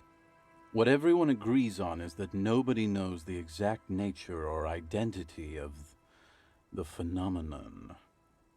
Are you telling the story of the headless... Shut the fuck up, Rosemary. Yeah, shut up, Rosemary. Summer of 44. 17-year-old Gertrude Hett is walking home from a late shift at the harbor. It's almost midnight. She stops for a cigarette near the canal. The streets are warmed by a southerly breeze. The lights of a passing motor carriage bloom and fade in the distance. In the harbor's dark, her cigarette is a beacon, dancing alone. The image comes to you effortlessly, as though you'd walked the same streets yourself 1,000 times. Our heroine finds herself enjoying the peace and quiet the canal provides. He looks up to the skies as if searching for peace himself. What she doesn't know is that her peace is about to be shattered. From behind her comes the clattering of hooves. Startled, She turns around, and what does she see? Horse? Well, yes, but it's the man on the horse that's of interest here. A man... The pause is long and dramatic. Ooh. With no head on his shoulders. Wearing a found tracksuit, searching for the legendary found cap that went missing when he lost his head. That's super spooky. Whoa. Just whoa, man. No Keanu Reeves here. That sounds pretty implausible to me. If I hadn't lost my keys that one time, I'd agree with you. But life is a cruel mistress. It takes a sip. Gertrude Het may have been the first to witness the headless found rider, but she wasn't the last. Oh no. Oh no. Tell him about the two feminists by the locks. Fuck, Rosemary, they were dating. No one said they were feminists. Everyone always misremembering this stuff. This wouldn't be the De Ponte Delgado case, would it? What? You know it? I've read the case file, but please, go on. Right. Early autumn of 46. Ula de Ponte and Eva Delgado are fishing near the waterlock long after the sun has set. The wind picks up. A sky already dark now blackens. Water starts falling from above. The first cold rain of the season. Two women stand on a small outcropping of rocks. One of them is wearing a purple raincoat. Thin lines reach out from the rods into the sea. Small droplets start appearing on the surface with increasing frequency. The women are caught in the downpour. They act quickly. Eva gathers the rods whilst Ula turns around to reach for the tackle box. When she sees something, her shriek is so violent that the residents of the nearby apartment building believe lightning has struck. But there is no lightning. Only a heavy downpour and the silhouette of the headless found rider looming on the horizon. Ula makes a run for the shore, but Eva slips on a wet rock and disappears into the cold, cold canal with nary a sound. Her body is never recovered. Okay, he looks you straight in the eye. And what did the case file say? Ask him. Naturally, Ula de Ponte became the prime suspect in the disappearance of Eva Delgado. De Ponte maintained that it was the so-called headless found rider and that she ran, fearing for her life. He adjusts his glasses. During the investigation, it became apparent that there was a love triangle, the third party being some small-time businessman. I don't remember the exact details. The leading theory was that an argument broke out on the jetty and De Ponte pushed Delgado into the canal, then cooked up this stupid cover story. Was she arrested? No. She committed suicide before she could be taken into custody. They found her in the bathroom with a rifle, her face slowly peeling off the ceiling. Oh man. Goddamn. Not a pretty scene. Yeah. Yep. Man, that's some grisly detail. Oh well. Here's to another case closed. He takes a hearty swig from his bottle. Anyway, that's the story of the headless found rider. Pretty crazy, huh? I've already seen some some weird shit on this case. A headless jockey in a tracksuit fits right in. Who was this headless rider before he died? Well, Tequila, that's part of the legend. No one knows for sure. There are a couple of possibilities, though. Yeah, that is not real. Some say he was an undercover cop who blew his cover and got beheaded by the vicious gang he had infiltrated. Now he rides, searching for his lost-found cap, plotting revenge. Of course. O headless brother, where art thou? Others claim he was a professional jockey who veered off course during a steeplechase, ended up in somebody's backyard, and got decapitated by an exceptionally taut clothesline. Personally, I think he was just some guy who hanged himself from a really tall tree, and the fall was so violent that his head came clean off.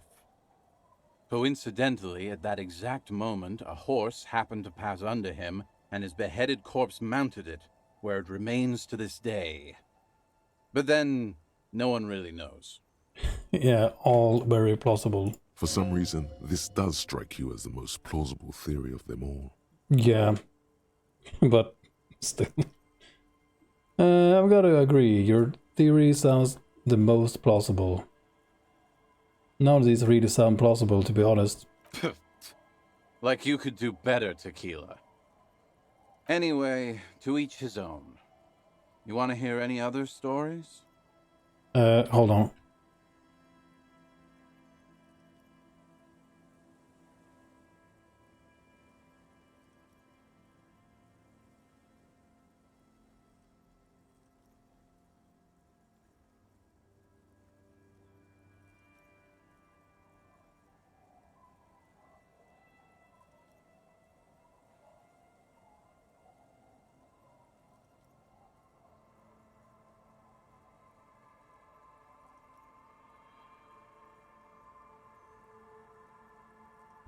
Alright, I'm back. Okay, whatever became of the headless Fall Rider? No one knows. Some say he stalks Martinez to this day, and can be seen near the canal when the clock strikes midnight.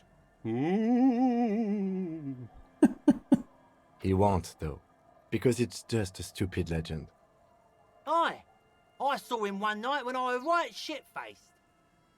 Yeah, I believe you.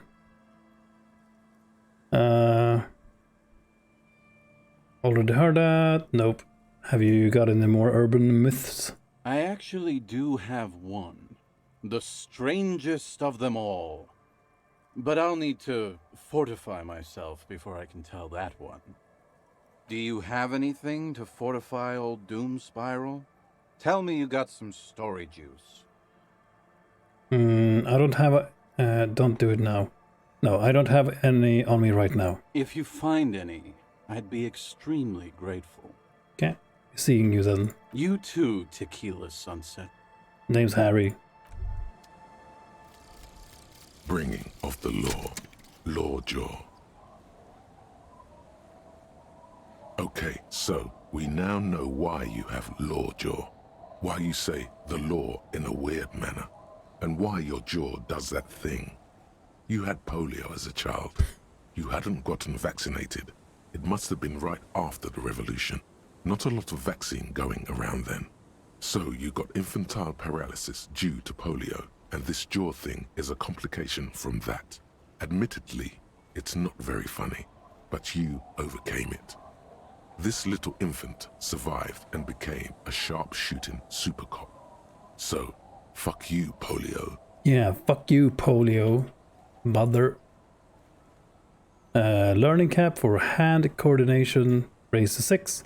Succeed all hand coordination passives. Okay. -1 rhetoric. Jaw still weird. Okay. Oh man.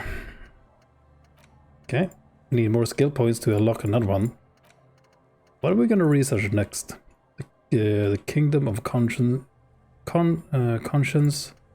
White Morning, the Terminator thing, or Wumpty Dumpty Dom Center.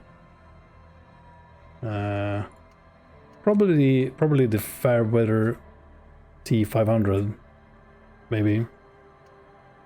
It really hurts to punch this armor. A sword wouldn't leave even a scratch. A bullet would bounce right off. Still, there must be some flaw in that in it that would allow you to stand your ground against this dangerous enemy technology. You just have to figure out what it is, possibly by beating yourself while wearing it, shooting yourself. Let's see. Okay.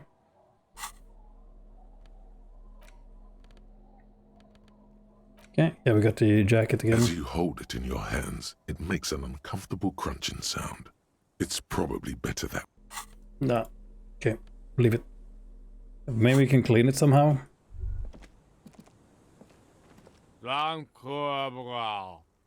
Grumbles an unshaven man with a ruddy nose. He narrows his eyes at you as if in recognition, then turns his head away. The noxious odor emanating from the drunken man is strong and familiar. Don't you call her? Yeah! Don't call Abigail! I am the law. This is making me uncomfortable. The dozing man mumbles something inaudible. Good to see you, friend. Do I have deals set up for you, buddy boy? He spreads his arm as if wanting to embrace you. I'm a police officer, not your friend. So what do you want? Oh my I've got God. smokes. They're cheap. Very cheap. I've got Pilsner. Great deal. You won't get a better deal on that piss. Spirits I can let go for 300 real. I also have speed. And by speed, I mean amphetamine. Quite the business venture you've set up here. Oh. The system's been good to old Rosemary here, and I'm milking her like a bitch goat in the backyard. What do you mean? You see, friend, man makes his own luck. And I made mine real good. Got my hands on 3 bottles of liquor exquise. Sold 2 to the fellows around here, and immediately invested the profit. Bought cigarettes, bought beer, even bought a bit of speed. And look at me now. I got everyone on my hook. He spreads his arms and smiles a crooked, toothless smile. The hook. Where is it? I can't see it. Got a permit for this little shit show? Looks like you're on your own hook, too. Impressive entrepreneurship? Yeah. Entrepreneurship. I approve. I got a permit for this little shit show? Permit? Who gives a shit? You want to buy something? Grease the wheels, buddy boy. Smokes, no. Pilsner. Sell me some speed. No, thank you. Amphetamine. Aye, by amphetamine I mean speed. I think you didn't hear me when I said I'm a police officer. Sure did, buddy boy. That's why I said amphetamine. I mean speed. I mean amphetamine. I got both. I thought by speed you meant amphetamine. Aye, that's what I said. Right. Got it. Good, my man. Now what can I offer you? And why does the bottle of spirits cost 300 real? See, friend, it's real valuable. Worth every real, if you catch my drift. Got it from a bit of a business venture. Mm-hmm. Okay, not let him speak. You know, it's funny, actually. He bursts out laughing, then takes 3 gulps of his pilsner and stares at you intently. He's finding it difficult to focus his watery gaze. What is? What? Keep him talking. What do you mean, what? What did you think was funny earlier? This guy. He says and shakes his index finger at you. Where did you get the bottle of spirits from? Oh, this is medicinal spirits. The good stuff. Got it from the doctor's office. I got one of those scientific ampoules a few months ago. Torpedo, they call it. It's supposed to keep a man from taking a drink. He spits a nasty yellow cloth on the ground before you. Didn't stop me for shit, that's for sure. 5 lemons with half a pack of butter and you're good to go. That sounds dangerous. It was. In a week, the goddamn kidneys started giving me all kinds of help. Finally, the missus took me to a private doctor's office. Not a charity, the real thing. Those arseholes charged me 4 real to remove the damn thing. But I came out on top after all. Have they no shame taking money for a service they for a service they provide? Okay, how? The idiots left me alone in there. Now, I used to teach high school biology. I know what doctors use to preserve dead fingers. He gets an excited gleam in his eyes. Like 3 cans of this blue medicinal stuff from the back room. Threw the snakes out and voila! What's left is this beautiful blue stuff. 98.7% almost pure alcohol. Jesus. Snakes or intestinal worms? 2 I already sold to these fine gentlemen here. But this last one is yours for 3 real, if you want it. I think it will prove useful. Yes. 3 real and it's yours, friend. The deal of a lifetime. Yeah, sure. That's a much more reasonable price right there. Makes sense now. Okay, maybe we can use this for something. Yeah, here's the money for the spirits. Just make sure to enjoy that one, friend. If you drink this, then you'll die. That's a fact. And that's why we're going to save you from yourself and store this as a sellable item. Go sell it at the pawn shop for a profit. I'm off. In the civilized world, it's a custom to tip the shopkeep, friend. But come back anyway. Okay, so how much is this fucking thing worth? Okay, well, 6 at least. So we doubled our profit, or money, I mean. Kind of, yeah. The liquid has an unearthly blue tint.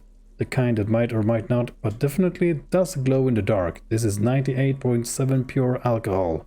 Keep it away from an open flame. Yeah. Jesus Christ. Oh man, look at the time. We need to have a bunch of stuff we need to do here. First we need to find the third trap, and then we're gonna go back to the one on the beach. Oh, bucket here. Maybe we can talk to her again as well. Another plastic bag, bottle I mean, not bag. Anything else up here now? Nope. Just making sure. Okay, we're gonna return to her later.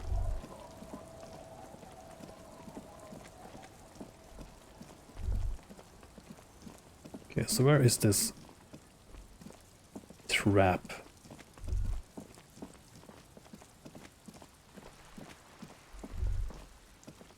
Should be around here somewhere. Yeah, here it is. This trap's not too hard to spot, once you know what to look for. Keeping it hidden has not been a priority for the cryptozoologist. Can't look around. The reeds bend forlornly toward the sand. Some tufts have been crushed. The broken stalks seem like a rebuke. The sound of the city hums in the east. The constant, distant song, louder on this part of the coast, nearer somehow. And there's that cold again. Always the cold. Ugh. Can't reach for the trap. Nothing but locusts in this trap as well. Definitely no cryptozoological monstrosity. Empty as all of them. One more of these and we're done. His face is red from the cold sea air. He crouches to catch his breath. You getting tired? I must stress that I did not expect a cryptozoological monstrosity to be in this trap. You getting tired? No, I'm fine. I didn't mean to complain, it's just... He's short-winded. The sentence ends there. Getting tired. Yeah, I can't blame you. Ooh, is there more stuff here? Another bottle. Let's go in here again. Maybe there's more stuff here. You see a dark red share in the dim light of the room. Wait. What's in here? Show yourselves. Nothing special.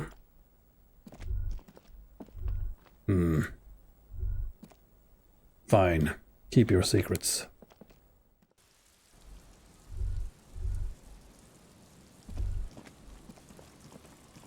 Okay, let's go back to the beach again.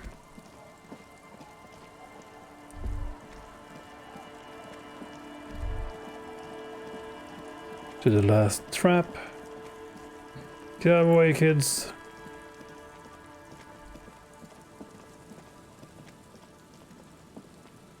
Okay, just making sure there's no bottles here. Bottles.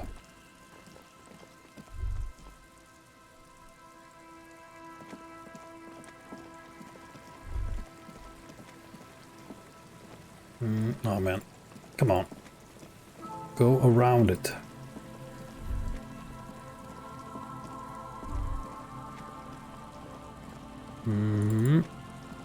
Yeah, that's the trap from before. Already checked that one. Also looking for bottles here. No, I think that's the last one, right? Yeah, this is the last one. Alright. Hold on to your butts, here it comes. This is the last of the traps. The one Morel just set. Checking it over, he said, is just a technicality. Look around. The reeds by the abandoned campsite hiss and shake in the lazily falling rain. The later it gets, the colder. Remnants of the camp can still be seen in the sand. The fire that's gone out. You feel strange, somehow. Okay, here we go. Come on. The trap feels light and silent as you pick it up. Something is different here. Oh my god. No locust. No phasmid either, but still. It's fucking empty. Morel didn't leave it empty. Look closer still. Well, the bait worked on something. This doesn't mean it was a reed monster, though. Unless you see one in there, I just see an empty trap. The netting is a little untidy, messier than the others. Like someone or something picked the trap up and shook it before dropping it back down on the ground. Oh, actually, I got the feeling that someone or something may have messed with the trap. Son of... But what if it was the phasmid? Oh no, sorry, phasmid. What if I ate it? What if it ate them and got out? Yeah, it probably wasn't the phasmid, but still, Morel needs to know. You're right, but they still need to know. Blah, right? Actually, I do get the feeling that someone or something may have messed with the trap. Perhaps our cryptozoologists have competition in the form of an actual entomologist, or someone else is sabotaging them. I could present more theories, but then I would be taking this on as a case, which I'm not. What if it was, but what if it was a phasmid? What if it ate them and got out? Right. Anyway, that's for the cryptozoologists to figure out now. We are not cryptozoologists. We are cops. Yeah, damn it. Okay, leave. Well, you never know. I still think it was a phasmid.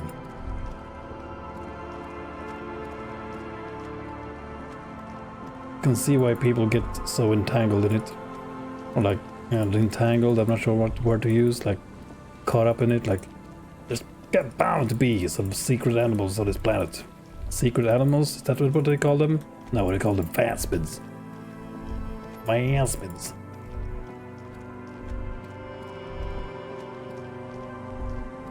Okay. Do we check the church now or later? Guess we could take a peek. Wooden doors, more than twice your height, stand shut in front of you. The rectangular sea-worn ornamentation appears in stark contrast to the padlock, carelessly drilled into the wood. Okay, let's try this anyway. Try to peel off the sticker without ripping it. There's nothing like the sound of a sticker unpeeling. Now it's stuck to your thumb. Ah, shit. Put the sticker in your ledger after the last entry where it belongs.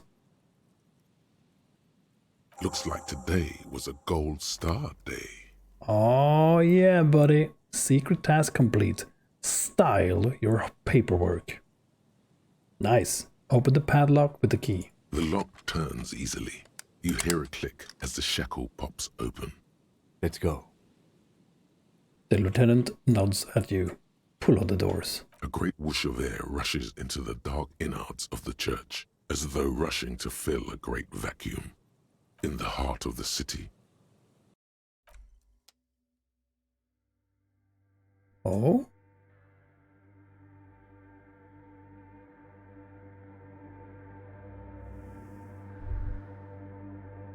Ooh.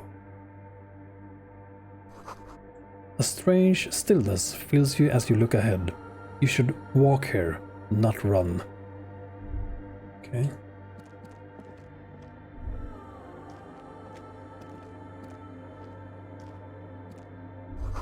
This grotesque wooden figure looks half-finished.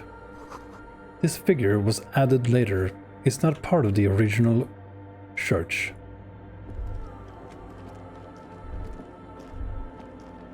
Ooh, a bunch of stuff here. A prayer book has been left open. Excerpts from the Pericarnassian Litany of Love.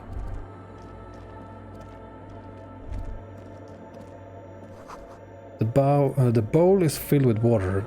A live wire runs directly into it. The silence in this part of the church, it's almost palpable.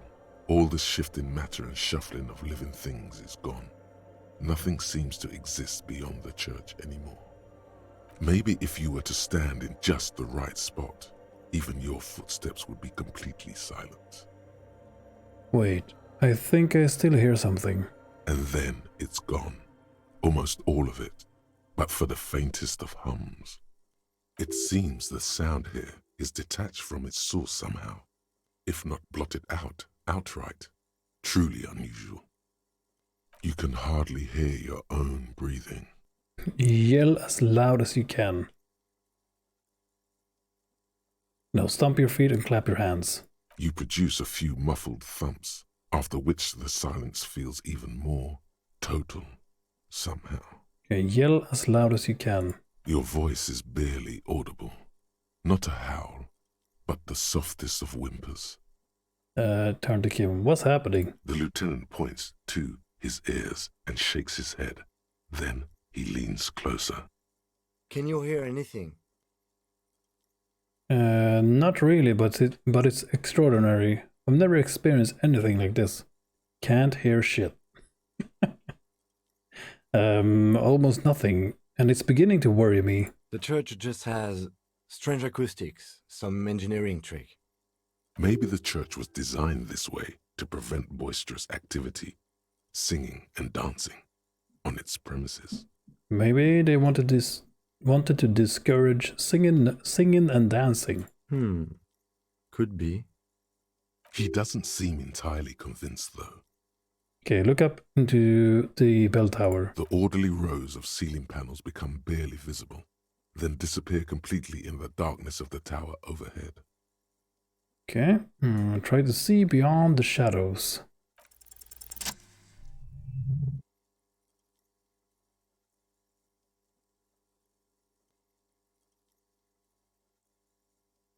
Wow.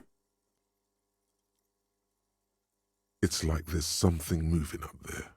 A shadow has emerged from the tower and it's making its way toward you through all the other shadows. Oh no, it's the ghost. Follow the shadow's movement. It's not a shadow anymore, becoming more substantial as it gets closer. The shape of an animal descends. Officer, is there something up there?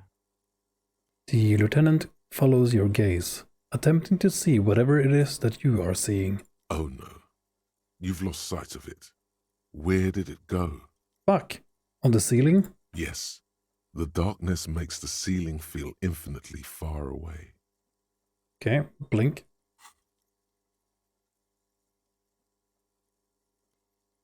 You see something hanging from the rafters, looking straight at you with dark eyes.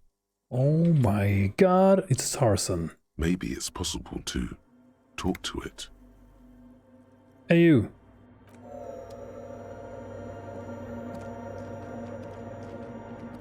The shadow is a man made of the same stuff as the carpentry of the building. He is studying you intently. This is the police. Show yourself. The man leaned forward a little, fixing you with a steady, unreadable gaze, then speaks. Habitual alcohol use has made you into a scared little pussy, Holmes. But don't worry, everything's gonna be alright. You come to the right place. That accent is Villalobos, a peninsula in Mesk and a district in Jamrock. There's a sizable contingent of Villalobos-speaking Mesks in Rivershore. What are you doing here? I'm here to receive the mother's love. You can too, Holmes. And when you're ready, she will take your hand and lift you out of that despair at the bottom of that bottle. This man is obviously a habitual narcotics user. Do we really need to question him? Maybe. Don't think so, but yeah. I'm put off by this religious stuff, he thinks. And maybe the ceiling climbing, too. It's all very hard to square with the lieutenant's own view of reality. Hey, and what was that about the bottle again? You haven't even drank that much lately. Lay off it already. Shish. Yeah, I guess I have a bit of a problem, and it's been getting out of hand lately, but I'm a policeman. I need to talk to you about police things. I don't know anything about alcohol use. Oh, hell no. Run away. Yeah, I guess I have a bit of a problem. Está crudo, way. I see deep inside you. Your body and your spirit are suffering greatly from overindulgence. And you don't even know it. Great. More patronizing. So original. Oh, I am very in touch with my suffering. I'm actually here on behalf of some young people looking to establish a nightclub. We have already arrested those, so... I'm very in touch with my own... with my suffering. Not all of it. I was like you once. You don't know all the havoc El Vino is wrecking on your mind and your spirit. Necesita parar, homie. You know, actually, since we're here, you may want to pay attention to what the ceiling climber is saying. For some reason I feel like you have a point there. Who do you think you are? Some crazy guy under the roof? What is this shit? You know, alcohol is central to my identity. I wouldn't drink. If I wouldn't drink, I just wouldn't be me. Hey Riven, how are you doing today? How are you liking the game so far? I am loving this game. This is turning into one of my favorite games ever played. I think it's up there.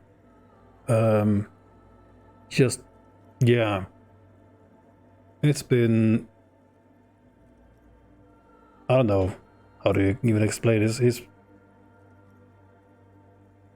It truly is an amazing game.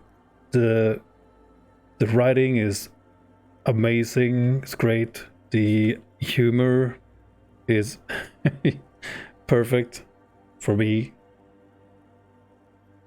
Yeah, it's just really well made. You can tell that they put a lot of like love into the game, whoever made this game. And yeah, it's an amazing game. Not sure what else to say. But yeah, I am enjoying the hell out of it. I'm trying to be a good cop as well. For some reason I feel like you have a point there. Don't trust me. Trust the mother. I'm only the messenger, Holmes. His voice echoes in the cold air of the church. This is the Church of the Mother of Silence. You are welcome here. He sways gently on the beams, waiting for you to take it all in. You have no idea what the fuck he's talking about. Is he just trying to throw you off your game? 'Tis not an act, my liege. Save him perchance, he hath deceived his very self. This man is a zealot. Yeah, fanatic, cultist, zealot. What? Car salesman? Yeah, kind of the same thing. You must be the crab man. It's a shame the whole drama going on with the creators. Oh, I know nothing about that. Yeah. I don't even know who made this game, sadly. I haven't even looked at it. I've been just hooked on playing the game. Yeah, who made this game? Whoever did it, I hope they can sort that out, whatever it is, the drama, so they can make more games. More games like this one.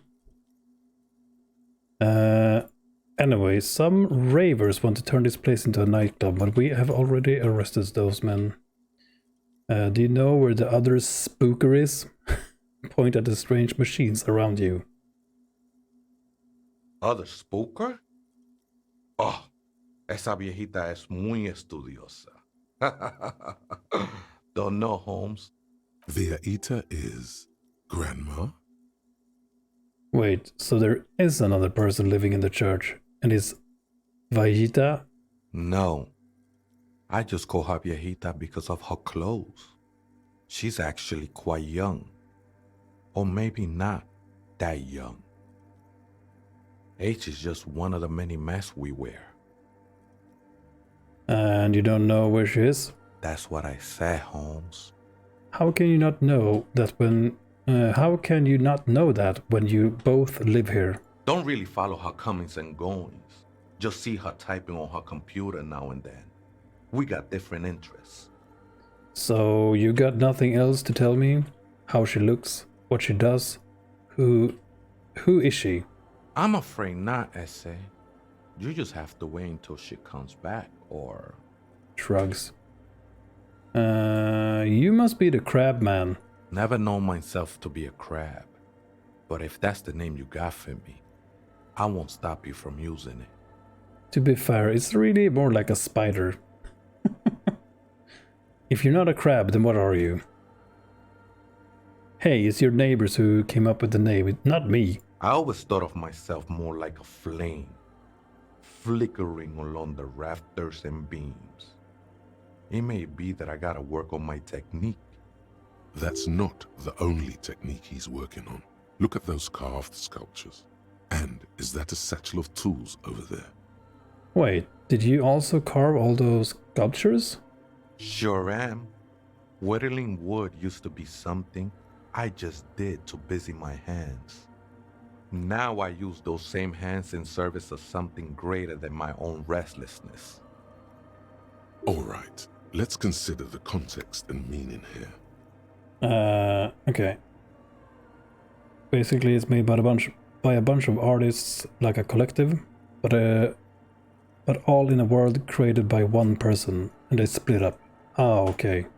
There's a drama about who owns the rights, because now there's a TV show in the works and all, okay? But the OG creator is gone from the Saum collective.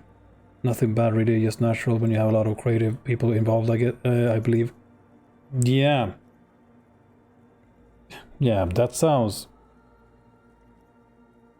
oh man, that's gotta be hard to... Like, who owns what? But they had to have a contract, right? So, man, I know nothing about that stuff, so I don't really know how to... Yeah, where to even begin. But too bad that too bad that they have problems with like dealing with the rights instead of just creating more stuff together. Or yeah, I don't know. I'm not sure how to what to say about it. hopefully they can work it out, I guess.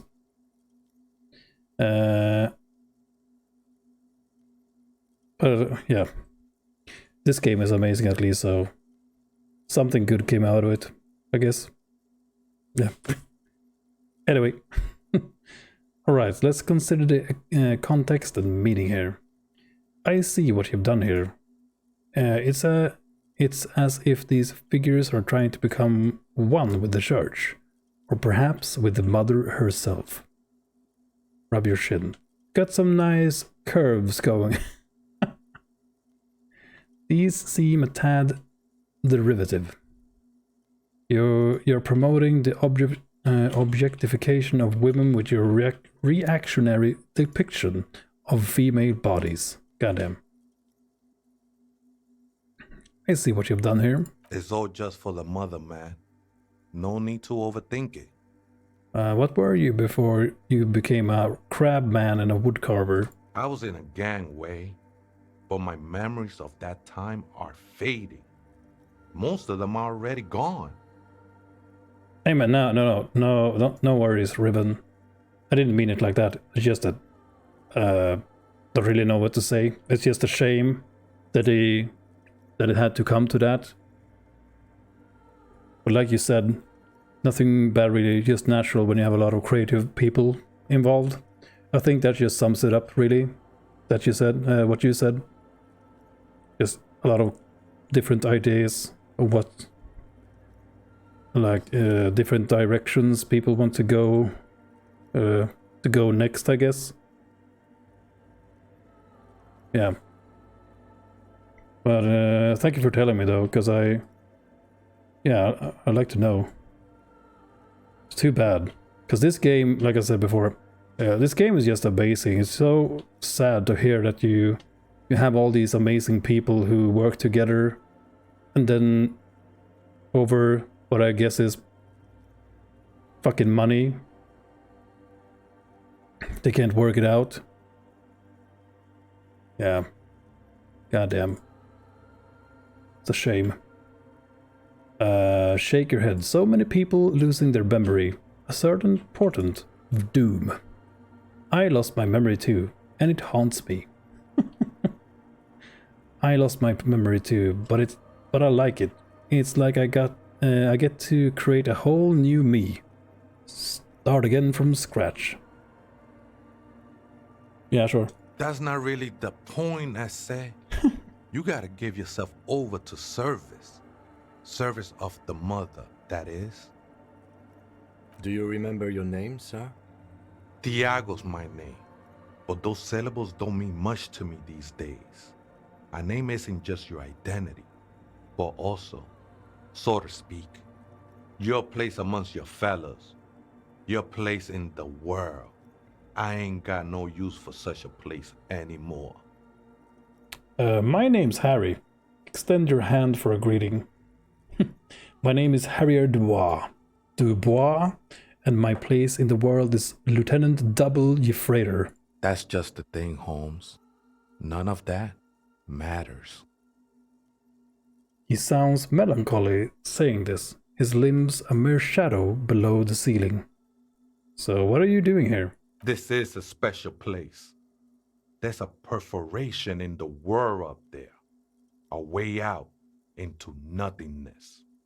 This church was built around it for purposes of veneration. I circled it, nurtured by the silence bestowed by the mother. One of these days, I'll be pure enough to go drink from it directly. Okay, who's this mother of silence you keep talking about? Oh, that's no simple question, I said. She is one who can be painted or sculpted. She is a cavity in the dark beyond sense. She saved me, but I couldn't describe her to you. No one can, Holmes, and no one ever will. Yeah, I mean, that sounds kind of not weird, but I don't. Just like you're saying, I don't know how I feel about them making a TV show. If it's gonna be the same, Like they're gonna make a TV show just of the game, which means they're gonna make a canon Disco Man, just like you're saying, because that is the essence of this game, like being able to play it in so many ways. I mean, I have a ton of different things I want to do as my next playthrough of this game.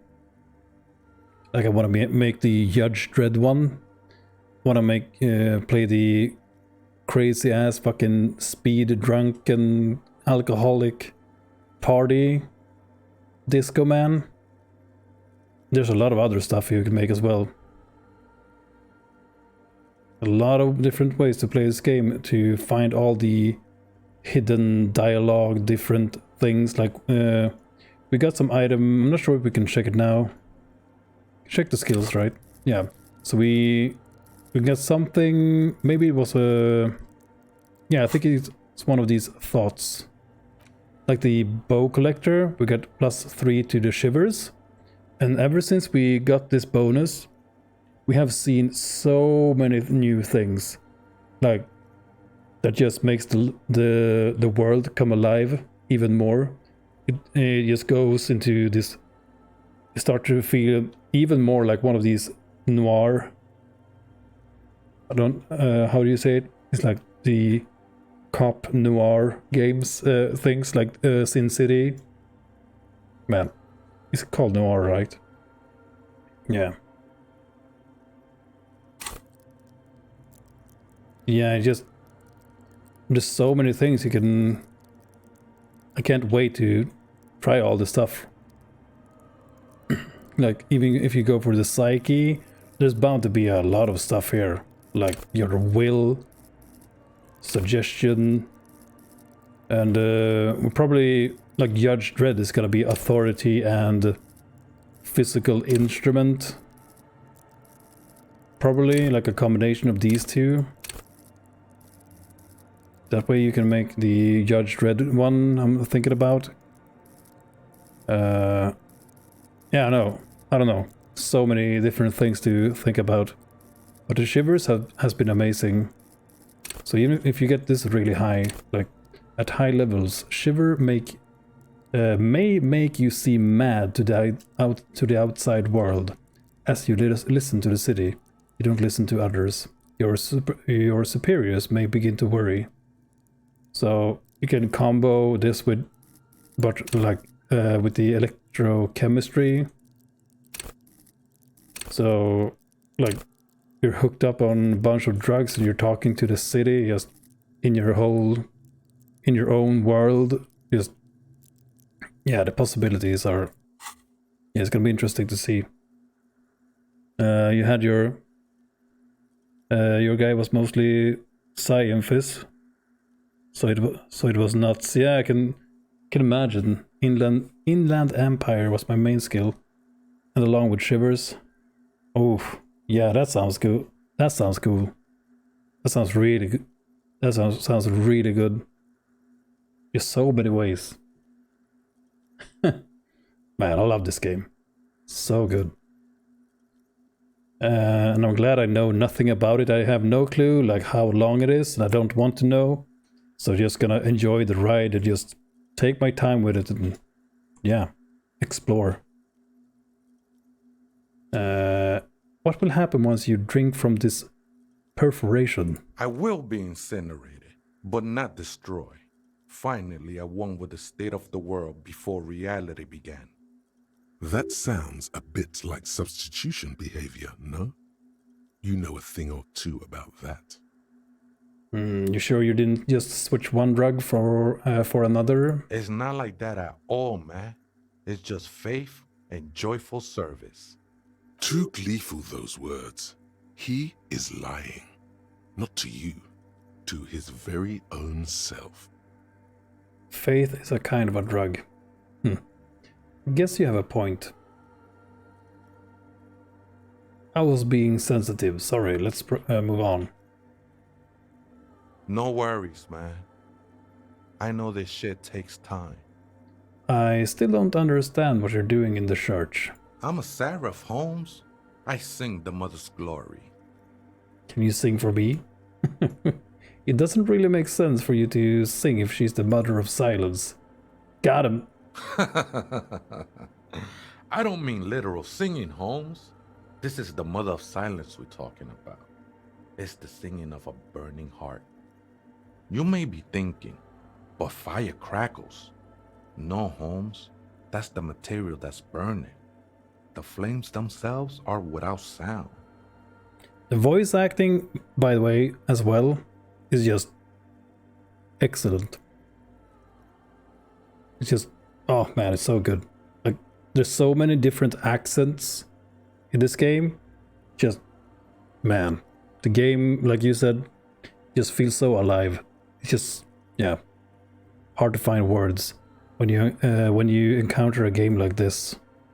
This is very rare for me to find something I like this much.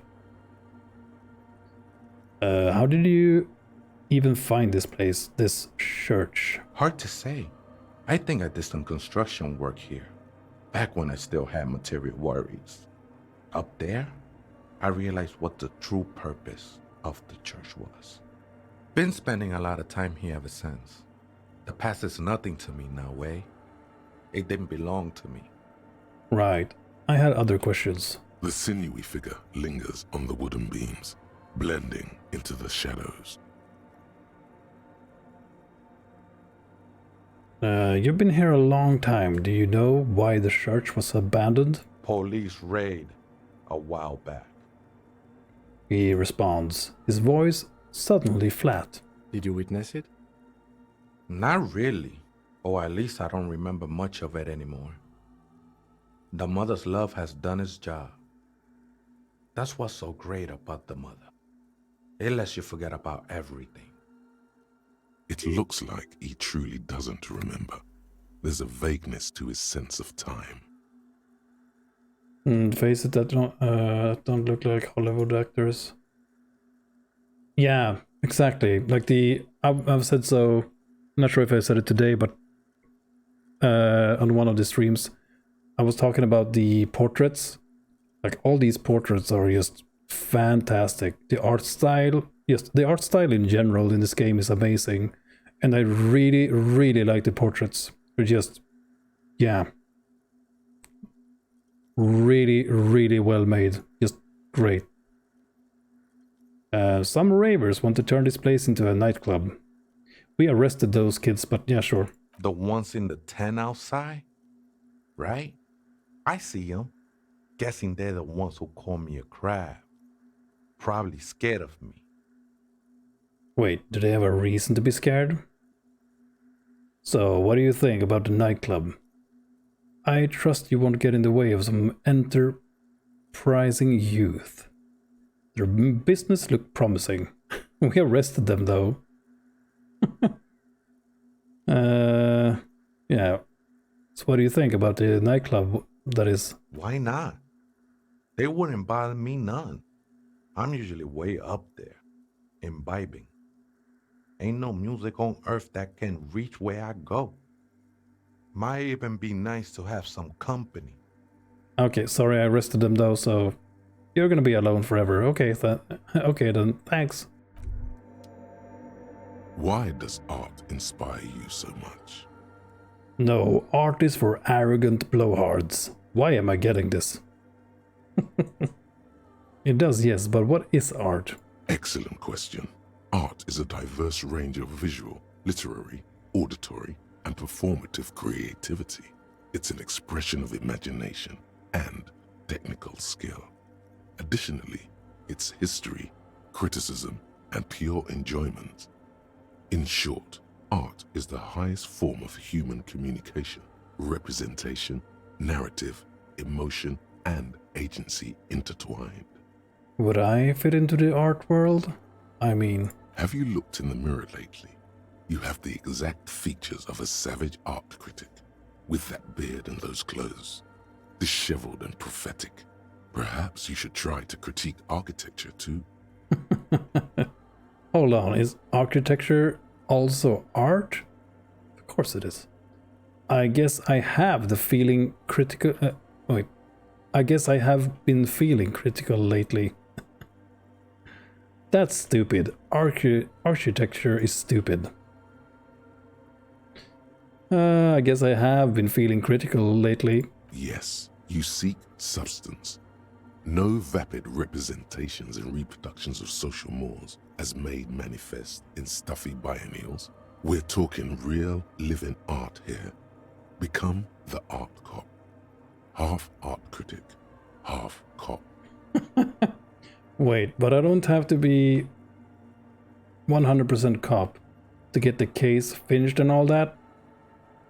Okay, if 50% art critic is what's needed to free me from rote repetition, not sure what that means, so be it. No, I cannot risk another capo diversion at this point. Go away. Yeah. Okay, let's ask this first. Quit being so indecisive. What are you going for here? Some kind of indecisive and camp aesthetic now? Strike a bold shape here. Go art or go home. Ah, I cannot risk another capo diversion at this point. Go away. Bravo. Continue, then, the mediocre and vulgar epigones of the world. So what if everything is incomprehensibly shit and you can see it? Take no responsibility. This was a good call. That guy probably thinks forensics is autism too.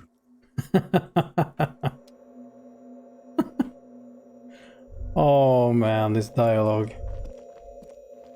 So good. Cracked pane of glass, colorful. Like how the different, like, the things interact with each other. Like we are running, even though we have one in Motorix, we have a few things from the thought cabinet that allowed us to increase perception really high. So we can still run with the perception and high calculus, and these just combine so good together. I wish I had put more points into... like when I started this playthrough, I didn't look too closely at the different skills. I just saw this. And this is the closest to myself. Like the things I enjoy. However you say it. Like the criminology, the crime scenes, of making, like, looking at crime scenes, and like, for example, serial killers, and like being able to see how they think. I'm not sure how to explain it. That is something that is really interesting to me, so I just picked this. And then I just doing this blindly, blind or whatever, and then I just saw the perception down here as we was playing, and I was like, oh man, this is gonna go perfect with the visual calculus. So yeah. So if I was to remake this character, I guess I would have put more points into Motorix. But I mean, either is fine, I think. Still have 9 points into this now, 15 in this. Put 1 point into logic. We'll see. Just winging it. Hold on.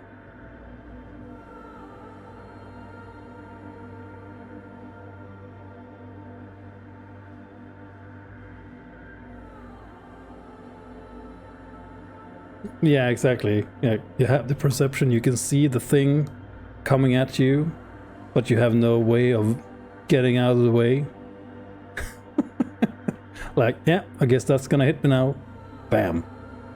Yep.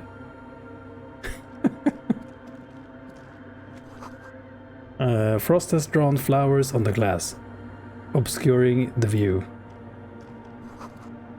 A figure drawn in frost on the window, depicting a deer. Oh, what's this? Ooh, a scarf. A Mesk Banger's silk scarf. +1 pain threshold. Okay.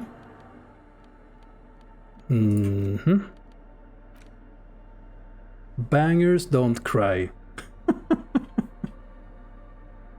This this huge red scarf is still dusty from lying in the church. A subtle red-on-red embroidery embellishes it with a cocky roosters. What? It with cocky roosters and mesque floral motifs. Yeah. I like my bow knot though. Pain threshold.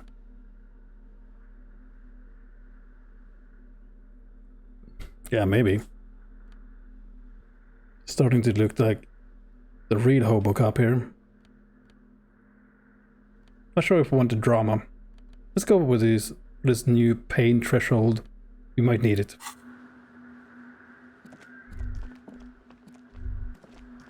Oh wait, there's a bottle here.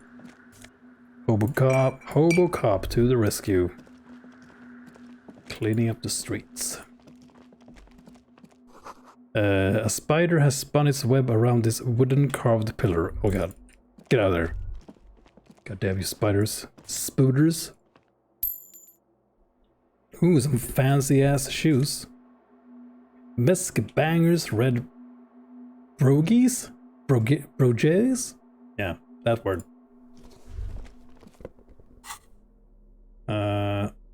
What kind of shoes do we have? Oh yeah, we have the perception shoes. Empathy. In someone else's shoes. Oh man, that's... Yeah. Excellent. These dapper snakeskin shoes have an almost invisible white-on-white flower motif sewn on the tongue. On the tongue? The toe caps are still dusty from lying in the church. Yeah, nailing the pronunciations today. Like always. Wait, did we... Oh yeah, we finished this bringing of the law. Yeah, learning cap for the hand coordination. But we succeed all the hand coordination passives at least. Whatever that is. I'm not sure what counts as passives. But I'm glad we have it. But this is maybe like the first one that I feel like, yeah, this one we could replace with something else. Because I like this one, the Shivers. This is good, I guess. All learning caps raised to 3. That goes well with the ability, so we can put more in points into perception. This one we can also get rid of if we really wanted to, I guess. And learning cap for perception. Yeah, this is the one I like the most. Like learning cap for perception and raised to 5.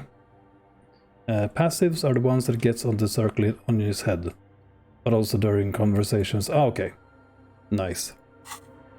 Yeah, since we have like low hand coordination, we might be able to... Like we lost a point of health earlier because someone threw a pair of keys right into our eye.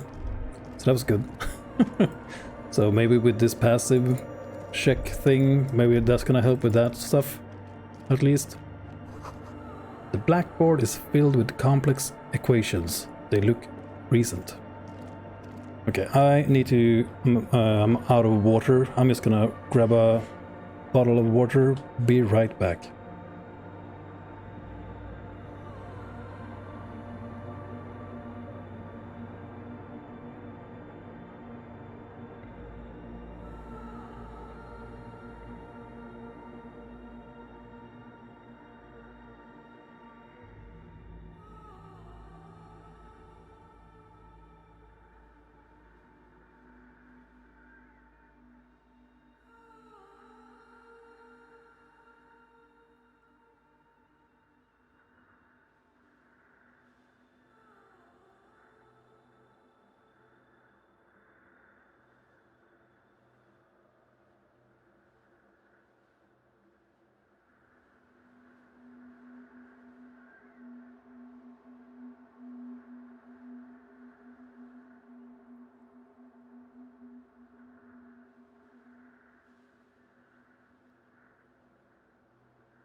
Alright, I'm back.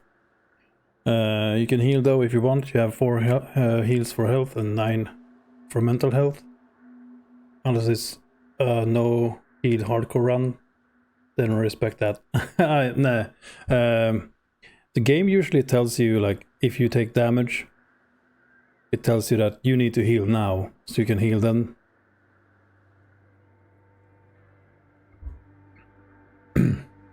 Oh, excuse me, hold on.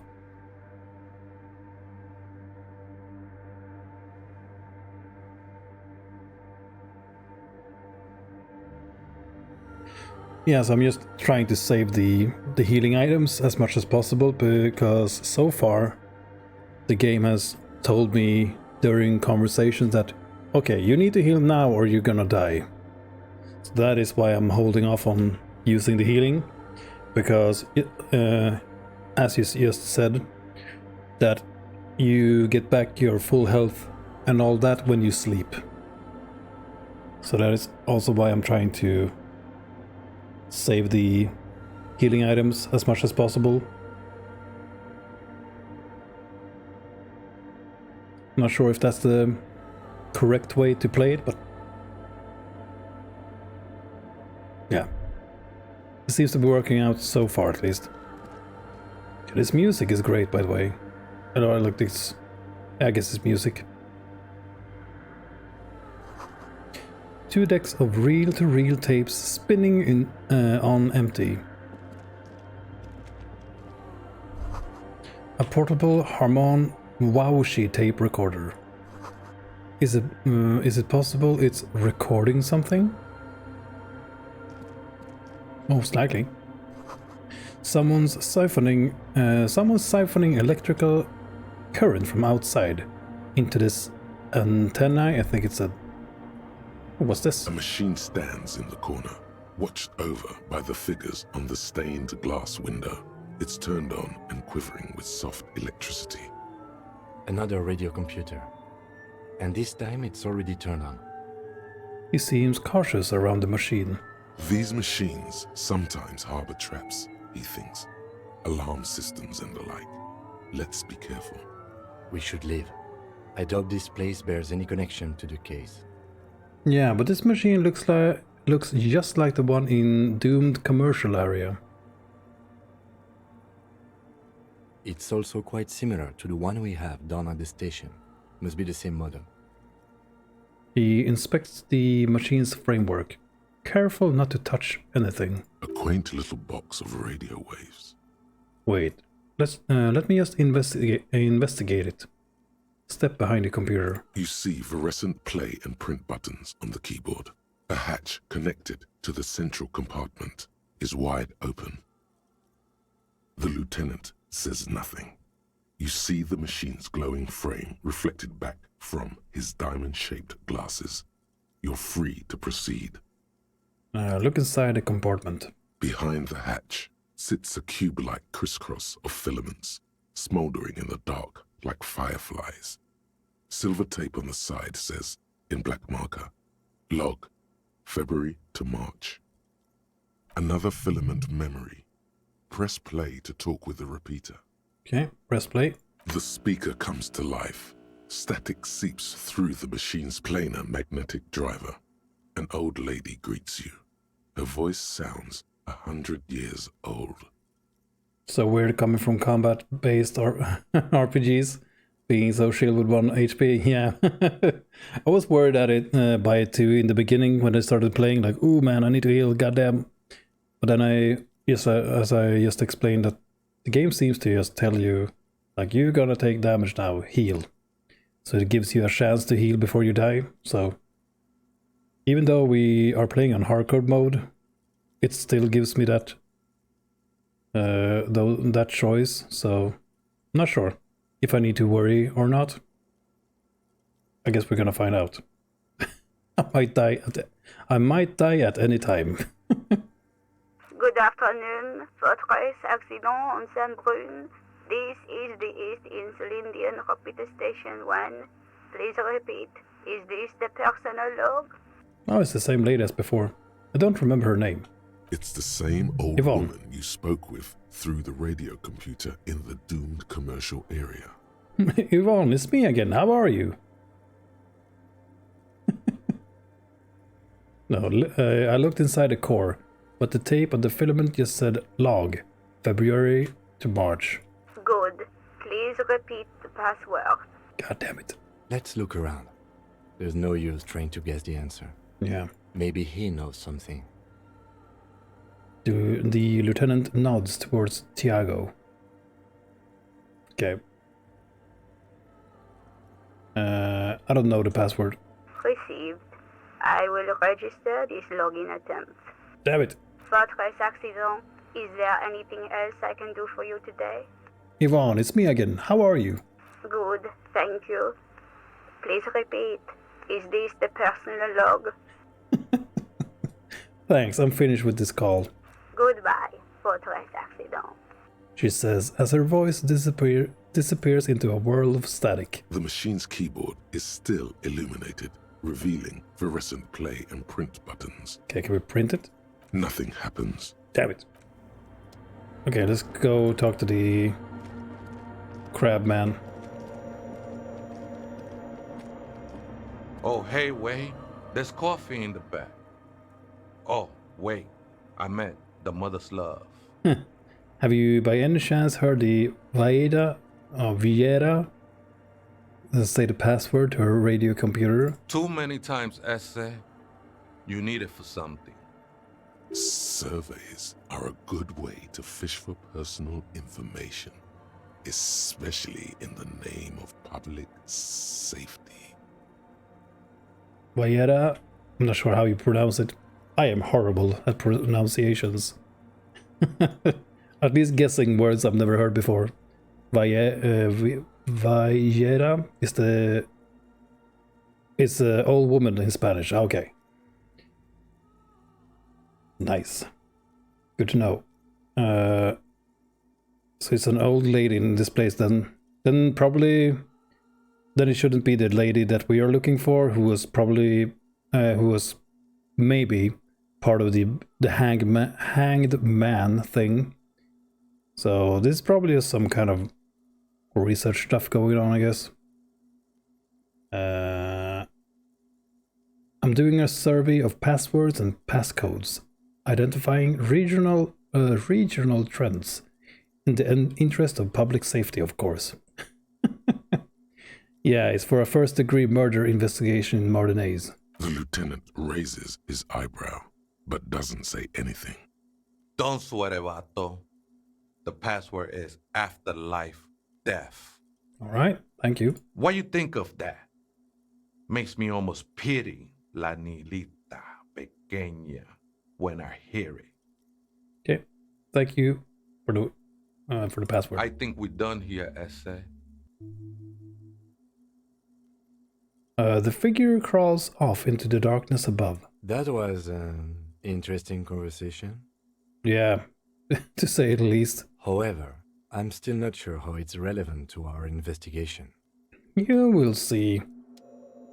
You will see. It's all gonna pan out. Don't rush it, Kim.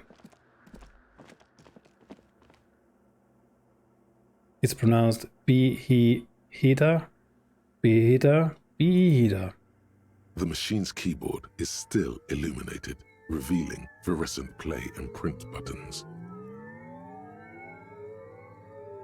Okay, let's press play again. The speaker comes to life. Static seeps through the machine's planar magnetic driver. An old lady greets you. Her voice sounds 100 years old. Oh, hey Quarion Gandrax. It's been a while. How are you doing? This is Disco Elysium, or however you pronounce that thing. It's a very well-made RPG. There's a lot of text, so there's a lot of reading.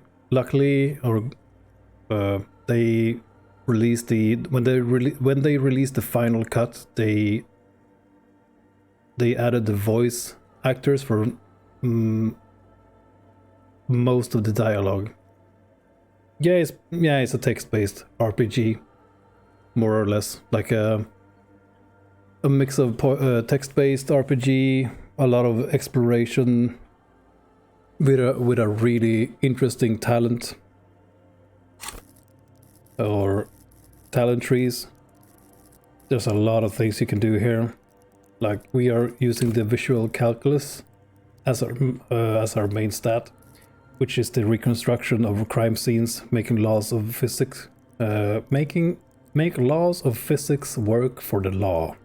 So being able to, reconstruct crime scenes.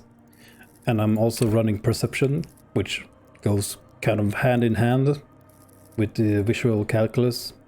Being able to see, hear, and smell everything, let no detail go unnoticed. So yeah, I began with doing an intellect-based playthrough. Then we ended up going into perception and just winging it. Oh, we could level up, by the way. Yeah.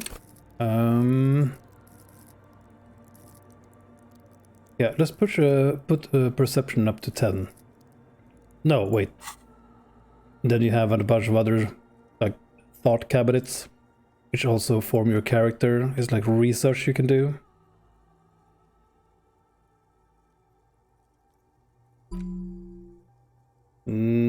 Okay, so the next one is gonna be...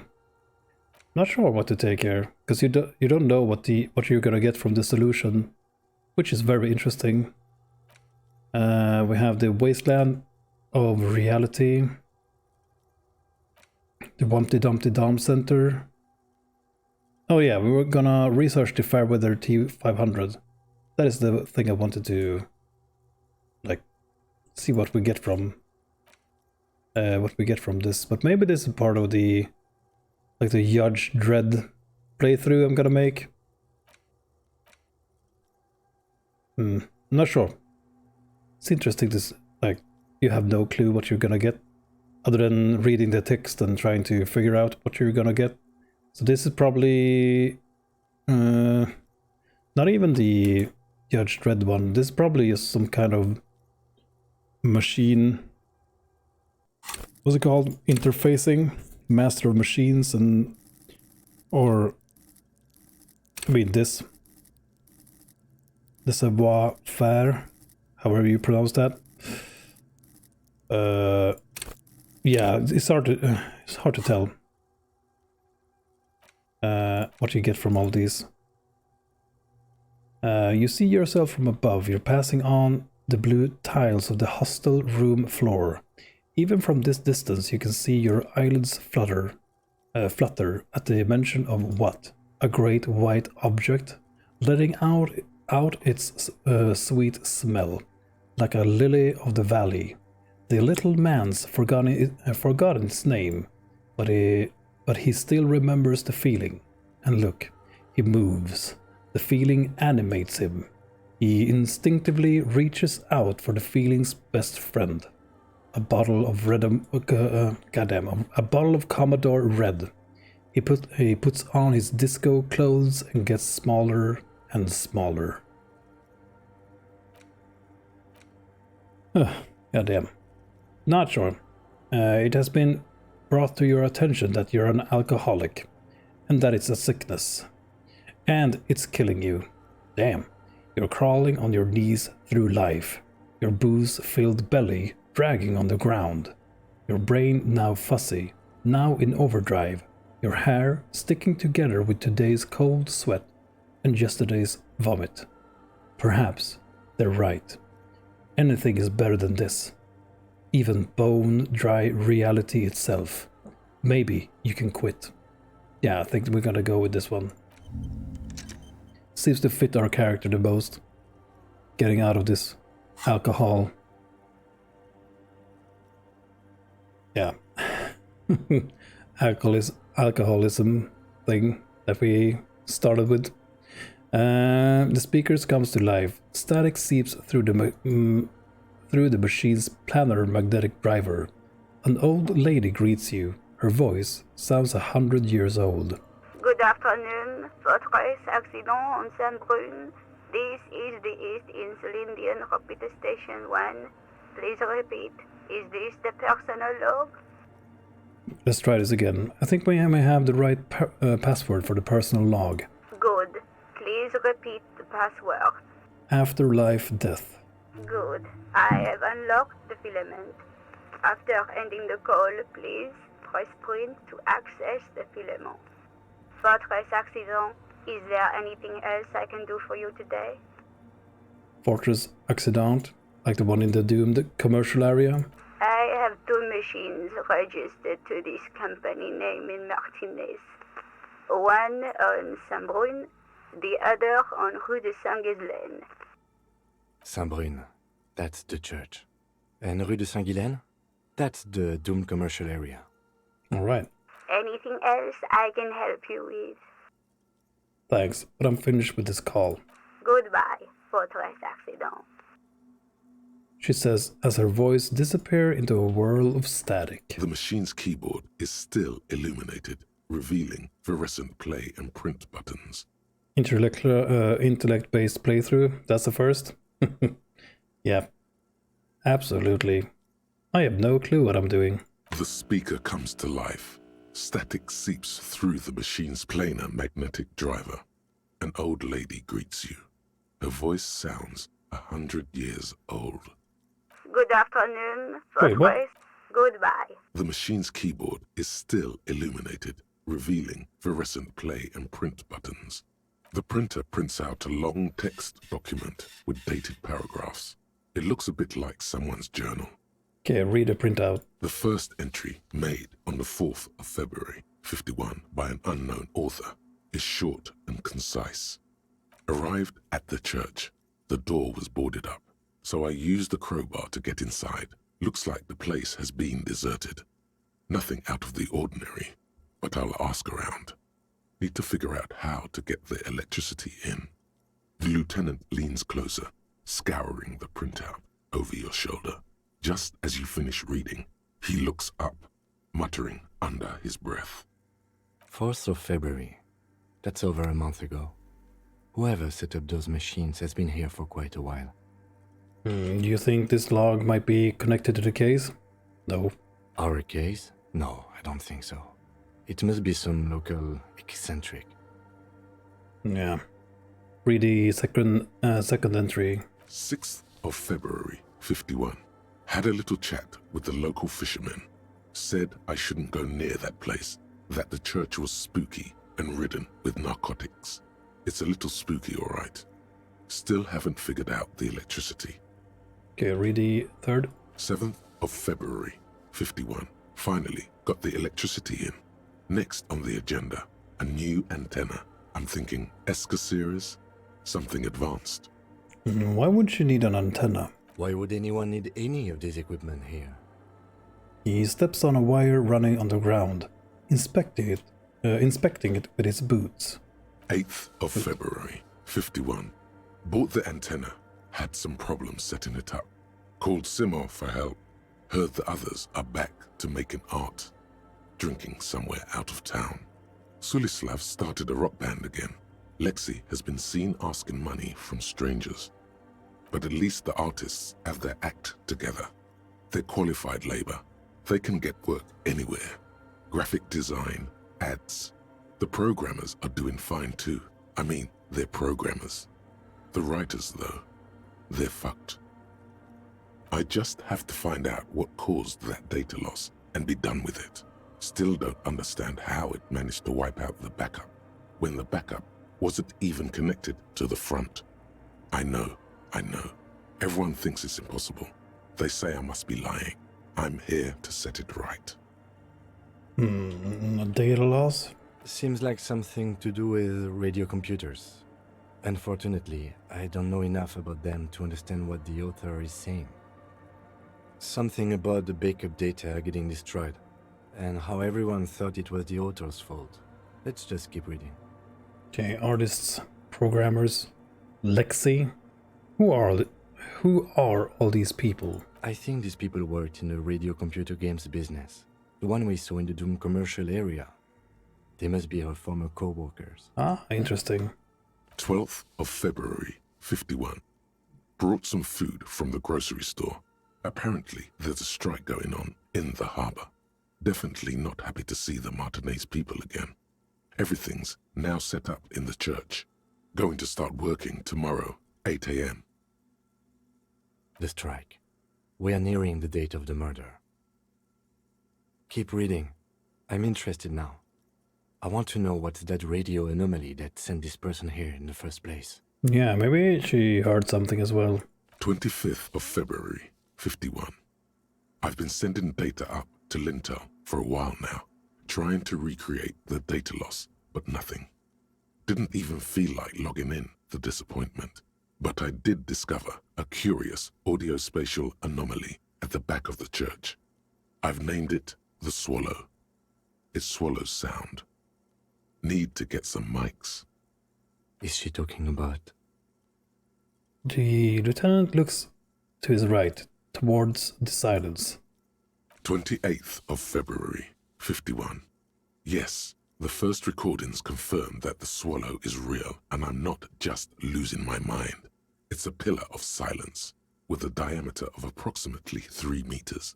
Seems like the higher I go, the less I record. This might be a coincidence, or it could be connected to the data loss that led me here. The pillar of silence. She is talking about the silence. Is she suggesting it's more than just an architectural quirk? What could it be? Look at the water basins behind you. The lieutenant doesn't answer. He follows your gaze, studying the basins. The water shines in them. No ripples. Read the 8th entry. March 51. Some kind of young disco men have appeared next to the church. I've been trying to record the silence to find the epicenter, but now it turns out I've also been capturing the future of dance music, one neo-disco song over and over again. God damn it. Fortunately, the song is so monotonous, I was able to devise an algorithm to factor it out. The other day, one of the disco men came in. Before I could even say hello, she got scared and left. Good, I don't want anyone distracting me from my work. She must be describing a cell. The girl on the ice?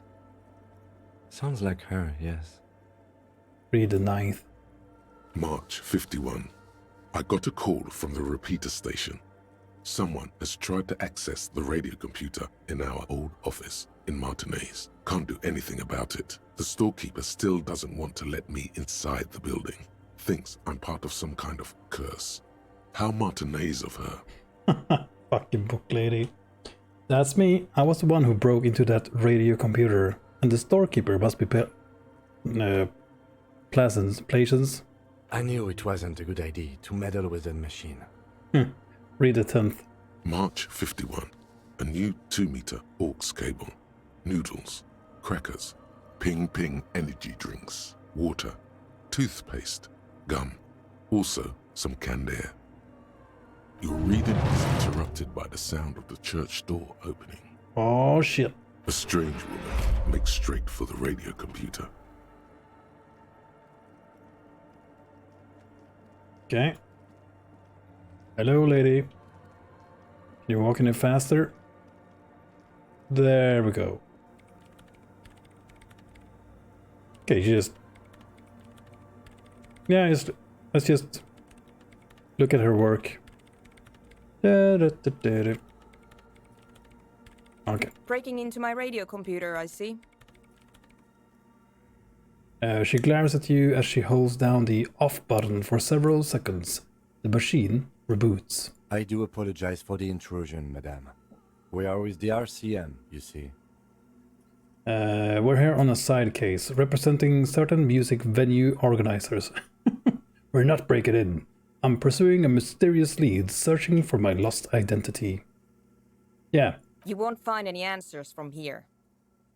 She barely looks up from the keyboard.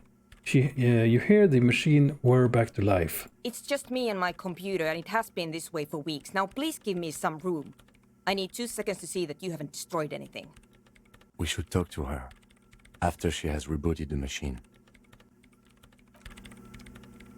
Yeah. I didn't do nothing, man.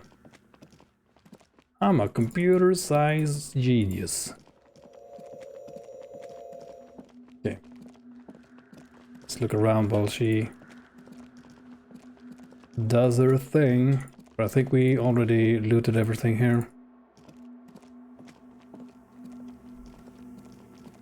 Let's still look at this though. In white, silver, and apricot faience, the young mother of humanism stands above you. A crack runs across her body. She is impossibly tall, oval-faced and sad, a dark and radiant majesty. This is her innocence, Dolores Day. Cradled in her arms are a pair of glowing lungs, clearly visible from underneath her flowing dress. You should kneel. Nope. Cold wind seeps in from the crack in the glass.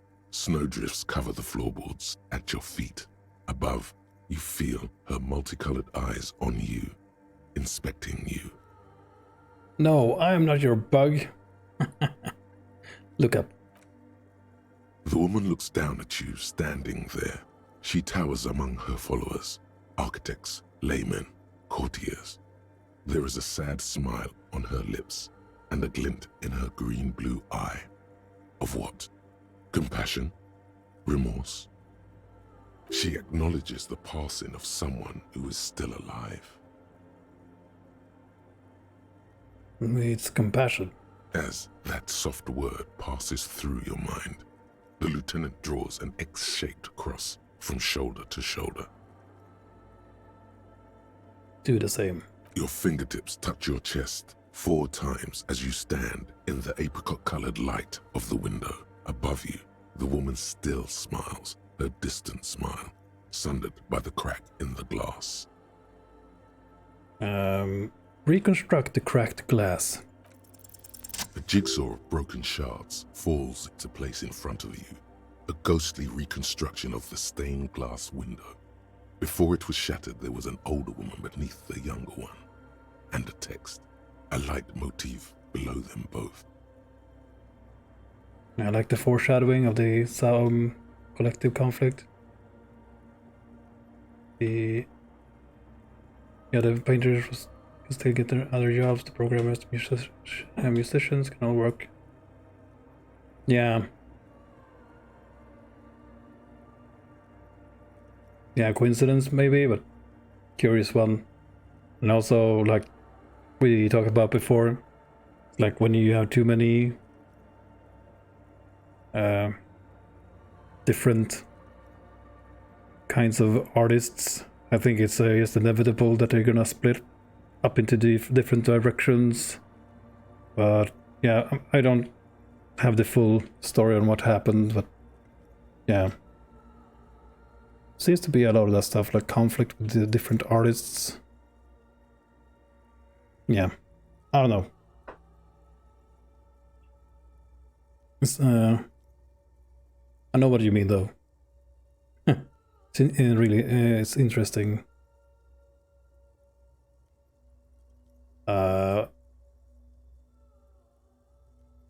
Okay, what shadow is this mosaic? Mosaic? Unknown. Okay. Who is the older woman?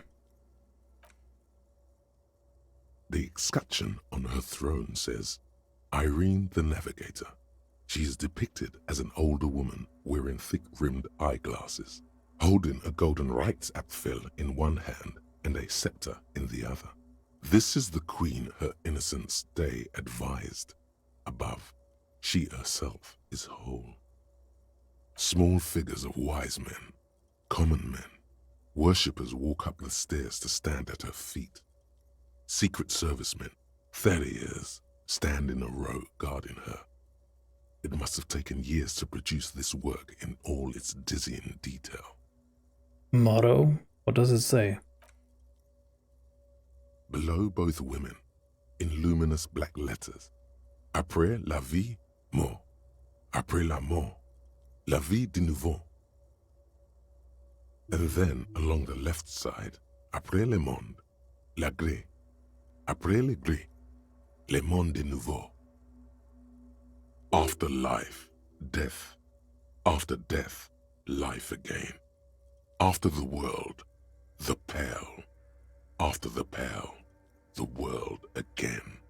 This is the great leitmotif of humanism, a summary of the effect of the discovery of this Isola, the Insulindian, on human thinking, a tremendous sea change akin to finding life after death. Could these words be the password that unlocks the filament memory?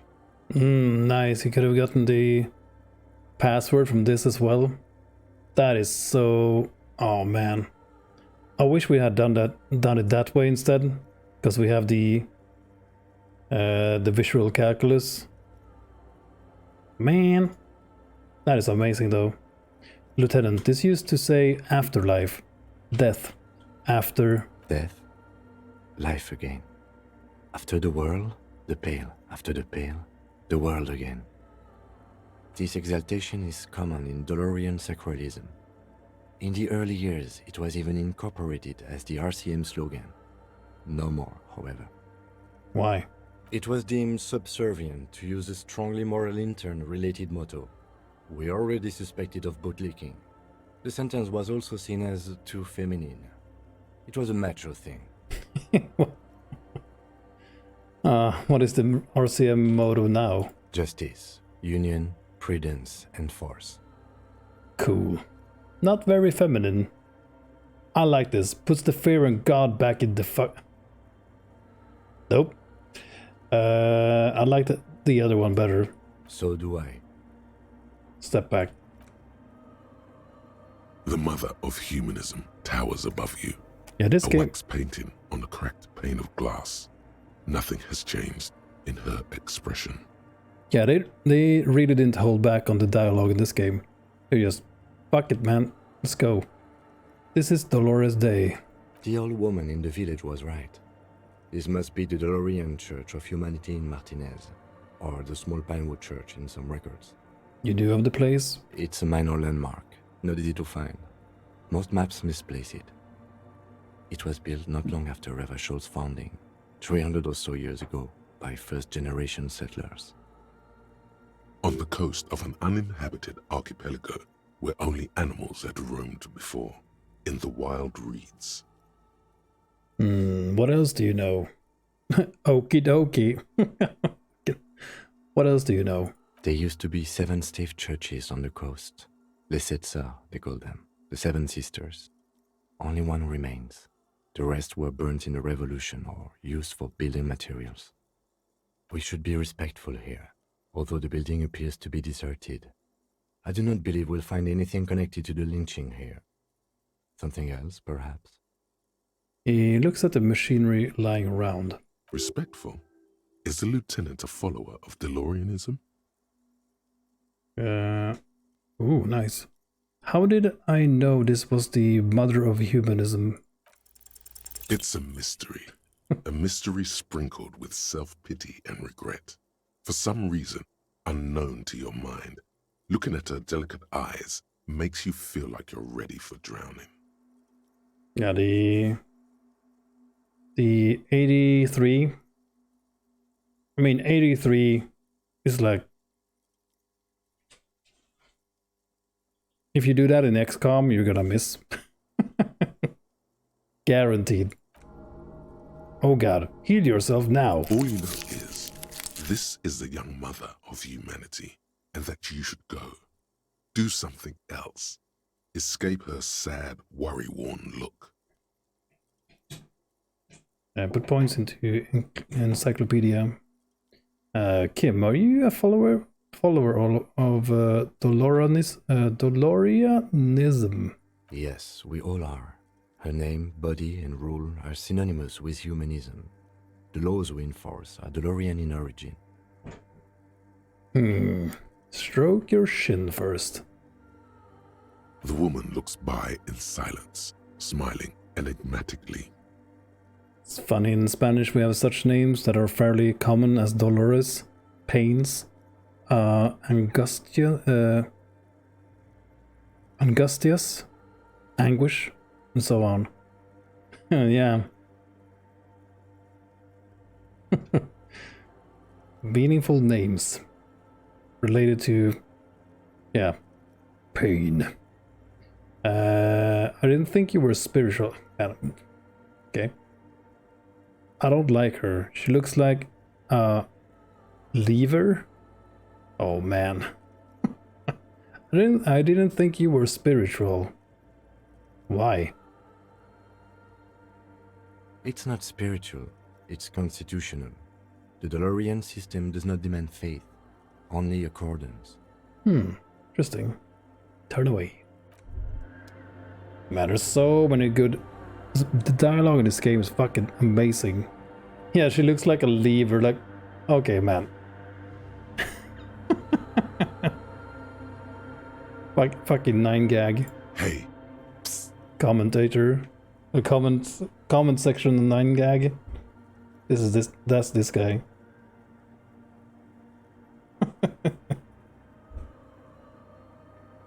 Why won't she love me? Hey, psst. Look around. Who? Me? Look around. Psst. Hey, you. Who? Me? Yes, you. Word on the street is you're ready to start building communism again. Oh yeah, again? How come there's word on the streets? You keep saying things like, down with the bourgeoisie, eat the rich, sodomize the landowners, impale all people who have more than 25 real in their pocket, literally murder all human beings regardless of their political beliefs. That kind of stuff. All right, that sounds like me. Oh man, I haven't said anything like that. I've said some mildly left-wing things, but none of those. Oh yes, the mask of ambivalence. Don't deny it. You're about to rip it off and reveal the monstrous seven-eyed lamb of global communism that would devour and masticate mankind. Everyone can see that. So tell me, do you have any questions before we fire up the big communism builder?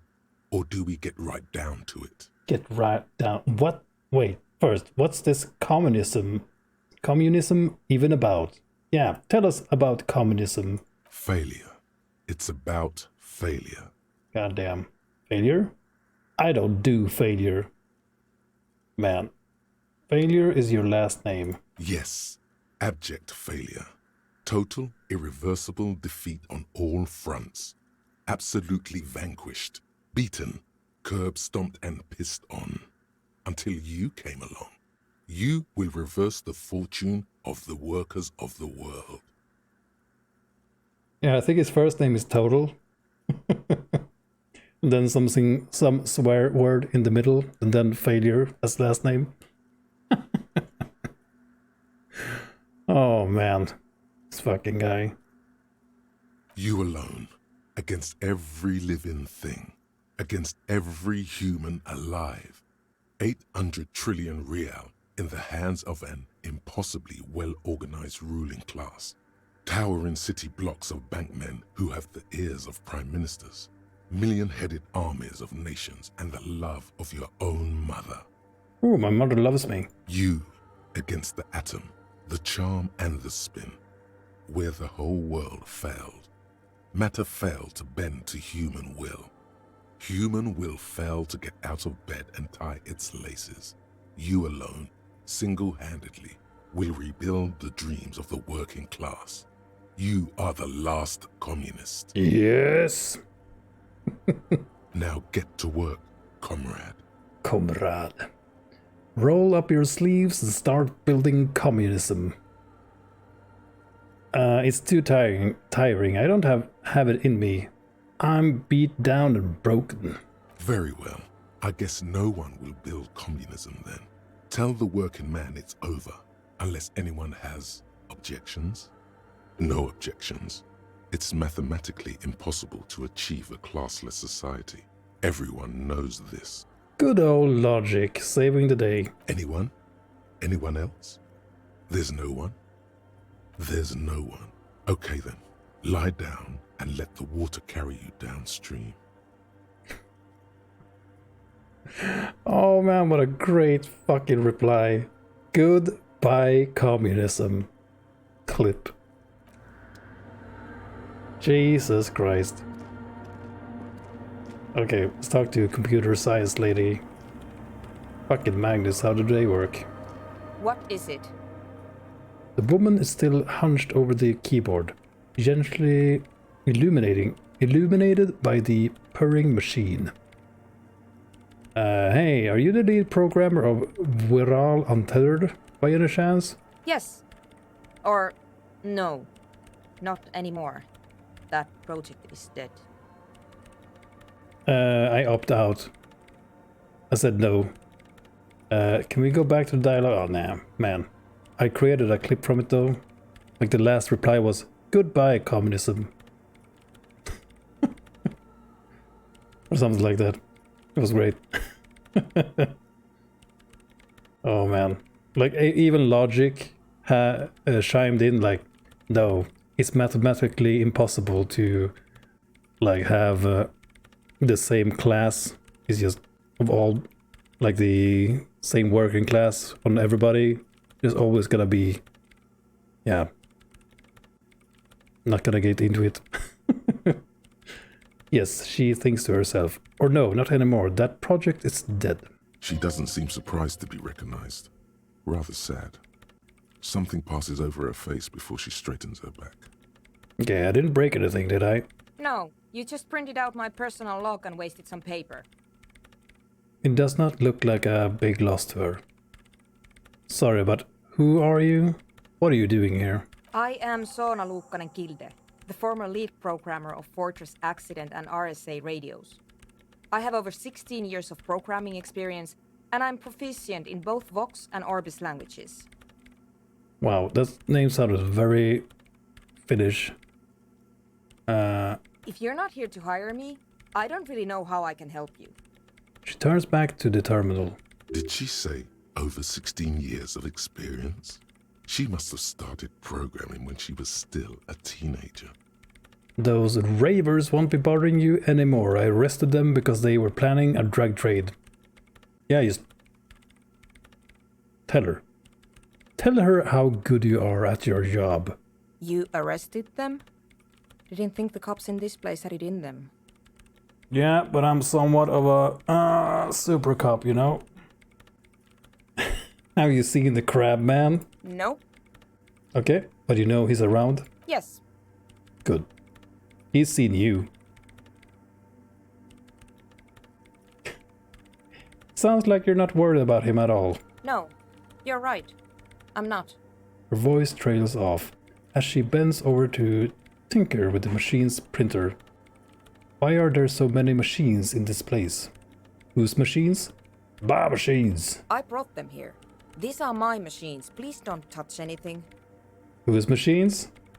Say it again. Why do you need an antenna? I use the AR1 as my RAIM prefix processing unit. Wait, what? RAIM prefect. My radio computer. RAIM? And that antenna, that antenna is its processing unit? Yes? You really don't know anything about radio computers, do you? She has stopped working. She has stopped working now. Man, if you put points into the interfacing, I wonder what kind of dialogue you're gonna be able to have here, and also what kind of things you're gonna be able to do with the, like the computer and the ice cream machine. Maybe you can do something with the ice bear refrigerator. Can you get the ice bear into your team and just wreak havoc upon the city? Probably not.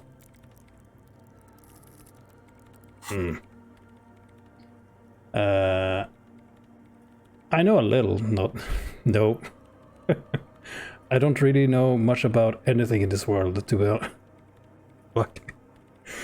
Oh, this guy, not really. Alright, well, all radio computers perform operations up on air. So in order to gain more processing power, you need to invest in a good antenna. Alright. And the AR1, is it a good antenna? I guess it is. So far I've been quite satisfied with it. Martinez is an unstable region with bad coverage, and the operation has been surprisingly stable. but it's not the cheapest one on the market. So I wouldn't recommend it for your regular red tape operations. Fraser 1000 is a foolproof line for civilians. Anyway, you should do some research before you decide to buy anything. Ask around, compare the prices. There are many milieus dedicated to that sort of thing. What are you doing with your radio computer science machine? I'm working. Of course. Fuck me. The machine seems almost alien with its pulsing core, the light casting her face in a strange shadow. Working on what? Could you just shh for a moment? Or get to the point. I really need to focus on something. Yeah, okay. What about those bowls of water over there? They are connected to my rain prefect. Whatever you do, just please don't move them, okay? Thanks. Shit. That's too late. Short and terse. There you have it. Whatever she's using them for, they're hers. Mm-hmm. Right. I'll try not to touch anything. Next question. Great. She dwells back into the glowing terminal. And what are you doing in an abandoned church?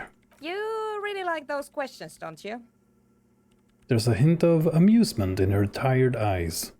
I'm a police officer. It's my job to ask questions. I'm conducting scientific research here. You can't throw me out. Yeah, she says, ready to stand her ground. What research? I'm looking for the location of a 2mm hole in the world. Okay. Wait, what? Fucking what? She's looking for a disruption in the radio waves. That's what her personal log said. Alright. The lieutenant raises his brows, but doesn't say anything. A hole in the world. What does that mean exactly? Can mean a lot of things. Is the hole connected to the data loss in your journal? Yes, that's what led me here. But I suspect it might be something a bit more complicated than that. Okay, a hole in the world. What does that mean exactly? Exactly. What does it mean? Up to now, it has been impossible to say what it is because it's impossible to measure nothing. What do you think it is? What qualities does nothing have?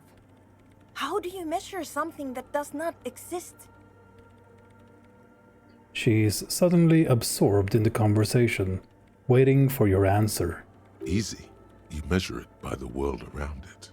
Logic. Hold on a moment. Does it mean we're now living in a world that has a hole, that has holes in it? No, run away. You measure it by collecting data on its surrounding, on that which exists. I can't even understand how we're talking about something that doesn't exist, let alone measure it. No, you measure it by collecting data on its surroundings, on that which exists. Exactly. Very true. That's what I've been aiming for. That's why I have those basins. I've tried using hydro transducers to record the silence, to find out where it begins. Hydro transducers. So that's what those water basins are. Devices for recording sound through water. Ah, of course. But honestly, it's not progressing very well. She grows silent, staring at the circle of bases. It looks like some ancient ritual. Do you have any idea where this hole might be located? Somewhere underneath those roof beams, I assume. She looks up, eyes trying to pierce the pitch-black heights above, but without much success. Only a faint crisscross of rafters can be made out from the dark, most of the tower disappearing into the shade. Why here? There's this place at the back of the church, a place where all audible vibrations seem to cease. I've named it the Swallow, and the higher you go, the less you record. The Pillar of Silence? Are you sure it's not just an architectural quirk? Maybe, but it's oddly close to the physical coordinates of the data loss that led me to this place. This is where the crab man lives. Just... Yep. I know. You don't think Crabman might be somehow responsible here? No, I don't. Okay. You said... Okay, good. You said the research isn't going well. Why not? Because it's just trial and error, trying to locate the swallow, the exact point in space. And I don't have a... You know what? It would be really helpful if you could just stop talking and let me work. Okay. That's all I wanted to know about the scary 2 millimeter hole in the world. For now. Great. Thanks. Okay. Hey, about the 2 Okay, alright, I'll let you work in peace now. Oh man, I love this game. Keep saying it. Never gonna stop saying it. Okay. Oops, I stepped on it. Oh fuck. Oh shit. Oh no. Everything is ruined. Okay, Crabman, did you... Ooh, what was that? It came from the stained glass window. Still has letters on it too. Ah, okay. Something we discovered earlier.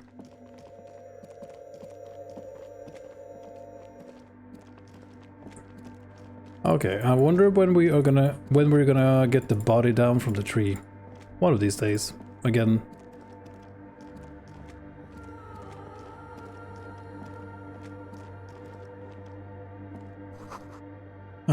More of the forked lightning patterns you saw outside. Okay. Can we talk to Kim? Yes? No.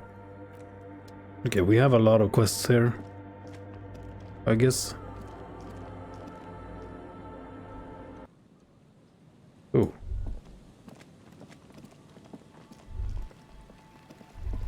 Alright. Wait, do we need to map this again? No, we have already been... Oh, goddamn. Okay, fine. Go this way.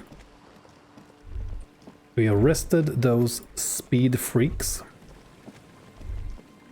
Now we just need to get back to... We need to get back to the... What's it called? The inn, the hostel, the hotel. I think we can just fast travel there, but I mean, let's might as well walk. Maybe we find something that we missed.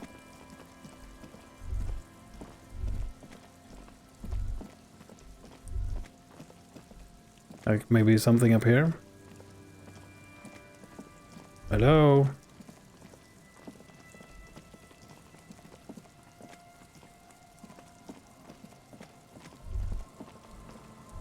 No, we've checked that cage. Okay, go in here again. I don't think I had my plastic bag on me when we were checking this area. Yeah, here we go. Yeah, buddy. Got him.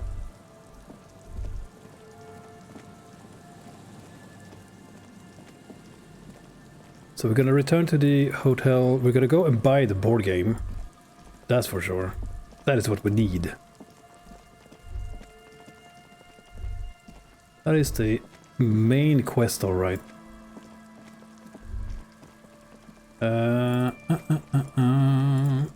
Need to go and turn in all these bottles.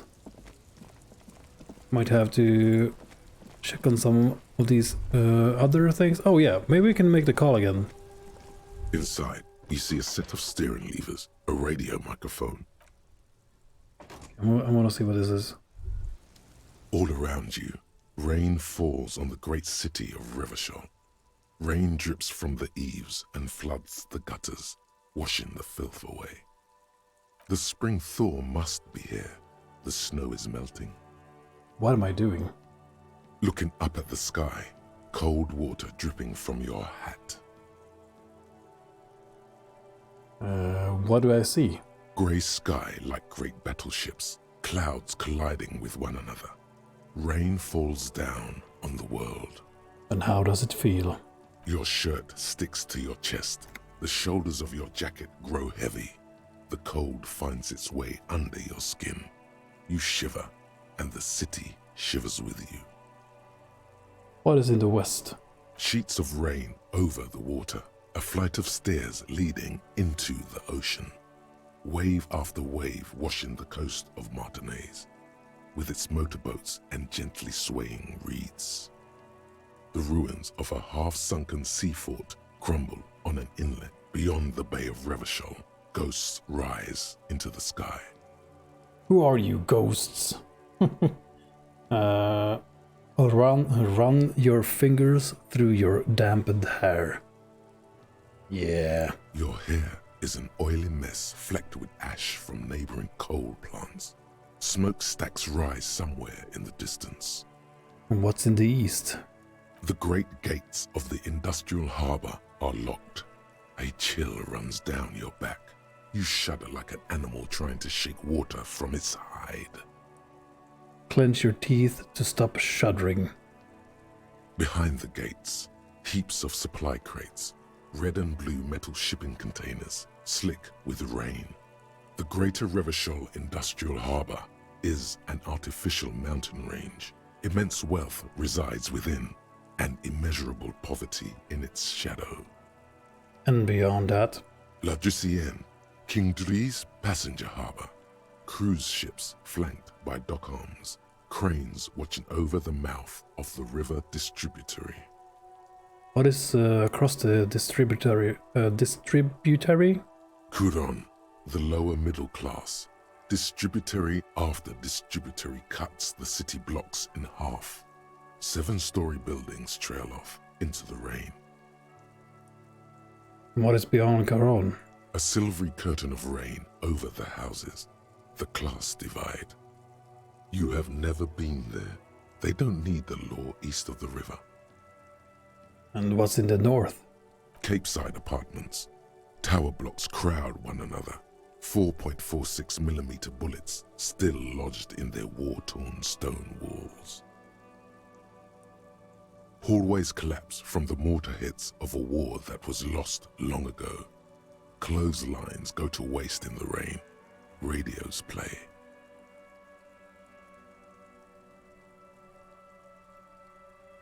The news at noon. And closer to here? A yard. Rain falls onto the roof of a woodshed. Coal leaks into a puddle beneath a dead man's feet. He swings from a tree, bloated. Droplets of rain slip from his cold cheeks. Fucking Kuna, by the way, is... He's just going to town. Throwing the rocks. Just another one. What's in the south? A traffic jam. Rain thrumming on the roofs of motor vehicles. Inside, drivers watch water streaming down their windshields. The statue of a king shudders. He too is cold. The canal bridge has been raised. And what's on the other side? The road ascends. A raised motorway loops above the ghetto. Beneath its concrete columns, a sea of rooftops, woodwork, and tar stretches northward. 4-story buildings as far as the rain can fall. The snows melt in Jamrock. Where the hood at? Shudder, look further. In the rain-swept distance, above the rooftops of Jamrock, a repurposed silk mill stands perched above the motorway exit. Precinct 41 hunches in the rain. Your vision blurs. You wipe your face with your hand.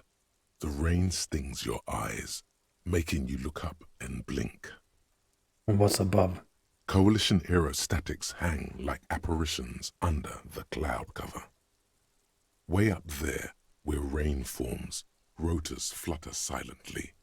Your sight clears. Motherfucker. This rain will not let up anytime soon. I'd recommend you put on your coat. You're not my mom. Man, the shivers are...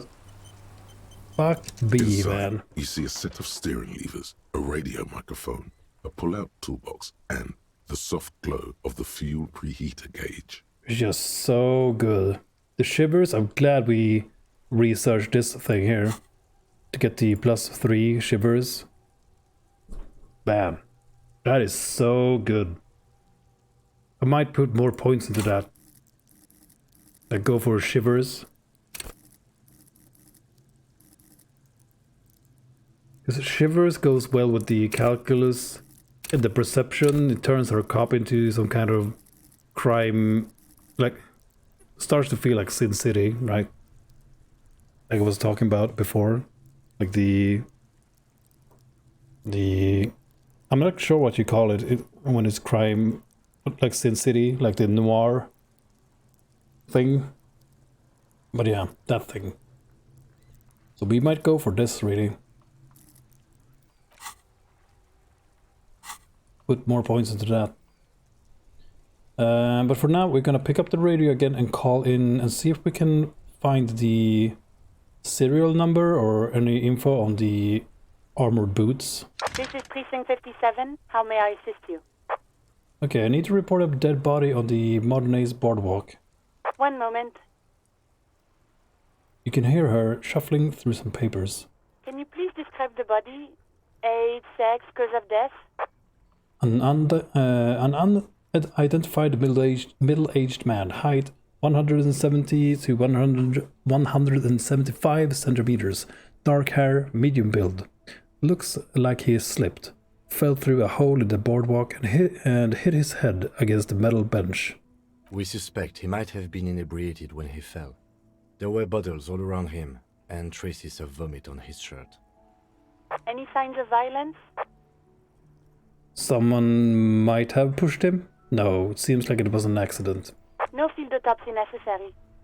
She repeats. You can hear her quickly typing in the background. What about his belongings? Did you examine his clothes?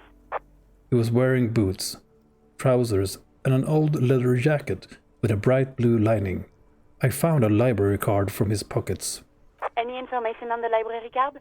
It's from the Central Jamrock Public Library. It belonged to someone named Billy Majin. Good. You have a lead. Billie Jean? Do you and Lieutenant Kitsuragi want to take the case, or should I assign it to someone else? We're taking the case. I have assigned the case to Lieutenant Kim Kitsuragi. Please follow up on this library lead to identify the man. We'll send someone to take the body to the morgue. That's all for now. Thank you for reporting in. Is there anything else I can do for you? Connect me to the Jamrock Public Library. I'm afraid they're closed. It says here that the library is open from 10 a.m. to 6 p.m. Shit. We should try again during business hours. Yeah. Anything else, Detective? Yeah, I needed to... Did you find any more information about the owner of the armored boots? Still no word, I'm afraid, sir. I know it must be frustrating. Was there anything else you wanted to ask? Yeah, I'm calling him tomorrow. I'm done with the radio for now. Not sure we can... Okay, let's try calling Sylvie again. I don't think we have anything to say to her, though, but... Just a second. Oh. Sylvie Malaika on the line for you, officer. Yes, hello? Hey, Sylvie, it's the police again. Oh, great. What else do you need, Detective?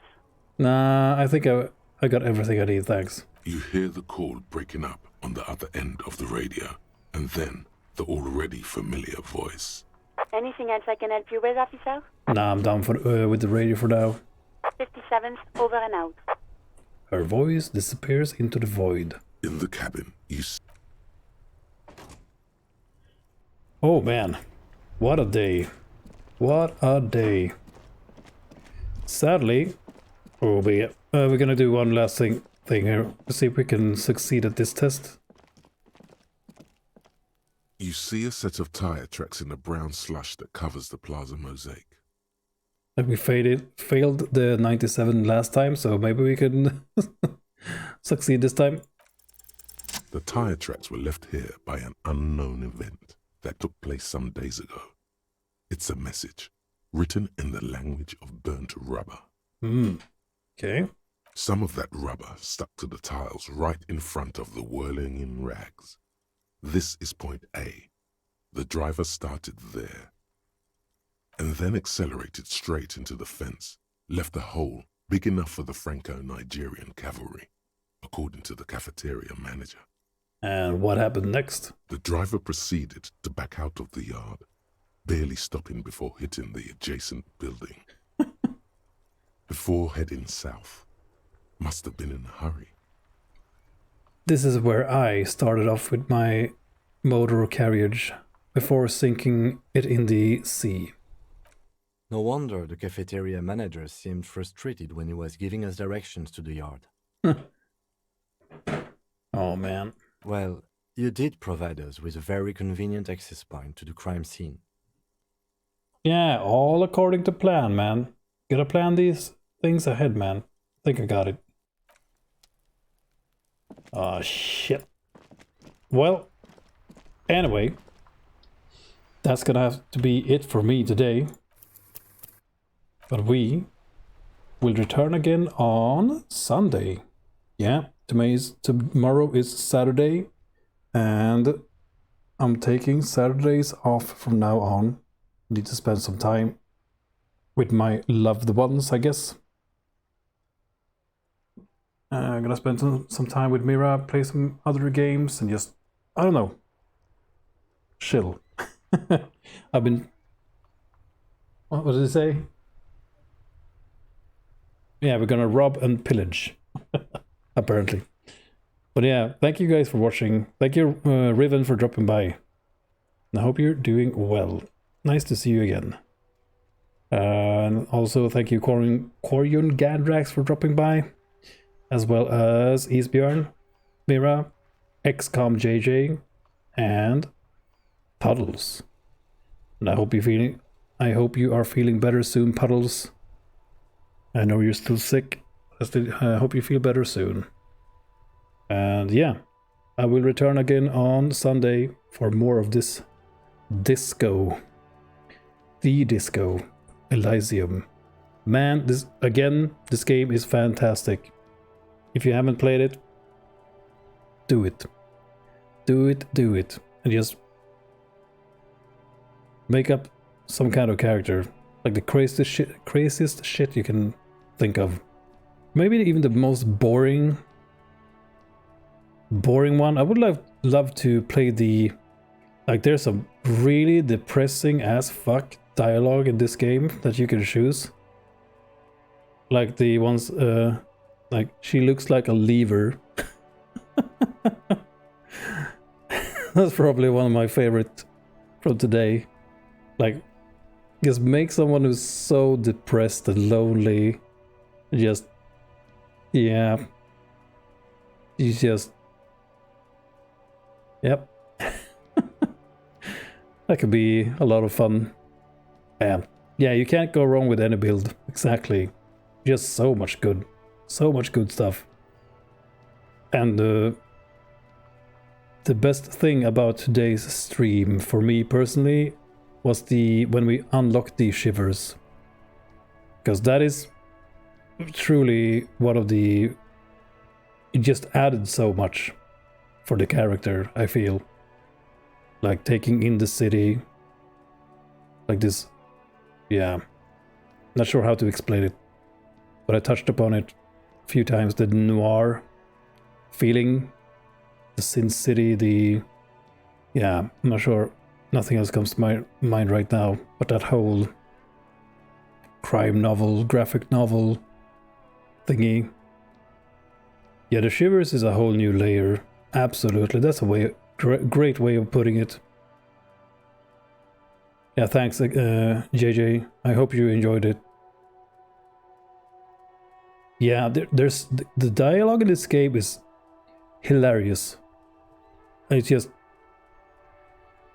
my type of humor. Exactly my type of humor. It's dark and hilariously depressing. It's excellent. But yeah, anyway, I'm gonna be back on Sunday again, taking tomorrow off. But yeah, thanks again, guys. It's just great to experience games like these. Like, this is my favorite part about streaming. Like, playing games like these. Just single player games that you get to enjoy and share with others. It's just the best feeling. I told you before, JJ, like this takes me back to when I was a kid, when you played games with your friends in your neighborhood. And I mean, I'm in my 30s, late 30s, and you didn't have internet when I was a kid. None of that stuff was around, so... and even computers. I mean, we got Nintendo when I was like... oh man, 6. Maybe even younger, somewhere around then. But the whole, like today you have... it's so easy. Just play online games with your friends and hang out. What is the... it's like Fortnite is very popular today. And even when I was getting older, like my brother's kids, they started playing Counter-Strike with their friends, and just the way to hang out. It's just so easy to hang out with your friends is what I'm trying to say today compared to what we did back then. I have a question. What is this word friend? What is this word friends? Mirage chimes in. What do you mean friends? Did you have friends? Can you eat it? Can you eat it? Yeah. I play a lot with friends, but I don't have friends who enjoy these text-heavy games. Yeah. Yeah, I was laughing at the friends. What's that? But yeah, same here. I mean, there's not many games like these around these days. I mean, that people in my age, goddamn, how do you say that? People of my age have time to play with, because most of my friends, real life friends, have kids and families and all that stuff, so they don't really have time for games like these anymore. So they usually just play some, what's that called? Like the Call of Duty games, just join a game together, shoot some shit, and get out.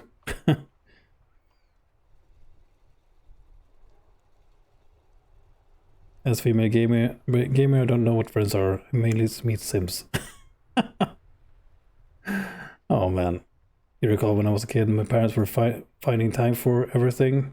Yeah, I mean, it depends on who you are, of course. Yeah, exactly. You're 27. Yeah, that's around the time when I started you lose more and more friends. No, you don't lose them, but they don't have time anymore, basically. Yeah, I absolutely agree, JJ. I absolutely agree with that. It's just that, at least from my experience, like the friends I have had, they never have time anymore, so yeah. Anyway.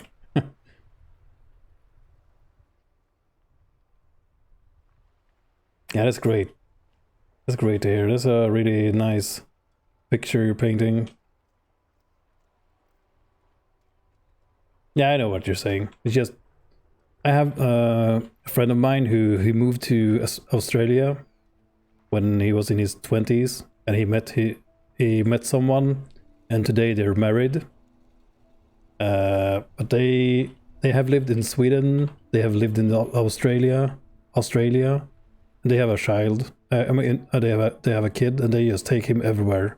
They just go camping in the wilderness and travel a lot, and they don't let like the kid. How do you say this? Like, we have kids now, so now we can't do anything anymore. Like, what the fuck is that shit? But I also get it. Like, if you have work and you have, like, you get tied down to stuff, right? So it's not as simple as that. But yeah. Anyway, that's a long conversation, and I need to go.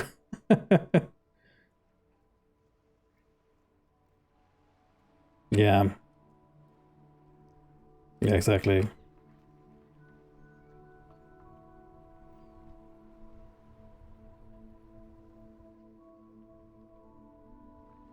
But yeah, thanks for hanging out. It's been fantastic. So again, to back to the game we're playing. This has been a really unique experience, and I can't wait for Sunday. I'm already looking forward to it. And I have struggled with finding a game, I struggled for a while finding a game that I really wanted to stream after we played XCOM. But yeah, Baldur's Gate was amazing. This game is, yeah, no words for it. Hard to describe a game like this. And it's also a teaching experience for me. I'm learning a lot of new words, learning a lot of new pronunciations. So that's also great for me personally. I love learning, so yeah, it's super great. It's absolutely amazing and unique. Yep. It's a piece of art. Absolutely. You can really tell that you had a lot of different artists creating this game. There was a lot of ideas. They had like one of the writers just focus on the shivers part, and others were focusing on other aspects of the mind and how we think and how we perceive reality and all that stuff. Is just, that is so, yeah, it's amazing. There's the thing where you have a key that changes the language at any time. Oh, okay. Well, that's nice. Let's look into that. But yeah, oh man, that sounds interesting. I'm gonna take a look into that. I'm gonna look into that. I mean, I suck at Spanish though, or any language that isn't Swedish and English, and I can barely speak both any of those. Oh man, sucking at your own language, your native tongue. Oh man. Anyway, who cares? I'm out of here. I'll see you on Sunday, and have a great Saturday, a great weekend. Just, yeah, I hope you guys rest up and have some good, yeah. Have a great weekend is what I'm trying to say. Yeah, as I said, I can barely speak both. God damn. Thank you guys, and I'll see you next time. Good night.